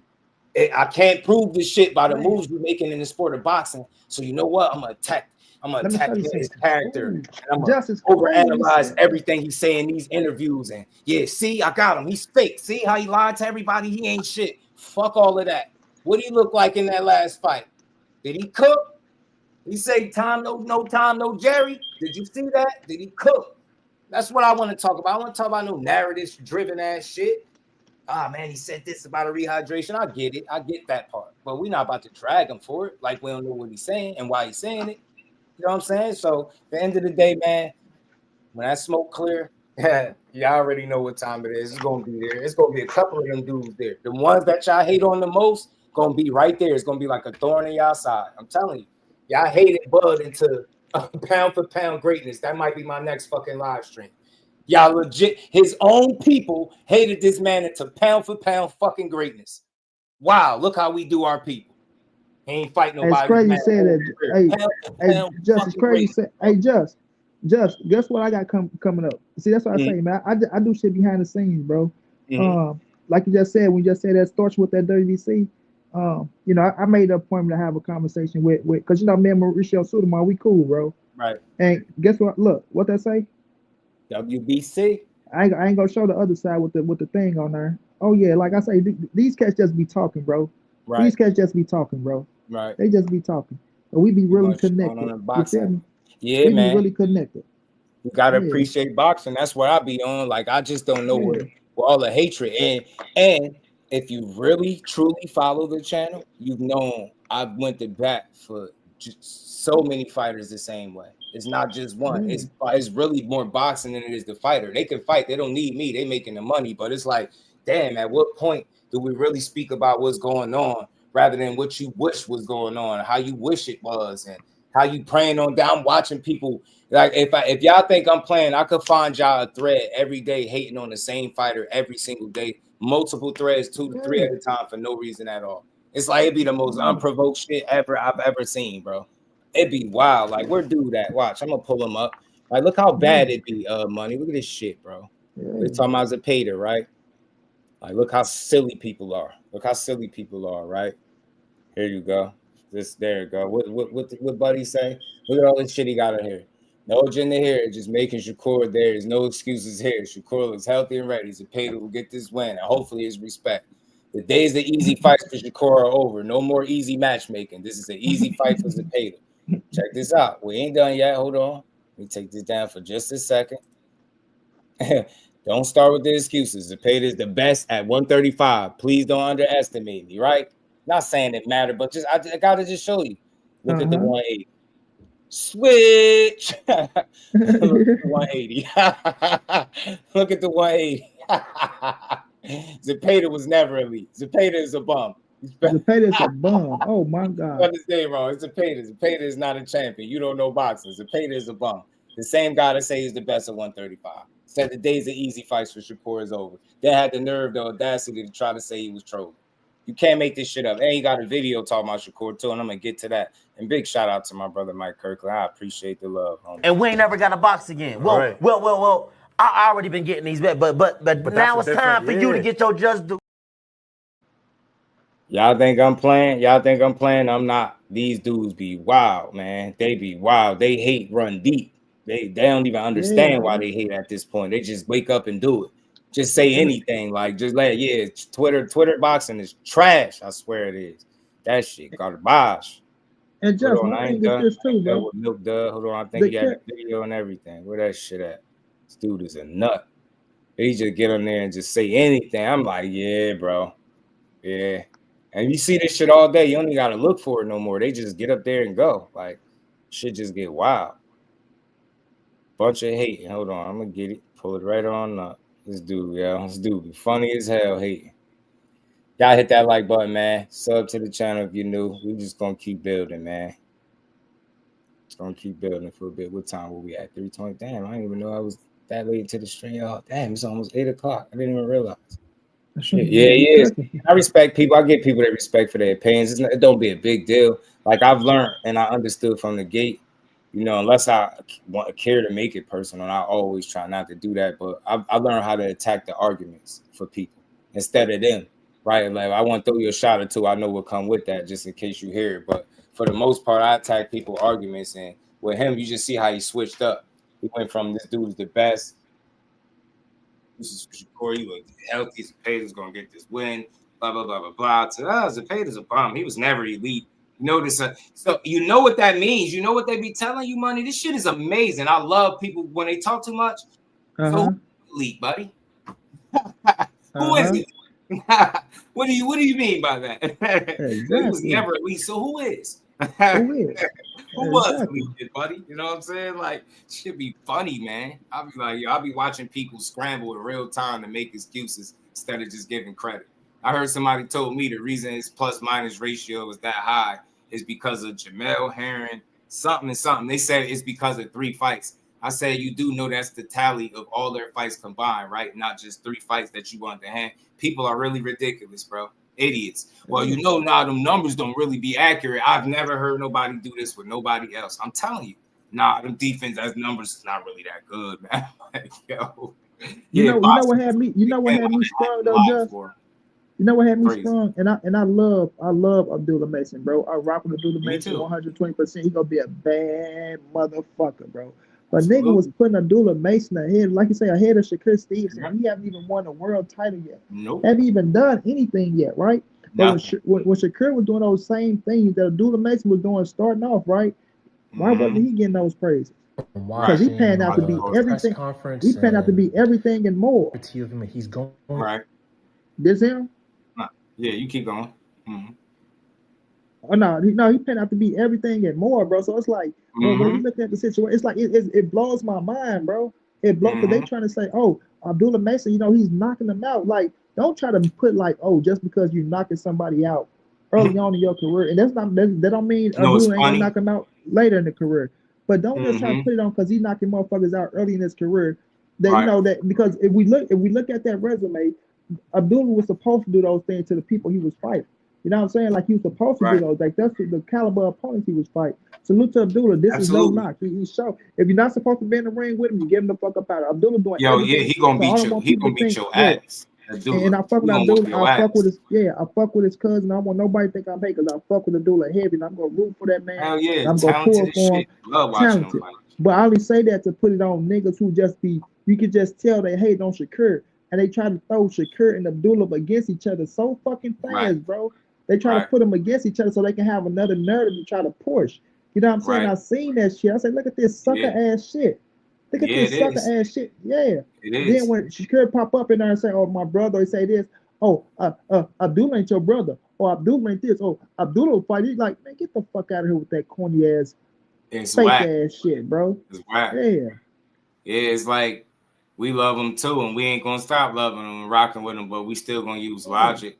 Do you like him more than him? Can you say like, all right, he punch harder and little shit like that you like? But somebody told me he got more offensive tools. Like I gotta stop capping. I'm like, yo, that's your opinion, bro. Like the difference is Shakur know how to use his offensive tools without taking the punishment. That's not a part of the game that dudes master just yet. Y'all keep talking all this knockout shit. He'll just knock him out. Did he just knock out Sam Noakes? And it was a couple of other guys on the resume, smaller guys, some of the dudes that brought up from 26. He didn't knock every last one of them out. He don't got 100% KO ratio, but he don't have to have one. But this whole notion that, he's just going to knock him out. He could do this and that. He haven't fought nobody nowhere near that level. I ain't saying there's no way he's going to improve it, but I'm sorry to stop you, Jeff. And another thing. Crazy. Hey, Jeff, Shakur has never been on the canvas neither. Nope. And that's no and knock. I wasn't knocking him for that. But that's no knock. That's no knock. It's no knock. Right. I was highlighting that. That's the difference between them two. He know how to beat you without taking the punishment. Abdullah Mason is still in the process, in my opinion, of mastering that. He gonna get it, and he's gonna be deadly. He already deadly. But once he starts slowing fights down, get what I'm saying? Everybody get to that point where you just reach the maturity and you understand, I got 12 rounds. I could pick my shots and break this dude down because he's not remotely as talented as me overall. As he's not as well-rounded as me. I'm willing to bet money he could have made that fight easier. And I would love to interview and talk to his dad because I'm pretty sure his dad would agree with me. And I would love to ask him, what do you think about, what you think he need to improve on, what areas. I love those real boxing conversations, but I'm always had the utmost support and respect for Abdullah. He doing it the right way. He don't over talk it, oversell it. He getting there and commits to beating your ass. And if you don't belong in there, like Money say, he gonna polish you up, pack you up, and get you the hell up out of there. And then he going on to the next. But he's still young. What is he, 21? Somebody say he a baby. He is. And wait till he's crossed that threshold where he start to really get, more experience in the game. And like I said, it's just all about just a little bit. I ain't saying change nothing, but that patience that I'm speaking of is the same thing I think Shakur was speaking of. And that's what helped you avoid getting knocked down twice in the same round. You didn't get knocked down because your chin is garbage. You didn't get knocked down because your defense is garbage. You got knocked down because you wasn't on point. You get what I'm saying? You being too aggressive, overly aggressive. He used that against you. You get what I'm saying? You being a little bit complacent, right? Not being fully aware of what was coming back. You was just thinking about getting yours off. And that little bit more patience is going to be the difference between him, picking these guys and taking these guys apart with minimal damage. And I obviously think that's a part of the game that he can develop, because I think he could have started it with that fight. But I'm telling you, if that man is able to do that, you're going to have a lot of trouble dealing with him because he get to it. The last thing you need is him being more calculated and patient, picking the shots more instead of like, you don't got to force the issue. And there was certain times where he was forcing the issue. When you seen him get knocked down for the first time in his career, he was forcing the issue, especially after the second time, getting right back in the fire without reassessing the situation and making sure he don't land that shot again. Once he get past that, bro, man, oh man, Dulu's gonna be hurting people left and right. I think he get people hell right now. A little more experience in season, forget about it. Forget about it. That dude gonna be a dog. Jay Prince not gonna have his 2 major dogs. Nah, that's what people don't want to acknowledge, but you know. Unless it's money that they can't refuse, and I don't see that right now. But we'll see. We never know how things change, man. People change managements and stuff, right? No, Corey ain't going nowhere, man. They got the gym pretty much. That's named after his ass. So he ain't going nowhere, but you never know. I would love to fight if they could do it, but I just wanted to make sure I gave the youngin his just due because he doing exactly what people said he wouldn't do, can't do, not willing to do. Not trying to do, you get what I'm saying? Like he just want to stick around and not be good and just fight easy fights. So listen to this guy. You know, I just came back from watching the press conference, and I'm gonna just say this, man. I feel bad for Shakur Stevenson because he's going to lose badly to Teofimo Lopez. I feel Teofimo Lopez is gonna use this fight as a statement. This will be a statement fight for Teofimo. He's going to embarrass Shakur Stevenson. Like, it will not be a close fight. When I say embarrassed, I see that Teofimo Lopez will use this fight to show that other promoters and other establishments can use this fight as an example to pay Teofimo Lopez his fair share. I just don't see how Shakur Stevenson will beat Teofimo Lopez. I think in this fight, in my opinion, Shakur Stevenson will revert back to his old ways. He'll try to throw low output, try to jab a little bit and keep his distance. The problem is Teofimo Lopez is more athletic than Shakur Stevenson. He has more experience than Shakur Stevenson. He personally, with me, I think they have the same amount of stamina. I think he's stronger. I think Teofimo Lopez, he loves to take risk, and he's just as skilled. People act like Teofimo Lopez is like Valdez, like he's just. And nah, he's not Valdez. That's Teofimo Lopez. He better than him. He probably. I wouldn't argue with nobody that say Teo is more athletic. He got explosive athleticism. The punching power is not as explosive as it was a lightweight, but he still can crack you. And I think thinking that he can't punch would be a grave mistake. So, Corey, he ain't about giving nobody no damn freebies, no way. So some of the stuff dude is saying in here is solid. And look, I honestly don't even know if he be trolling or is one of those dudes that just willing to go out on a limb really far out there, and then hopefully you be right. And if you're right, see, I told you so. And if not, you just say you was trolling like he just did in the other little situation with Zepeda. This Teo has an amazing amateur career, and he's fought Olympians. The Twitter guy that I don't see most people playing some of his videos. I've been laughing at is Josh Taylor, the one that wrote Tank to like a. Where I already told you earlier that a lot of these guys don't even want to fight video for Tank Davis. I will always. Teo takes risk. So I think that least risk type of approach that Shakur is going to do, Teofimo Lopez is going to bum rush you and going to throw a barrage of punches on Shakur Stevenson. And Teofimo Lopez is not the type of fighter like Valdez where he's going to keep his head forward. He's going to slip. When you throw right left hand, slip uppercut. Slip right hand. He's going to slip, and he's going to throw a lot of punches on you. So if you're going to just do these 1, 2, and then keep your distance, there is no way you're going to beat Teofimo Lopez. And like I said, I think even though I watched the press conference and he didn't really show it much, I think Teofimo Lopez is very angry, very pissed. I think he wants these big paydays, and he's going to use Shakur Stevenson as an example to show all these promoters that you pay me my money. This is what I do to you guys who put guys on the pound-for-pound list. Okay, you want to put the Shakur Stevenson on the pound-for-pound list? Let me show you what I do to pound-for-pound fighters. Let me show you what I do. The same way I do to Vasily Lomachenko, let me show you what I do to these Shakur Stevenson. You put this guy on the pound-for-pound list, I'm going to embarrass him publicly. The same way when his father was saying, he's never been on this stage before. What elite fighters have he fought? These guys, same thing with Teofimo Sr., they're pissed off. They're not coming in to just take this fight easy. They are coming in to hurt Shakur Stevenson. They are coming in to embarrass Shakur Stevenson in his own game. That's always so Shakur, if you're not going to have any high output, I'm telling you, Teofimo is going to embarrass you. He's going to embarrass you. Every time Teo has an elite tough fight, he always proves them wrong. He always outshines them badly. He doesn't just beat them. He embarrasses them. If you think Teo is soft, I'm sorry, Shakur, you're going to have a long night. Long night. So, all I can say, don't cry. Shakur, don't cry. When you lose this fight, don't cry. Take your L and give Oshaki Foster a chance. But yeah, when Teofimo Lopez wins this fight, hopefully he can go up by Devin Haney or the Ryan Garcias or even Rolly Romero, his brother. Because like I said, there's no friends in this industry. There's no friends in this industry. But like I said, there's no friends in this industry. Teo's not out here to make friends. He's out here to secure his family. He's out here to make big paydays, and he's out here to make a statement. It's embarrassing that people are not even talking about this guy. So yeah, I have Teofimo Lopez winning it convincingly. I feel that he will come in, he will outshine. He's going to throw a lot of high output punches, a lot of body punches. I think that Teofimo Lopez is going to make Shakur look bad at his own game.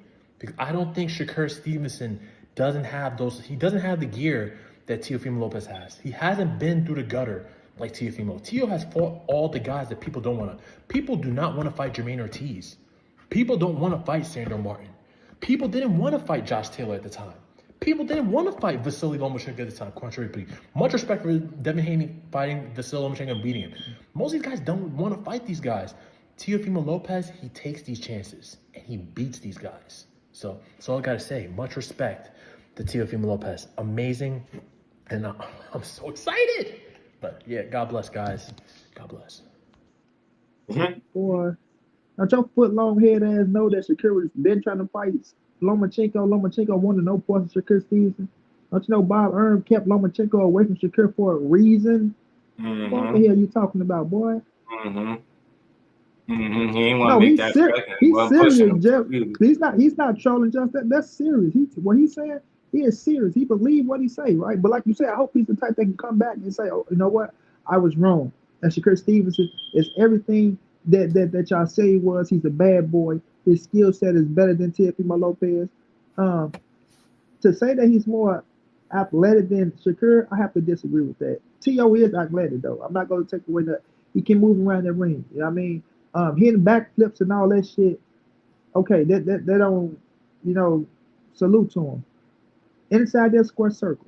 And that bell go ding ding.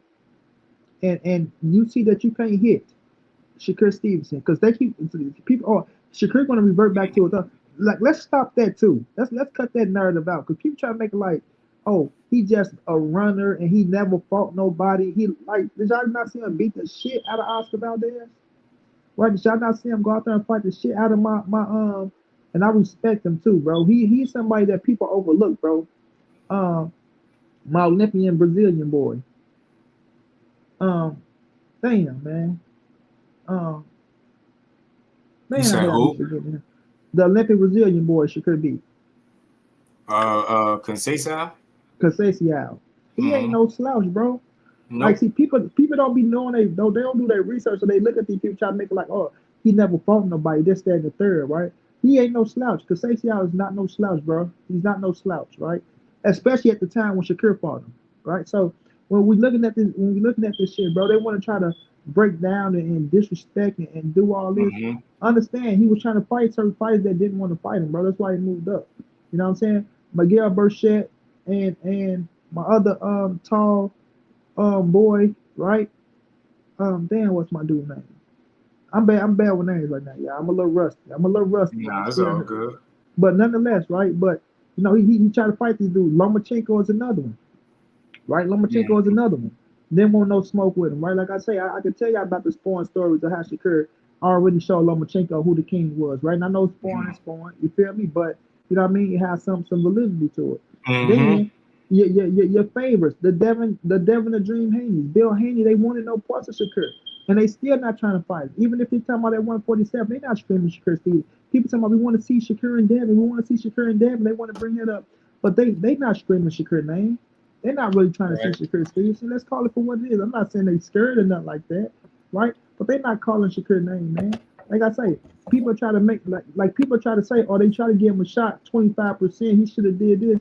Nobody is fighting for a 25% flat fee. This ain't no motherfucking game out here. This ain't no joke. This ain't no, oh, I did it just for credit. No, nigga, we do this for the money. Like I tell people, it's always about, I don't care what but don't let nobody fool y'all. It's always about the money. Right. Always about the money. Of course, you want the accolades and you want the credibility on who you fight, but it's always about the money. Period.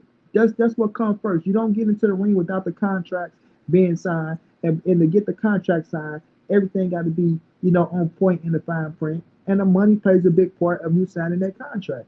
That's a fact.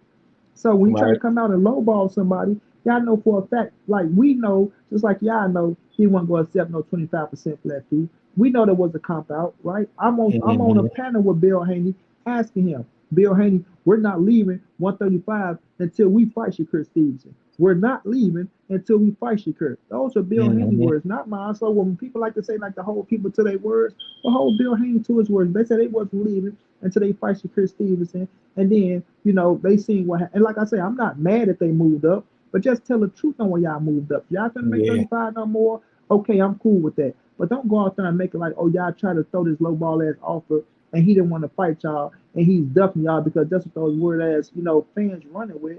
Cut that shit out. Mhm. A lot of these dudes, they died in Shakur for a reason because they know it. Bill Haney already came out and said out his mouth that we use Shakur Stevenson to see how good we really are. You know what I'm saying? We know how good we really are because when we fight Shakur, it's a stepping stone for us. If we get into the ring, we spar him, and we do good, then we know that we good because we sparred the Mhm. best of the best. And that's just what Bill Haney said. This ain't Monty Brown talking. This guy Mhm. right here that's talking, I can tell that he's a Shakur Stevenson hater. Let's be realistic about it. Because whenever you open Mhm. up your goddamn mouth and say some shit like it's not even going to be close, whenever you open up your mouth and say some shit like it's not even going to be close, you're a hater. Period. Mhm. Nah, Now look yeah, at nah, Shakur he just Stevenson. that's part of the Hano. Who that my guy Joe? He part of the Hanos clan. All I'll say is this, bro. I understand people feeling like calling bluffs and stuff, but my only question to the Haney fans is why was he willing to negotiate with everybody but Shakur. Shakur. Yeah, and that's real boxing shit. That's not me being a fan of the fighter. That's me being asking an honest question and letting the fans know if he really wanted that fight. Like, all right, put it this way. That's like two people playing chicken. If it was a such thing as somebody turning away when Devin Haney, Shakur makes the move to write the letter to the WBC.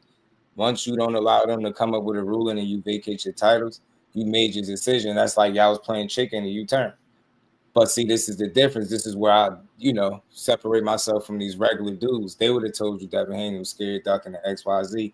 Nah, man, he just made a move. It was a little flex, yo. I'm gonna throw this out there, show them I offered him something. It was legit, blah, blah, blah. But I know my career is really done at this weight class. So I just had to do that. It's an ego thing, man. It's pride. Like, yeah, let me do this. He gonna always be able to stand on the fact that he's pushing that the offer is legitimate. But this is the problem that I have. Outside of him saying that, nobody else says that. Outside of Bill saying that, nobody else says it. Nobody else. And he don't send offers that way. Can you show me another fighter where he directly sent the offer? That's what I'm trying to tell y'all. I hate that conversation. I ain't gonna recook it for real, but that's what I'm saying. And y'all know the number one question that nobody can answer: 25% of what? You would never know because you didn't know where it was coming from. They didn't even get that far to make no splits and know how much money they would be making. It was just a clusterfuck of bullshit. That's a PR move. That's to make it look good. And I respect it to a degree because I understand what they did. You get me? But that don't mean I gotta be stupid to it, and I ain't gotta hate them for doing it. I know why they did it. I get it. Flex on them. Like, yeah, but you gotta think, like I said, in 30 plus fights, has he ever sent anybody an offer like that? No. Nope. You don't make his fights that way. And I know this, y'all, and I know it. He can't offer somebody 25% of something he don't even have. That's what I was trying to tell y'all. That's why Bob, he wasn't picking no sides when he said that. He worked with both of them before. He said that offer had no substance to it. You know what I'm saying? It had no substance. And I'm telling y'all, which role? Say Shakur was Haney and Haney was Shakur. You know what I mean? And Haney and Shakur would have vacated his titles after offering a low ball when I know Devin Haney had the accolades of a Shakur Stevenson. I would have been saying the same shit I'm saying now. I still don't think he's scared. None of that, because they grown men, them dudes got viral sparring. They ain't scared. And Devin Haney got some good fucking work in. He ain't scared, but it's just intention and his plan. Like, right? I don't think they was planning on being in the same weight class. I said this over and over. So that's just real boxing shit. Like, even if, right? Even if you stuck on an offer, it's called negotiations. I don't have to take what you get offer me, especially if I feel like I'm worth more than that. That's why it's called negotiations. My biggest question is 25% of what, and why was he unwilling to negotiate with Shakur, but willing to negotiate with everybody else that he fought, right? Or I'm gonna say everybody else because I don't want to exaggerate it, but several other fighters that he already fought.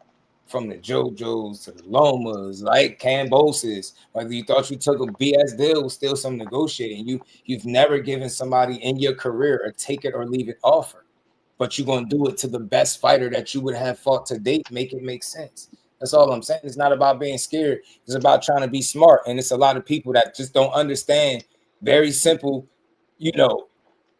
details that I laid out, so they'll run with it. They'll be like, "Wow, but nah, he offered it." Somebody was just saying this like just as early as last week, talking about that 25% shit. I promise you. Shout out to A1 Hoop Zone. What's good, bro? I promise you, they still talking about it. We know what the sanctioning body was saying. Like Shakur said, mark my words. If you ever in position and you give somebody less than what a mandatory split gonna be, I'm gonna keep the same energy and say, "Yo, I don't think you really wanted that fight." You know what I mean? Nah, because he can't send offers. Like he fighting on somebody's net where you think he gonna be the one sending the offer. That's not how that should go. Exactly. And not just that though, just we know what the sanctioning body was saying too. What Shakur was going to get if that fight got made. They couldn't come to a deal, but we know that for a fact. That's all. It's like not no bashing thing. It's not like a no negative. Because I got questions, right? Because it's no reason to chase your tail. I'm gonna acknowledge the only leg they got to stand on was saying why you ain't call this bluff. But he really did. Not accepting it because I ain't being tricked out of his business, not being tricked out of my business and going to the one sanctioning body that would decide it. And you already know they decided the rest of them gonna fall in line. Nobody else would have objected to what the WBC would have came up with. And the thing that I don't respect about the people, they ignore what Shakur said. He said, "Yo, they could have gave me more. They could have gave me the same or less, but I would have took it. But I just at least wanted to see what else they could have did for me." And that's all. Like. If you're saying that a guy has to accept anything given to him, then there's no need to have a conversation with me. Can I acknowledge him calling a bluff? The way y'all saying it by just taking it, yes, but I'm smart enough and logical enough to understand business doesn't work based off and centered around calling people's bluffs.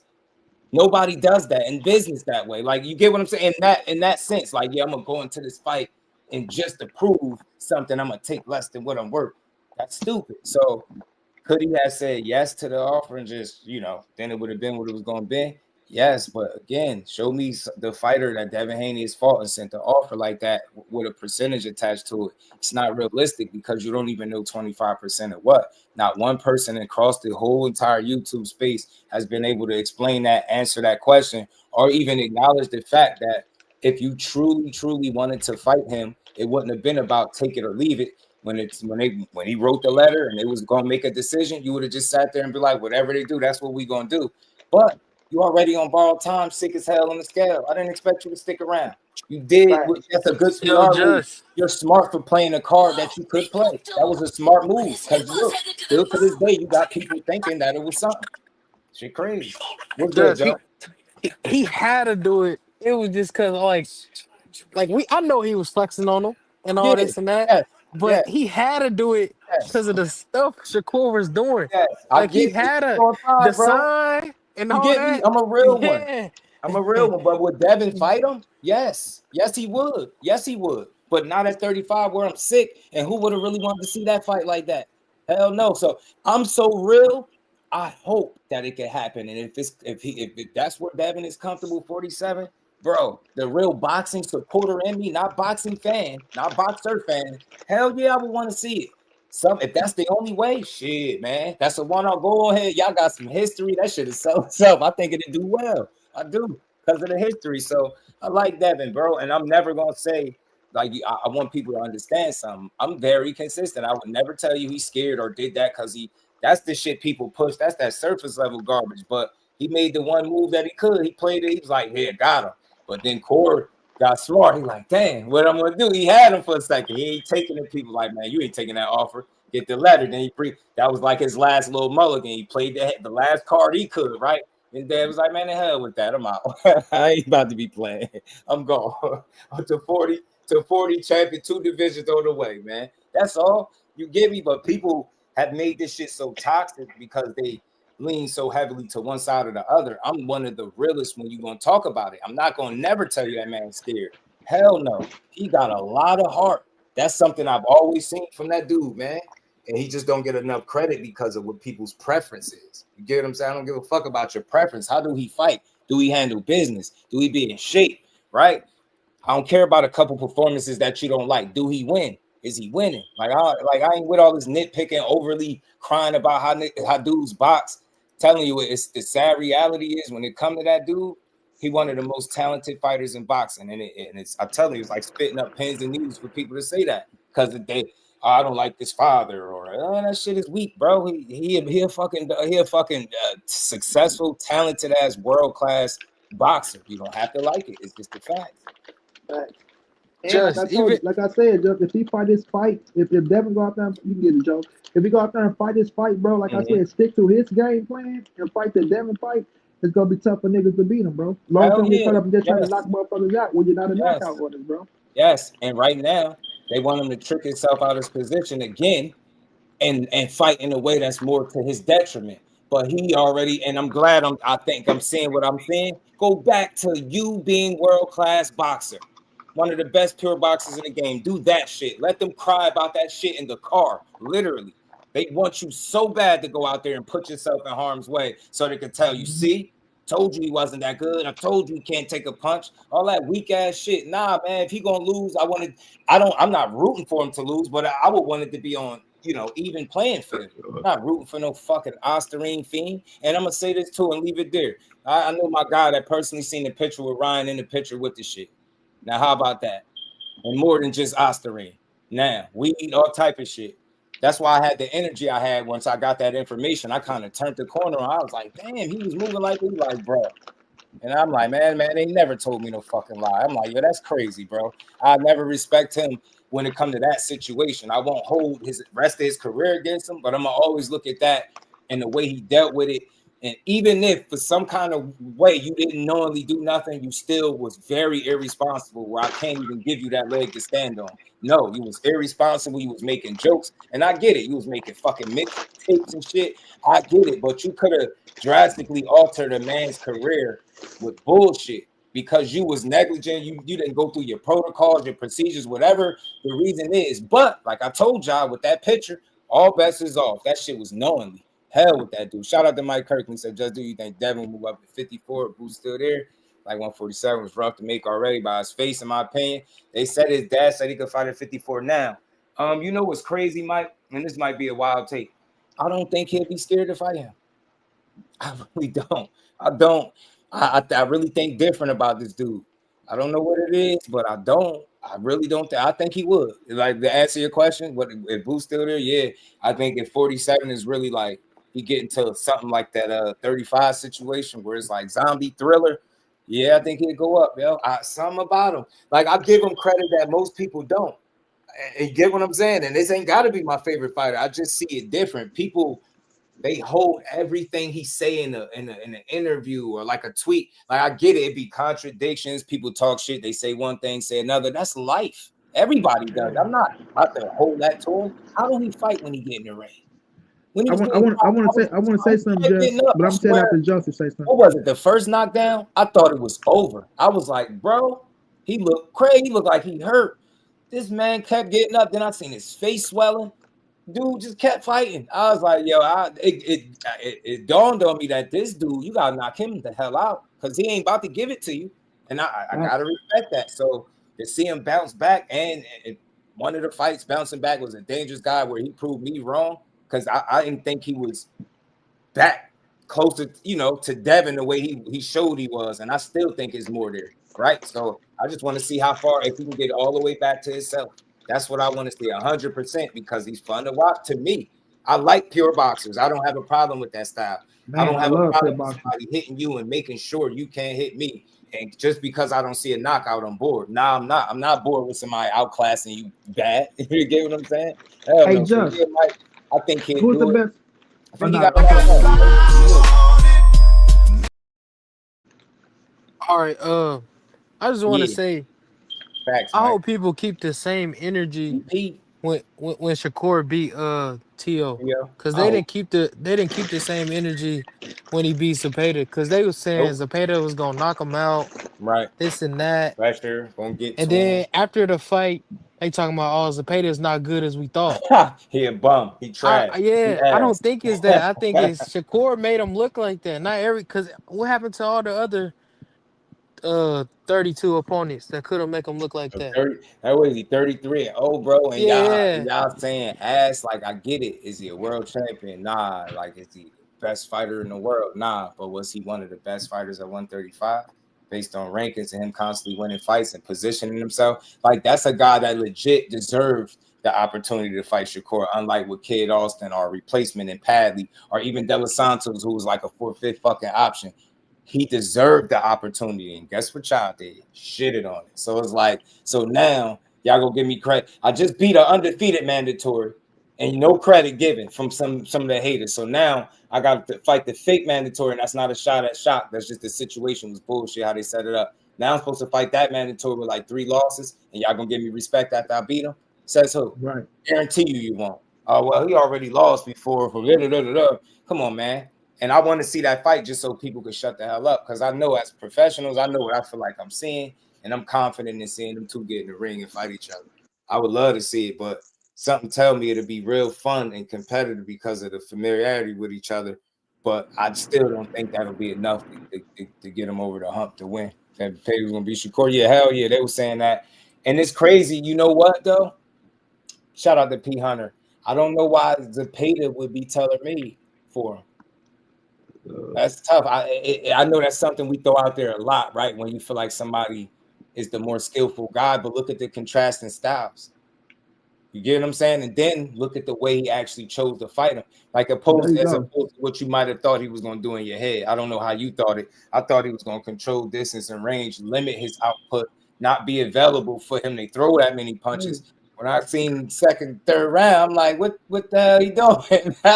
Oh, you gonna fight like this? And I remember my brother A1 out, man. To his body, it was like the third or fourth round, I think. I'm like, it just went across my mind, like, could he keep this up like this? Could he fight this dude off him like that? And then it got to round 5, and I started feeling like if Zepeda can't make an adjustment, he's gonna lose.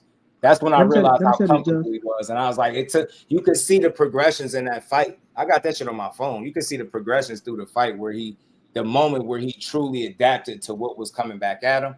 And from that point, now he's forcing Zepeda, you got to do something different than throw a whole bunch of punches. I figured out how to catch him, roll with him, fire back, catch and shoot. Like now you have to add another element or wrinkle to your game, or you're going to lose the majority of these rounds. They're going to be competitive, mainly because of, you do throw a lot of punches, but then the other side of it is how I'm choosing to fight, right? I'm right in the pocket with you.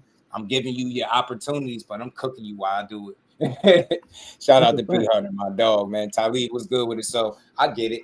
You know what I mean? I think shout out my brother A1 real fast. Shout out to my brother A1 out there, man. A1, what's going on, bro? I just seen A1 in the chat. Just want to shout out my brother. What's going on, chat? Shit, fighting them that way, that shit was impressive. Shout out to Talib, man. A1, my guy. Y'all hit the like button, man. We hit the 4-hour mark, man. It's always a dope build. We got some more. He did an Ariel Helwani interview like 2 hours ago. We're going to go over it tomorrow. I know Ryan Garcia did a Brian Custer interview. I'm not about to cry. It's boxing. We'll cover it, react to it. I hear he was saying some good stuff in that interview. And it seemed like it. And I always said this, if Ryan fully lock in on boxing, he could be somebody that people could like. And that is crazy. I would love to be somebody that could have a conversation with that dude. Like, he don't get it. Even with the mistakes that he made, you still at a point where if you tightened up and started displaying maturity and growth and really like taking the boxing game serious, not allowing yourself to blow up in between camp, like being a constant professional, I guarantee you the people is rock with you. They ain't gonna forget. I talk around. It's like, you gonna hold somebody mistakes against them, or you gonna allow them to grow if they showed you that's what they were capable of doing, growing. But you just never know with that dude. He really got the world in his hands. You're in a position to make a lot of money, make fights. You got beat up by Roly, and now you get a title fight. You had an opportunity to fight Devin again after you cheated him. He was fake banned by the WBC. Soon as it was the first opportunity, boom, you get a title for like Can't make this shit up. So telling you, I just wish that dude would know that. Get some. You can tell sometimes, and there's no disrespect to nobody. Just in my opinion, some of these fighters, you can tell the level of influence that their inner circle has on them. And I don't want to say they don't got real ones around them because I would never know, right? But I'll say their influence is not hitting the way it should because some of the stuff that these guys do. Like, think about all that money that you could be making. Bro, you got an opportunity to lock in for a certain amount of years and stay focused and get the most out of it. And then you could just retire. Young still, bunch of money, top of the game. Like, just got to buckle down. I know that shit ain't easy, though, staying disciplined like that. You know, just refraining from doing certain shit, like living life like regular people. I get it, but shit, man, when you blessed with that kind of talent, man, you got to nurture that shit. Nurture that shit. And Ryan has always been a talented dude. Dangerous fight for just about anybody, but I think it's always going to be one of those things where hard work beat talent when talent don't work hard. That's what that is. That's what that is. Very talented dude, but it's been a lack of consistency on his behalf and different jumping around to the trainers, none of the losses, right? The up and down, right? The battles, the Osterine, just telling you that the mental depression shit. He can get some shit done. You'll be surprised because he naturally had that speed and power, man. And that shit, speed kills. And he got power with it. And bro, I don't know if you heard of Money. You ever heard Ryan break down some fights? Hell yeah, like, man. Ryan is very inside the ring. Man, Ryan is very articulate, bro. Very articulate, bro. He's smart. I was like, bro. He don't just do shit to be doing it, bro. God is shit a lot of times when they lose. And that's why you ain't never really hear me on record saying Ryan is trash. I never thought that. Trash based on what? Losing the tank? That shit don't make I'm a Ryan fan, bro. Right? The dude could fight. I just wish he knew like the power. You got a lot of people that watch you. You don't need to play the off the wall games. Bro, you could upload all types of little videos of you hitting the COVID bag, speed bag, all this little shit. People like it. They eat it right up. You know what I mean? Dressing on your modeling shit. You got so much that you can, content that pump out to the people where they gonna rock with you. They're gonna really be able to rock with you, the fighter. I just hope that he, because somebody sound like he's talking like the right way. I just hope that he realized the position he in. You coming off. Let me say this about Ryan. Now you got it. Yeah, let me say this about Ryan. Most of this, bro. You got a Devin Haney as a possibility. And you had Osterine in your system and not taking boxing serious, drinking, blowing up, getting fat.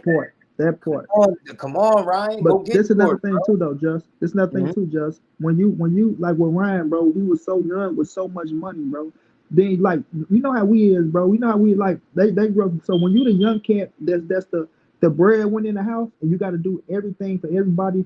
That's starting to get to you. Then, like I say, you know how he is. You start having women problems, shit. Like I'm talking about real life problems. And then not only that, bro, it comes a point to where your team, your own team, and I'm talking about your promotion company, they want to see you fall. You know what I'm saying? It was a point in time where De La Hoya wanted to see Ryan fail. When he was on Canelo's side and things of that nature, bro. And you know what I'm saying? Not knowing if he was 1 foot in, 1 foot out with Golden Boy. You know, like you say, changing the trainers and shit like that. That shit is a heavy burden on a young man, bro. Like people can say if they want to say, run till you get put in that position, man, to where your phone never stop blowing up. Everybody want from you. Everybody pulling from the well. Ain't nobody putting shit in. Like, you know what I mean? That shit start. And then we know how this world is with the social media and all that shit, bro. That shit start getting to people, bro. Then, like we say, you start fucking around with the drugs and the drinking, right? And you smoking. That shit start fucking with the mental to where you start thinking certain shit and things of that nature. Like I said, I'm not giving him no pass at all for fella. I'm with you, bro. I'm not giving him no pass at all for the Osterine shit. None of that. But the racism shit, I'm gonna say this, bro. I seen the beginning of that shit and I saw how it begun. When Ryan was on his little social media thing, bro, he was over there, they was talking. A dude came in, a black dude came in, because first Ryan was talking to some dude about something else. The black dude came in and told Ryan his homeboy ended up getting shot over his watch, right? This where it all began. His homeboy, the black dude, his homeboy ended up getting shot over his watch in the hood. And the black dude's like, see, that's why you can't come back to the ghettos, man. You can't come back there because we your own kind that want to fuck you up, bro. You can't shine, you can't do this. You know what I mean? Then a certain somebody who was waiting in this thing, all waiting for hours to talk and shit, right? He was waiting, and then as soon as Ryan clicked him in, because then Ryan told his friend, like, man, let's talk about that. Let's talk. That's what he's like. Let's talk about the crime in black community, bro, because that need to stop, bro. Like, y'all need to start doing this. Y'all need to start doing that. Then a certain somebody who was waiting tapped in. Hey, Ryan, man, why are you talking about what's going on in black communities? Why don't you talk about what's going on in the Mexican community and this and that? And he ended up turning that shit into something that it wasn't. And then, Ryan, he was drunk and shit. Like, you tell somebody what they can't say as a grown-ass man, you gonna say it, right? Like, people start like this, that, and the third, and that's when shit started going left. And then they recorded that shit, took it to their social media, and made it look like Ryan was a racist because they pushed him to the point to saying some shit that they wanted him to say. I saw it all from the beginning, bro. But like I say, people go have their own opinions on shit and feel how they want to feel. You can tell a dude ain't racist. The dude is like, he go out there, he model his style behind black fighters. The dude be around black people all the fucking time. He was just with Blueface now, chilling with Blueface. They're like, come on, bro. Like, we can tell how certain shit be, but some shit is fine. You gotta watch what you say, right? But man, in reality, we know a racist motherfucker when we say a racist motherfucker. Let's be realistic about it, bro. Right. But he do got to get himself together. He do got the opportunity of a lifetime, right?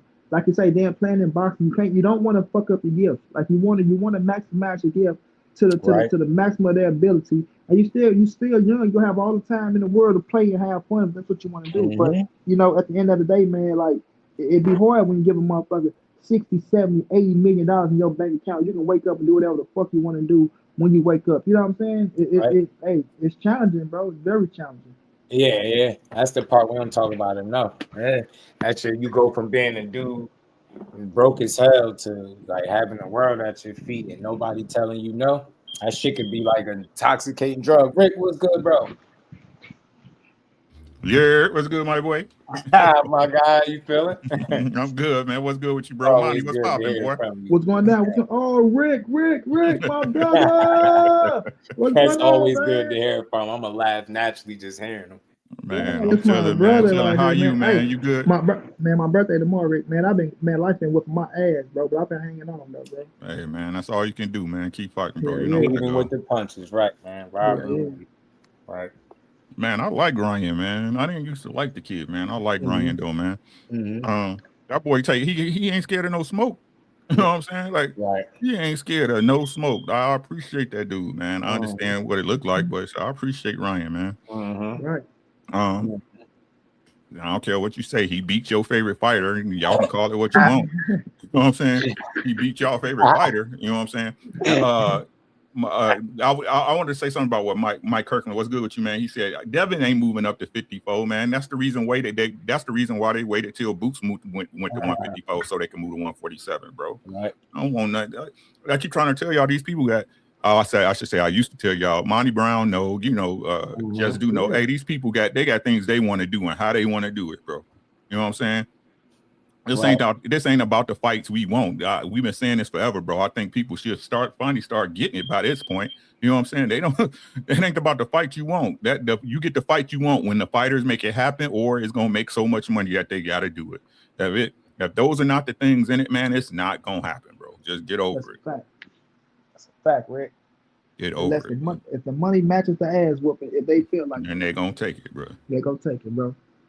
That's just real life. And that's just real shit. And like I said, we not knocking it. You call it for what it is. But if you looking at somebody and you know that person's a threat to what you got going on, you're not going to make that happen. You're going to find ways to dodge it, like sending out 25%, flat fees. But I'm just telling the truth about certain things. You want to send out 25% flat fees to dodge that smoke. Because the boy been whooping your ass since you was a kid, man. It ain't like you grew up to be a grown man and like this boy didn't change. This boy didn't get nothing but better. So if you whoop my ass as a kid and you only got better as you got older, what's gonna happen? Like that's just real life. Avoid you like the plague. Yeah. Avoid you like the plague, man. And like I said, it's cool, man. Like we got, like I said, this is what I realized, man. It ain't who you fought, it's who you beat. You know what I'm saying? Like, bro, it don't even matter. Oh, we such woo woo. He fought, wasn't look bad. Hey, man, he looked bad that night. That don't mean he gonna look bad against your guy. You know what I'm saying? Tell him, bro. You know what I don't believe? Mean he gonna look bad against your guy. You only as good as your last thing. I don't believe that. I don't. I think it's something people became like comfortable saying. It's convenient. Like you said, just think about the saying. You only as good as your last. What if the last time you look like shit and then the next time you don't? Like, I hate that. I hate that saying, bro. I hate that, man. If that was true shit, Devin Haney wouldn't have probably beat Brian Norman, or it would have looked much different. He looked better than he did the last time out. Tell you that. Hey, the one thing I know, every fighter need to get on snack, bro. Stop playing. Yeah, there's a couple people that say they got some snack products too. They say it works. Man, every fighter need to get on snack, bro. That's all I got to say, bro. Shit, Whatever they doing is working. The man gone now, Rick. You think he can still keep it undetected? He's out of here. He's out of here. You think he left the recipe behind, Rick? Man, like I said, I don't know. It might slip now that the old boy gone. You know, the mastermind. That's what I'm saying. You know what I'm saying? He's gone now. Yeah. So, Can you keep it, you know? Well, hey, man, there's something going on over there, bro. Popping dirty left and right now. That'll be wild. But you know what's funny? I know it's like kind of convenient. You know, I know people. I know why they feel that way. They say it's the undetectable snack. That's why nobody getting caught. But it is mighty funny that if that were true, won't everybody just be on snack? That's what I'm saying. Yeah, that's what I'm saying. Who's been getting caught left and right, man, bro? I'm paying snack if I'm a fighter, bro. I'm paying snack. I don't know what to tell y'all, man. I'm wearing merch and everything. Man, snack might get snack might get a check for my coach. You know what I'm saying? Like, God dang, man, something going on right over there, man. A snack, you know. Hey, who knows how many envelopes getting slid under the table, bruh. Yeah. Keep you right at them levels, Monty. Right at them levels, boy. They keep you right at them levels. But yeah, man, I'm anxious for this weekend, man. See Anthony Joshua. See AJ versus what's the name, man. I really hope they make that. I really hope they make that Wilder versus Usyk, man, just so my boy can get his payday. You know what I'm saying?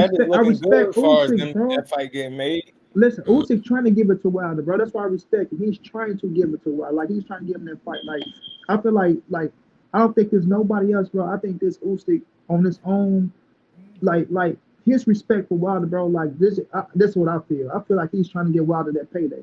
Win, lose, or draw. You know what I'm saying? Win, lose, or draw. Get that payday, bro. You deserve it. Not just get the payday, but that can be the like, if Wilder want to quit, if he lose to Usyk, he just say call today.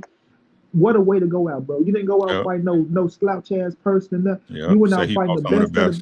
There you go, bro. You went out fighting the best of the best with a good ass payday, bro. With a good ass payday. And that's how it's supposed to be, man. That's how it's supposed to be. Yeah. All of us are supposed to be helping each other eat. That's what I don't understand, but you know. And Wilder deserves it. I think Usyk know he deserves it too. He know he's been fucked over, man, plenty of times, bro. You know it. Hey, Wilder's run was crazy, man. You can't deny that shit. His run was crazy. Crazy, bro. Crazy. I'm talking about he brought the heavyweight division back. Yes, sir. He brought it back. You know what I mean? And not only that, putting certain people on their feet. You know what I'm saying? So if it weren't for him, bro, even with over there in the UK, without no Wilder, AJ ain't as big as he is, Free ain't as big as he is. They was building them up to face each other. AJ became a big star, but don't get me wrong. Like, he made his money. I'm not saying Wilder made AJ rich like he was, but he became big like that. And then with Wilder knocking people out like that, the AJ and the Wilder build up, that shit was the USA versus UK. Man, that was the time when the Rick. That was the times, dog. Great time for the heavyweight division, man. Great time for the heavyweight division, bro. I'm talking about Wilder brought that motherfucker back. The heavyweight division ain't been the same without him knock them viral knockouts. And I mean this all fanship aside, fandom, whatever you want to call it. That's a fact, bro. Yo, it's something that's missing. That shit was extremely fun to watch, yo. And the more he said when he wasn't, and the more he kept continuing to win, I'm like, yo, y'all just making him even better. You keep saying what he's not, and he just keep winning. And then it took for some wild shit for him to get knocked off his off his game. I'm like, man, I'm always, that's my second best favorite heavyweight. That's the people champ right there, man. My God, champ. Yeah. Right. And I still feel like this, bro. I still feel like, and it's just me, and I always feel like this. I still feel like when Malik Scott came into the camp and made him blow up like that and started trying to make him box more than just being him, I feel like they kind of fucked him off, bro, because Wilder is not no boxer. Like, we know that for a fact. Malik's skill is that he did not get hit. That's his style.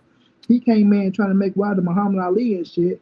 Right? When that ain't Wilder. Wilder was a thinker, bro. Wilder going there. Yeah, he's a sniper. To go out there with that jab and try to catch your ass with that big right hand. And then when he hurt you, he on your ass. I ain't gonna lie, when you got a weapon like that, you just supposed to hone that shit. All that going away from his shit is never smart. And that's what Mark Breeden was doing. He didn't have him out there trying to put on too much weight and go out there and try to box with a boxer like somebody like a Fury trying to keep up with them, bro. You look for their mistakes, see what the mistakes they did, wait for your moment for you to land there right. And when you land that motherfucker, you land that hard and you go kill their ass. And that's all he was doing with Mark Brewer. Hey, Mike, yeah, man. Mike, I was at that fight. That was crazy. Hey, that third fight was fire, bro. I ain't gonna lie to you. That third fight was fire. I was out in Vegas for that one. I still remember how happy I was after the first one when he knocked him down the second time. I said it was over, bro. I still remember grabbing my cousin and thinking the same thing. It's fucking over. You know how you grab somebody's shoulder, and grab their shirt, grab him. Man, I seen this dude get up like the Undertaker. I said, motherfucker, man, how? How? I was losing it. I ain't never been so high, so fast, and back down to earth. Like, even in the third fight, bro, he knocked him out too, bro. He knocked him out in the third fight. I seen the dead body. I thought that was he was dead in the third fight too, bro. Yeah, the first one he was done. That nigga eyes rolled to the back. That nigga just looking. The referee like, hey, you can get up now. I always said that was that last bit. That was that last line of 8 Ball he did. Residue that shit woke him up. That my referee said, nah. All right, slow as shit, bro. Nah. Y'all see how he look now? His body back looking funny body, little knot. He always he built like Dr. Robotnik. I ain't gonna lie.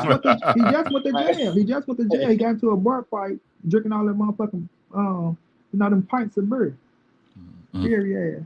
Yeah, man. Boxing was good for a minute, man. God damn, man. Hey, what this boy Jake Paul hit AJ on his chin and put his ass down?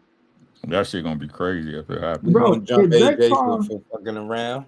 They say he been getting his ass kicked and sparring too. Them heavyweights out there putting beats by Dre on Jake. Because too little, man. He really done. Yeah, he really done. Y'all remember Home Alone? Remember the dude Marv in Home Alone when he got look at the end. Bent over? That's how his shit was looking. Bent all over the side. I reached the top. Totally black as eye. Frank Sanchez punched him in his nose. And Anderson fucking him up. Yeah, and this is what I mean. Like, they ain't showing no love background. The fact that he's been in there with those caliber of fighters, that's crazy. That's why I respect him, bro. That's crazy, bro. I'm not doing it. Listen, to go into that fight, bro. Listen, the Tyrone Woodley, not the Woodley, the Nate Robinson fight, that's the pass. But him going to fight them motherfucking UFC fighters, right? The Mike Tyson shit, I can get that shit a pass. Fight Tyson Fury nephew, cuz whoever the fuck he is. Fight I knew he was gonna lose that fight too. But it's the point that he fought his ass. And he didn't really whip Jake Paul ass like that. You know what I'm saying? Yeah. Then fighting Chavez. Fighting Chavez. Even though Chavez, people say if they want to say, oh, he do all that shit. It's just the fact that he's fighting these real fights, bro. He don't look bad. Like, he don't look bad, bro. To have no amateur background, bro. Like, you got to think about when you first coming out the amateurs, bro, you coming out, they picking fights for you. He going in there, getting this little shit. Now, I'm not looking at Jake Paul as that's why I tell you, I don't look at him as he finna be no world champion be. It's entertainment to me. But just to see that motherfucker in the ring actually fight like he fighting these people, bro, I actually give him credit, bro. And I actually respect him. So even if he loses to AJ, but if he go in here and bop his ass, like hit him and come out there and bang his ass, I'm still gonna have respect for Jake. Even if you lose, if you drop his ass, boy, I'm telling he got it because his chin is weak, bro. He got a chance to catch him and drop, especially taking his ass whooping and scoring too. Because you go take some ass whooping with AJ, but to feel that and understand that this is what it's really gonna feel like now, motherfucker. Like, you ain't playing with no kids now. Right. You playing with the real deal. You know what I mean? This is what it's gonna feel like. And we ain't gonna hit you as hard as Anthony Joshua gonna hit your ass. So you better get ready. As long as ain't no bullshit in them contracts. But if he do have a chance to catch AJ and drop him and then get his ass knocked out, I'm still gonna have respect for him. Yeah, I wonder that's this Saturday, right? Yeah, that's this Saturday.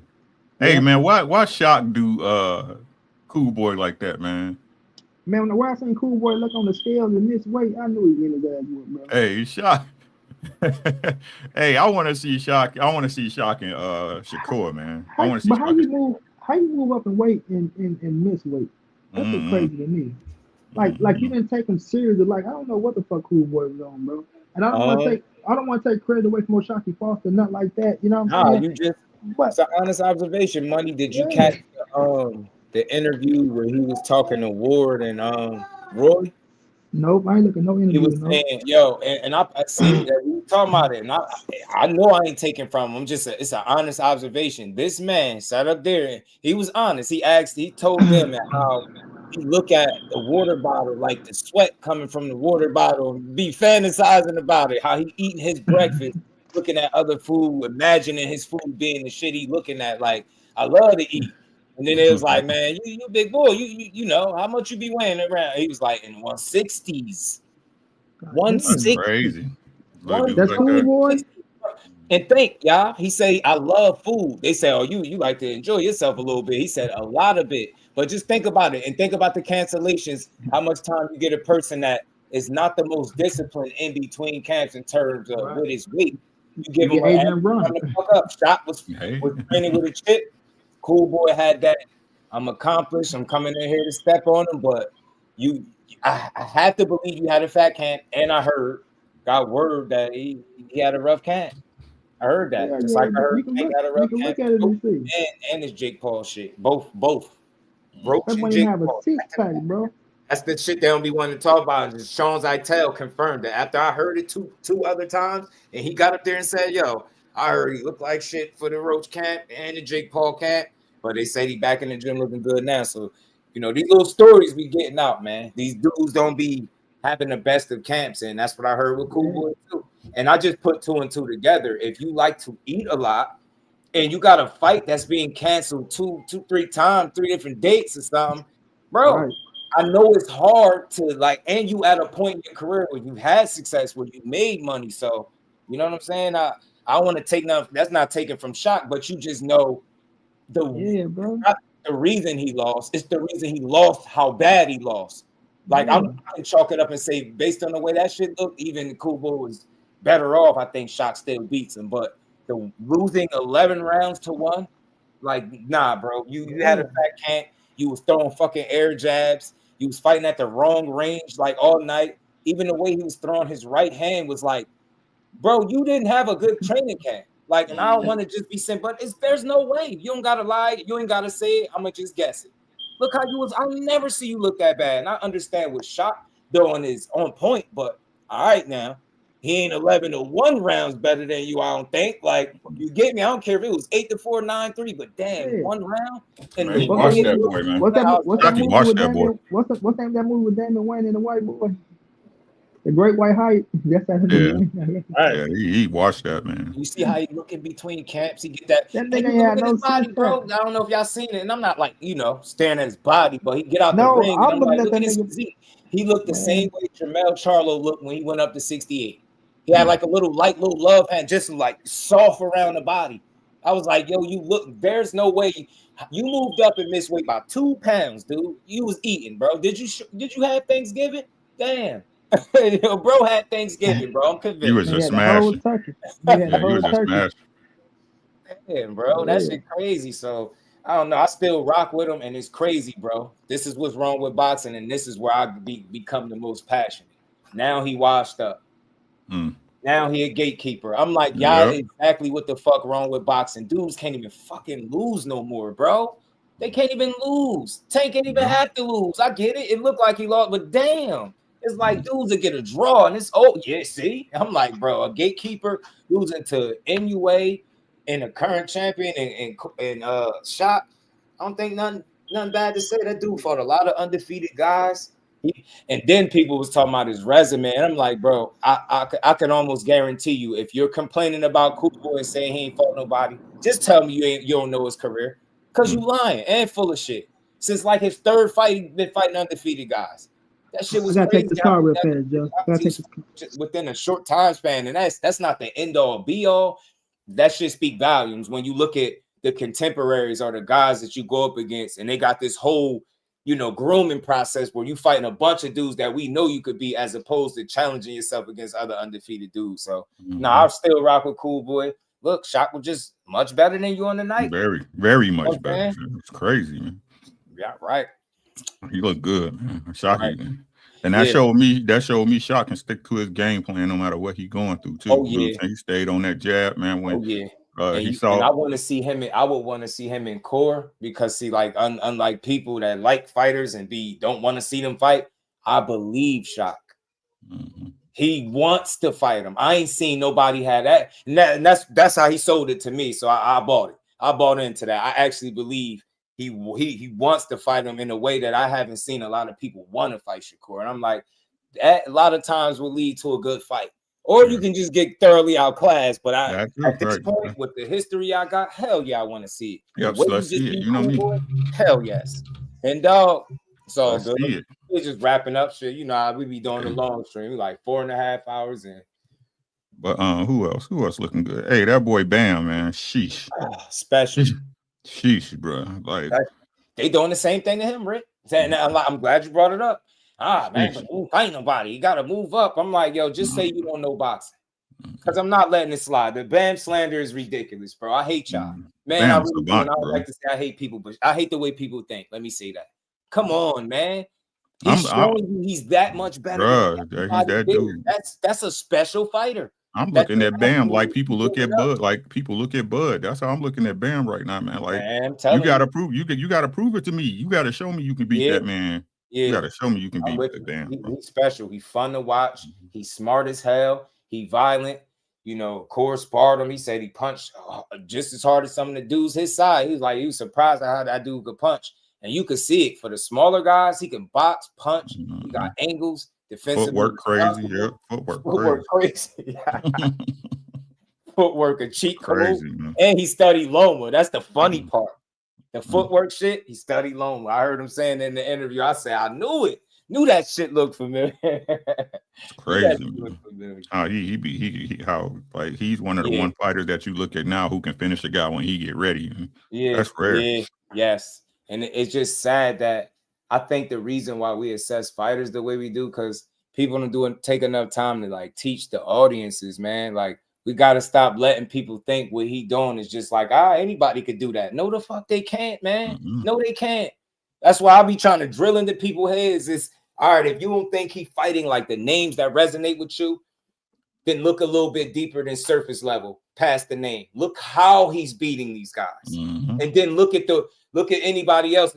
These fighters he beating up is literally some of these guys undefeated and they taking the worst losses they ever taken in their career. That shit is not a coincidence. He beating ass. Walking them down. Boxing fans, bro. Walking them down. But that's boxing though. You know how it goes. Yeah.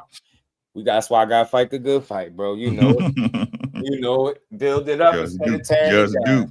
I ain't switching it up. I gotta stay the same. I hear you, man. But I just wanted to come holler at you real quick, man. I'm gonna get out of here, man. Man, always good to hear from you, bro. All right, man. Y'all stay safe, man. You know it, man. Shout out to the fan. Shout out to my brother Rick. Money Brown came up here to build, and everybody in the building, man. It's a cool build for the day. Appreciate the love. Hit the like button on the way out. 4.5 in just to get the week started, and we got plenty more to go. You know, we already got some things to talk about for tomorrow already, and we're gonna get to it, man. So look, much love to everybody. Appreciate the support. Shout out to my brother Mike Kirkland. Much love, much appreciation. The rest of the fam, enjoy the rest of this Monday. We'll be back tomorrow at 4 p.m. Representing Brick City, Shakur! Finding those levels too. Look at that 4-punch combination. It's a masterclass right now from Shakur Stevenson. That's what you're seeing. A masterclass. And Shakur meeting them with straight left hand. Oh, and there's a knockdown scored with the left hand.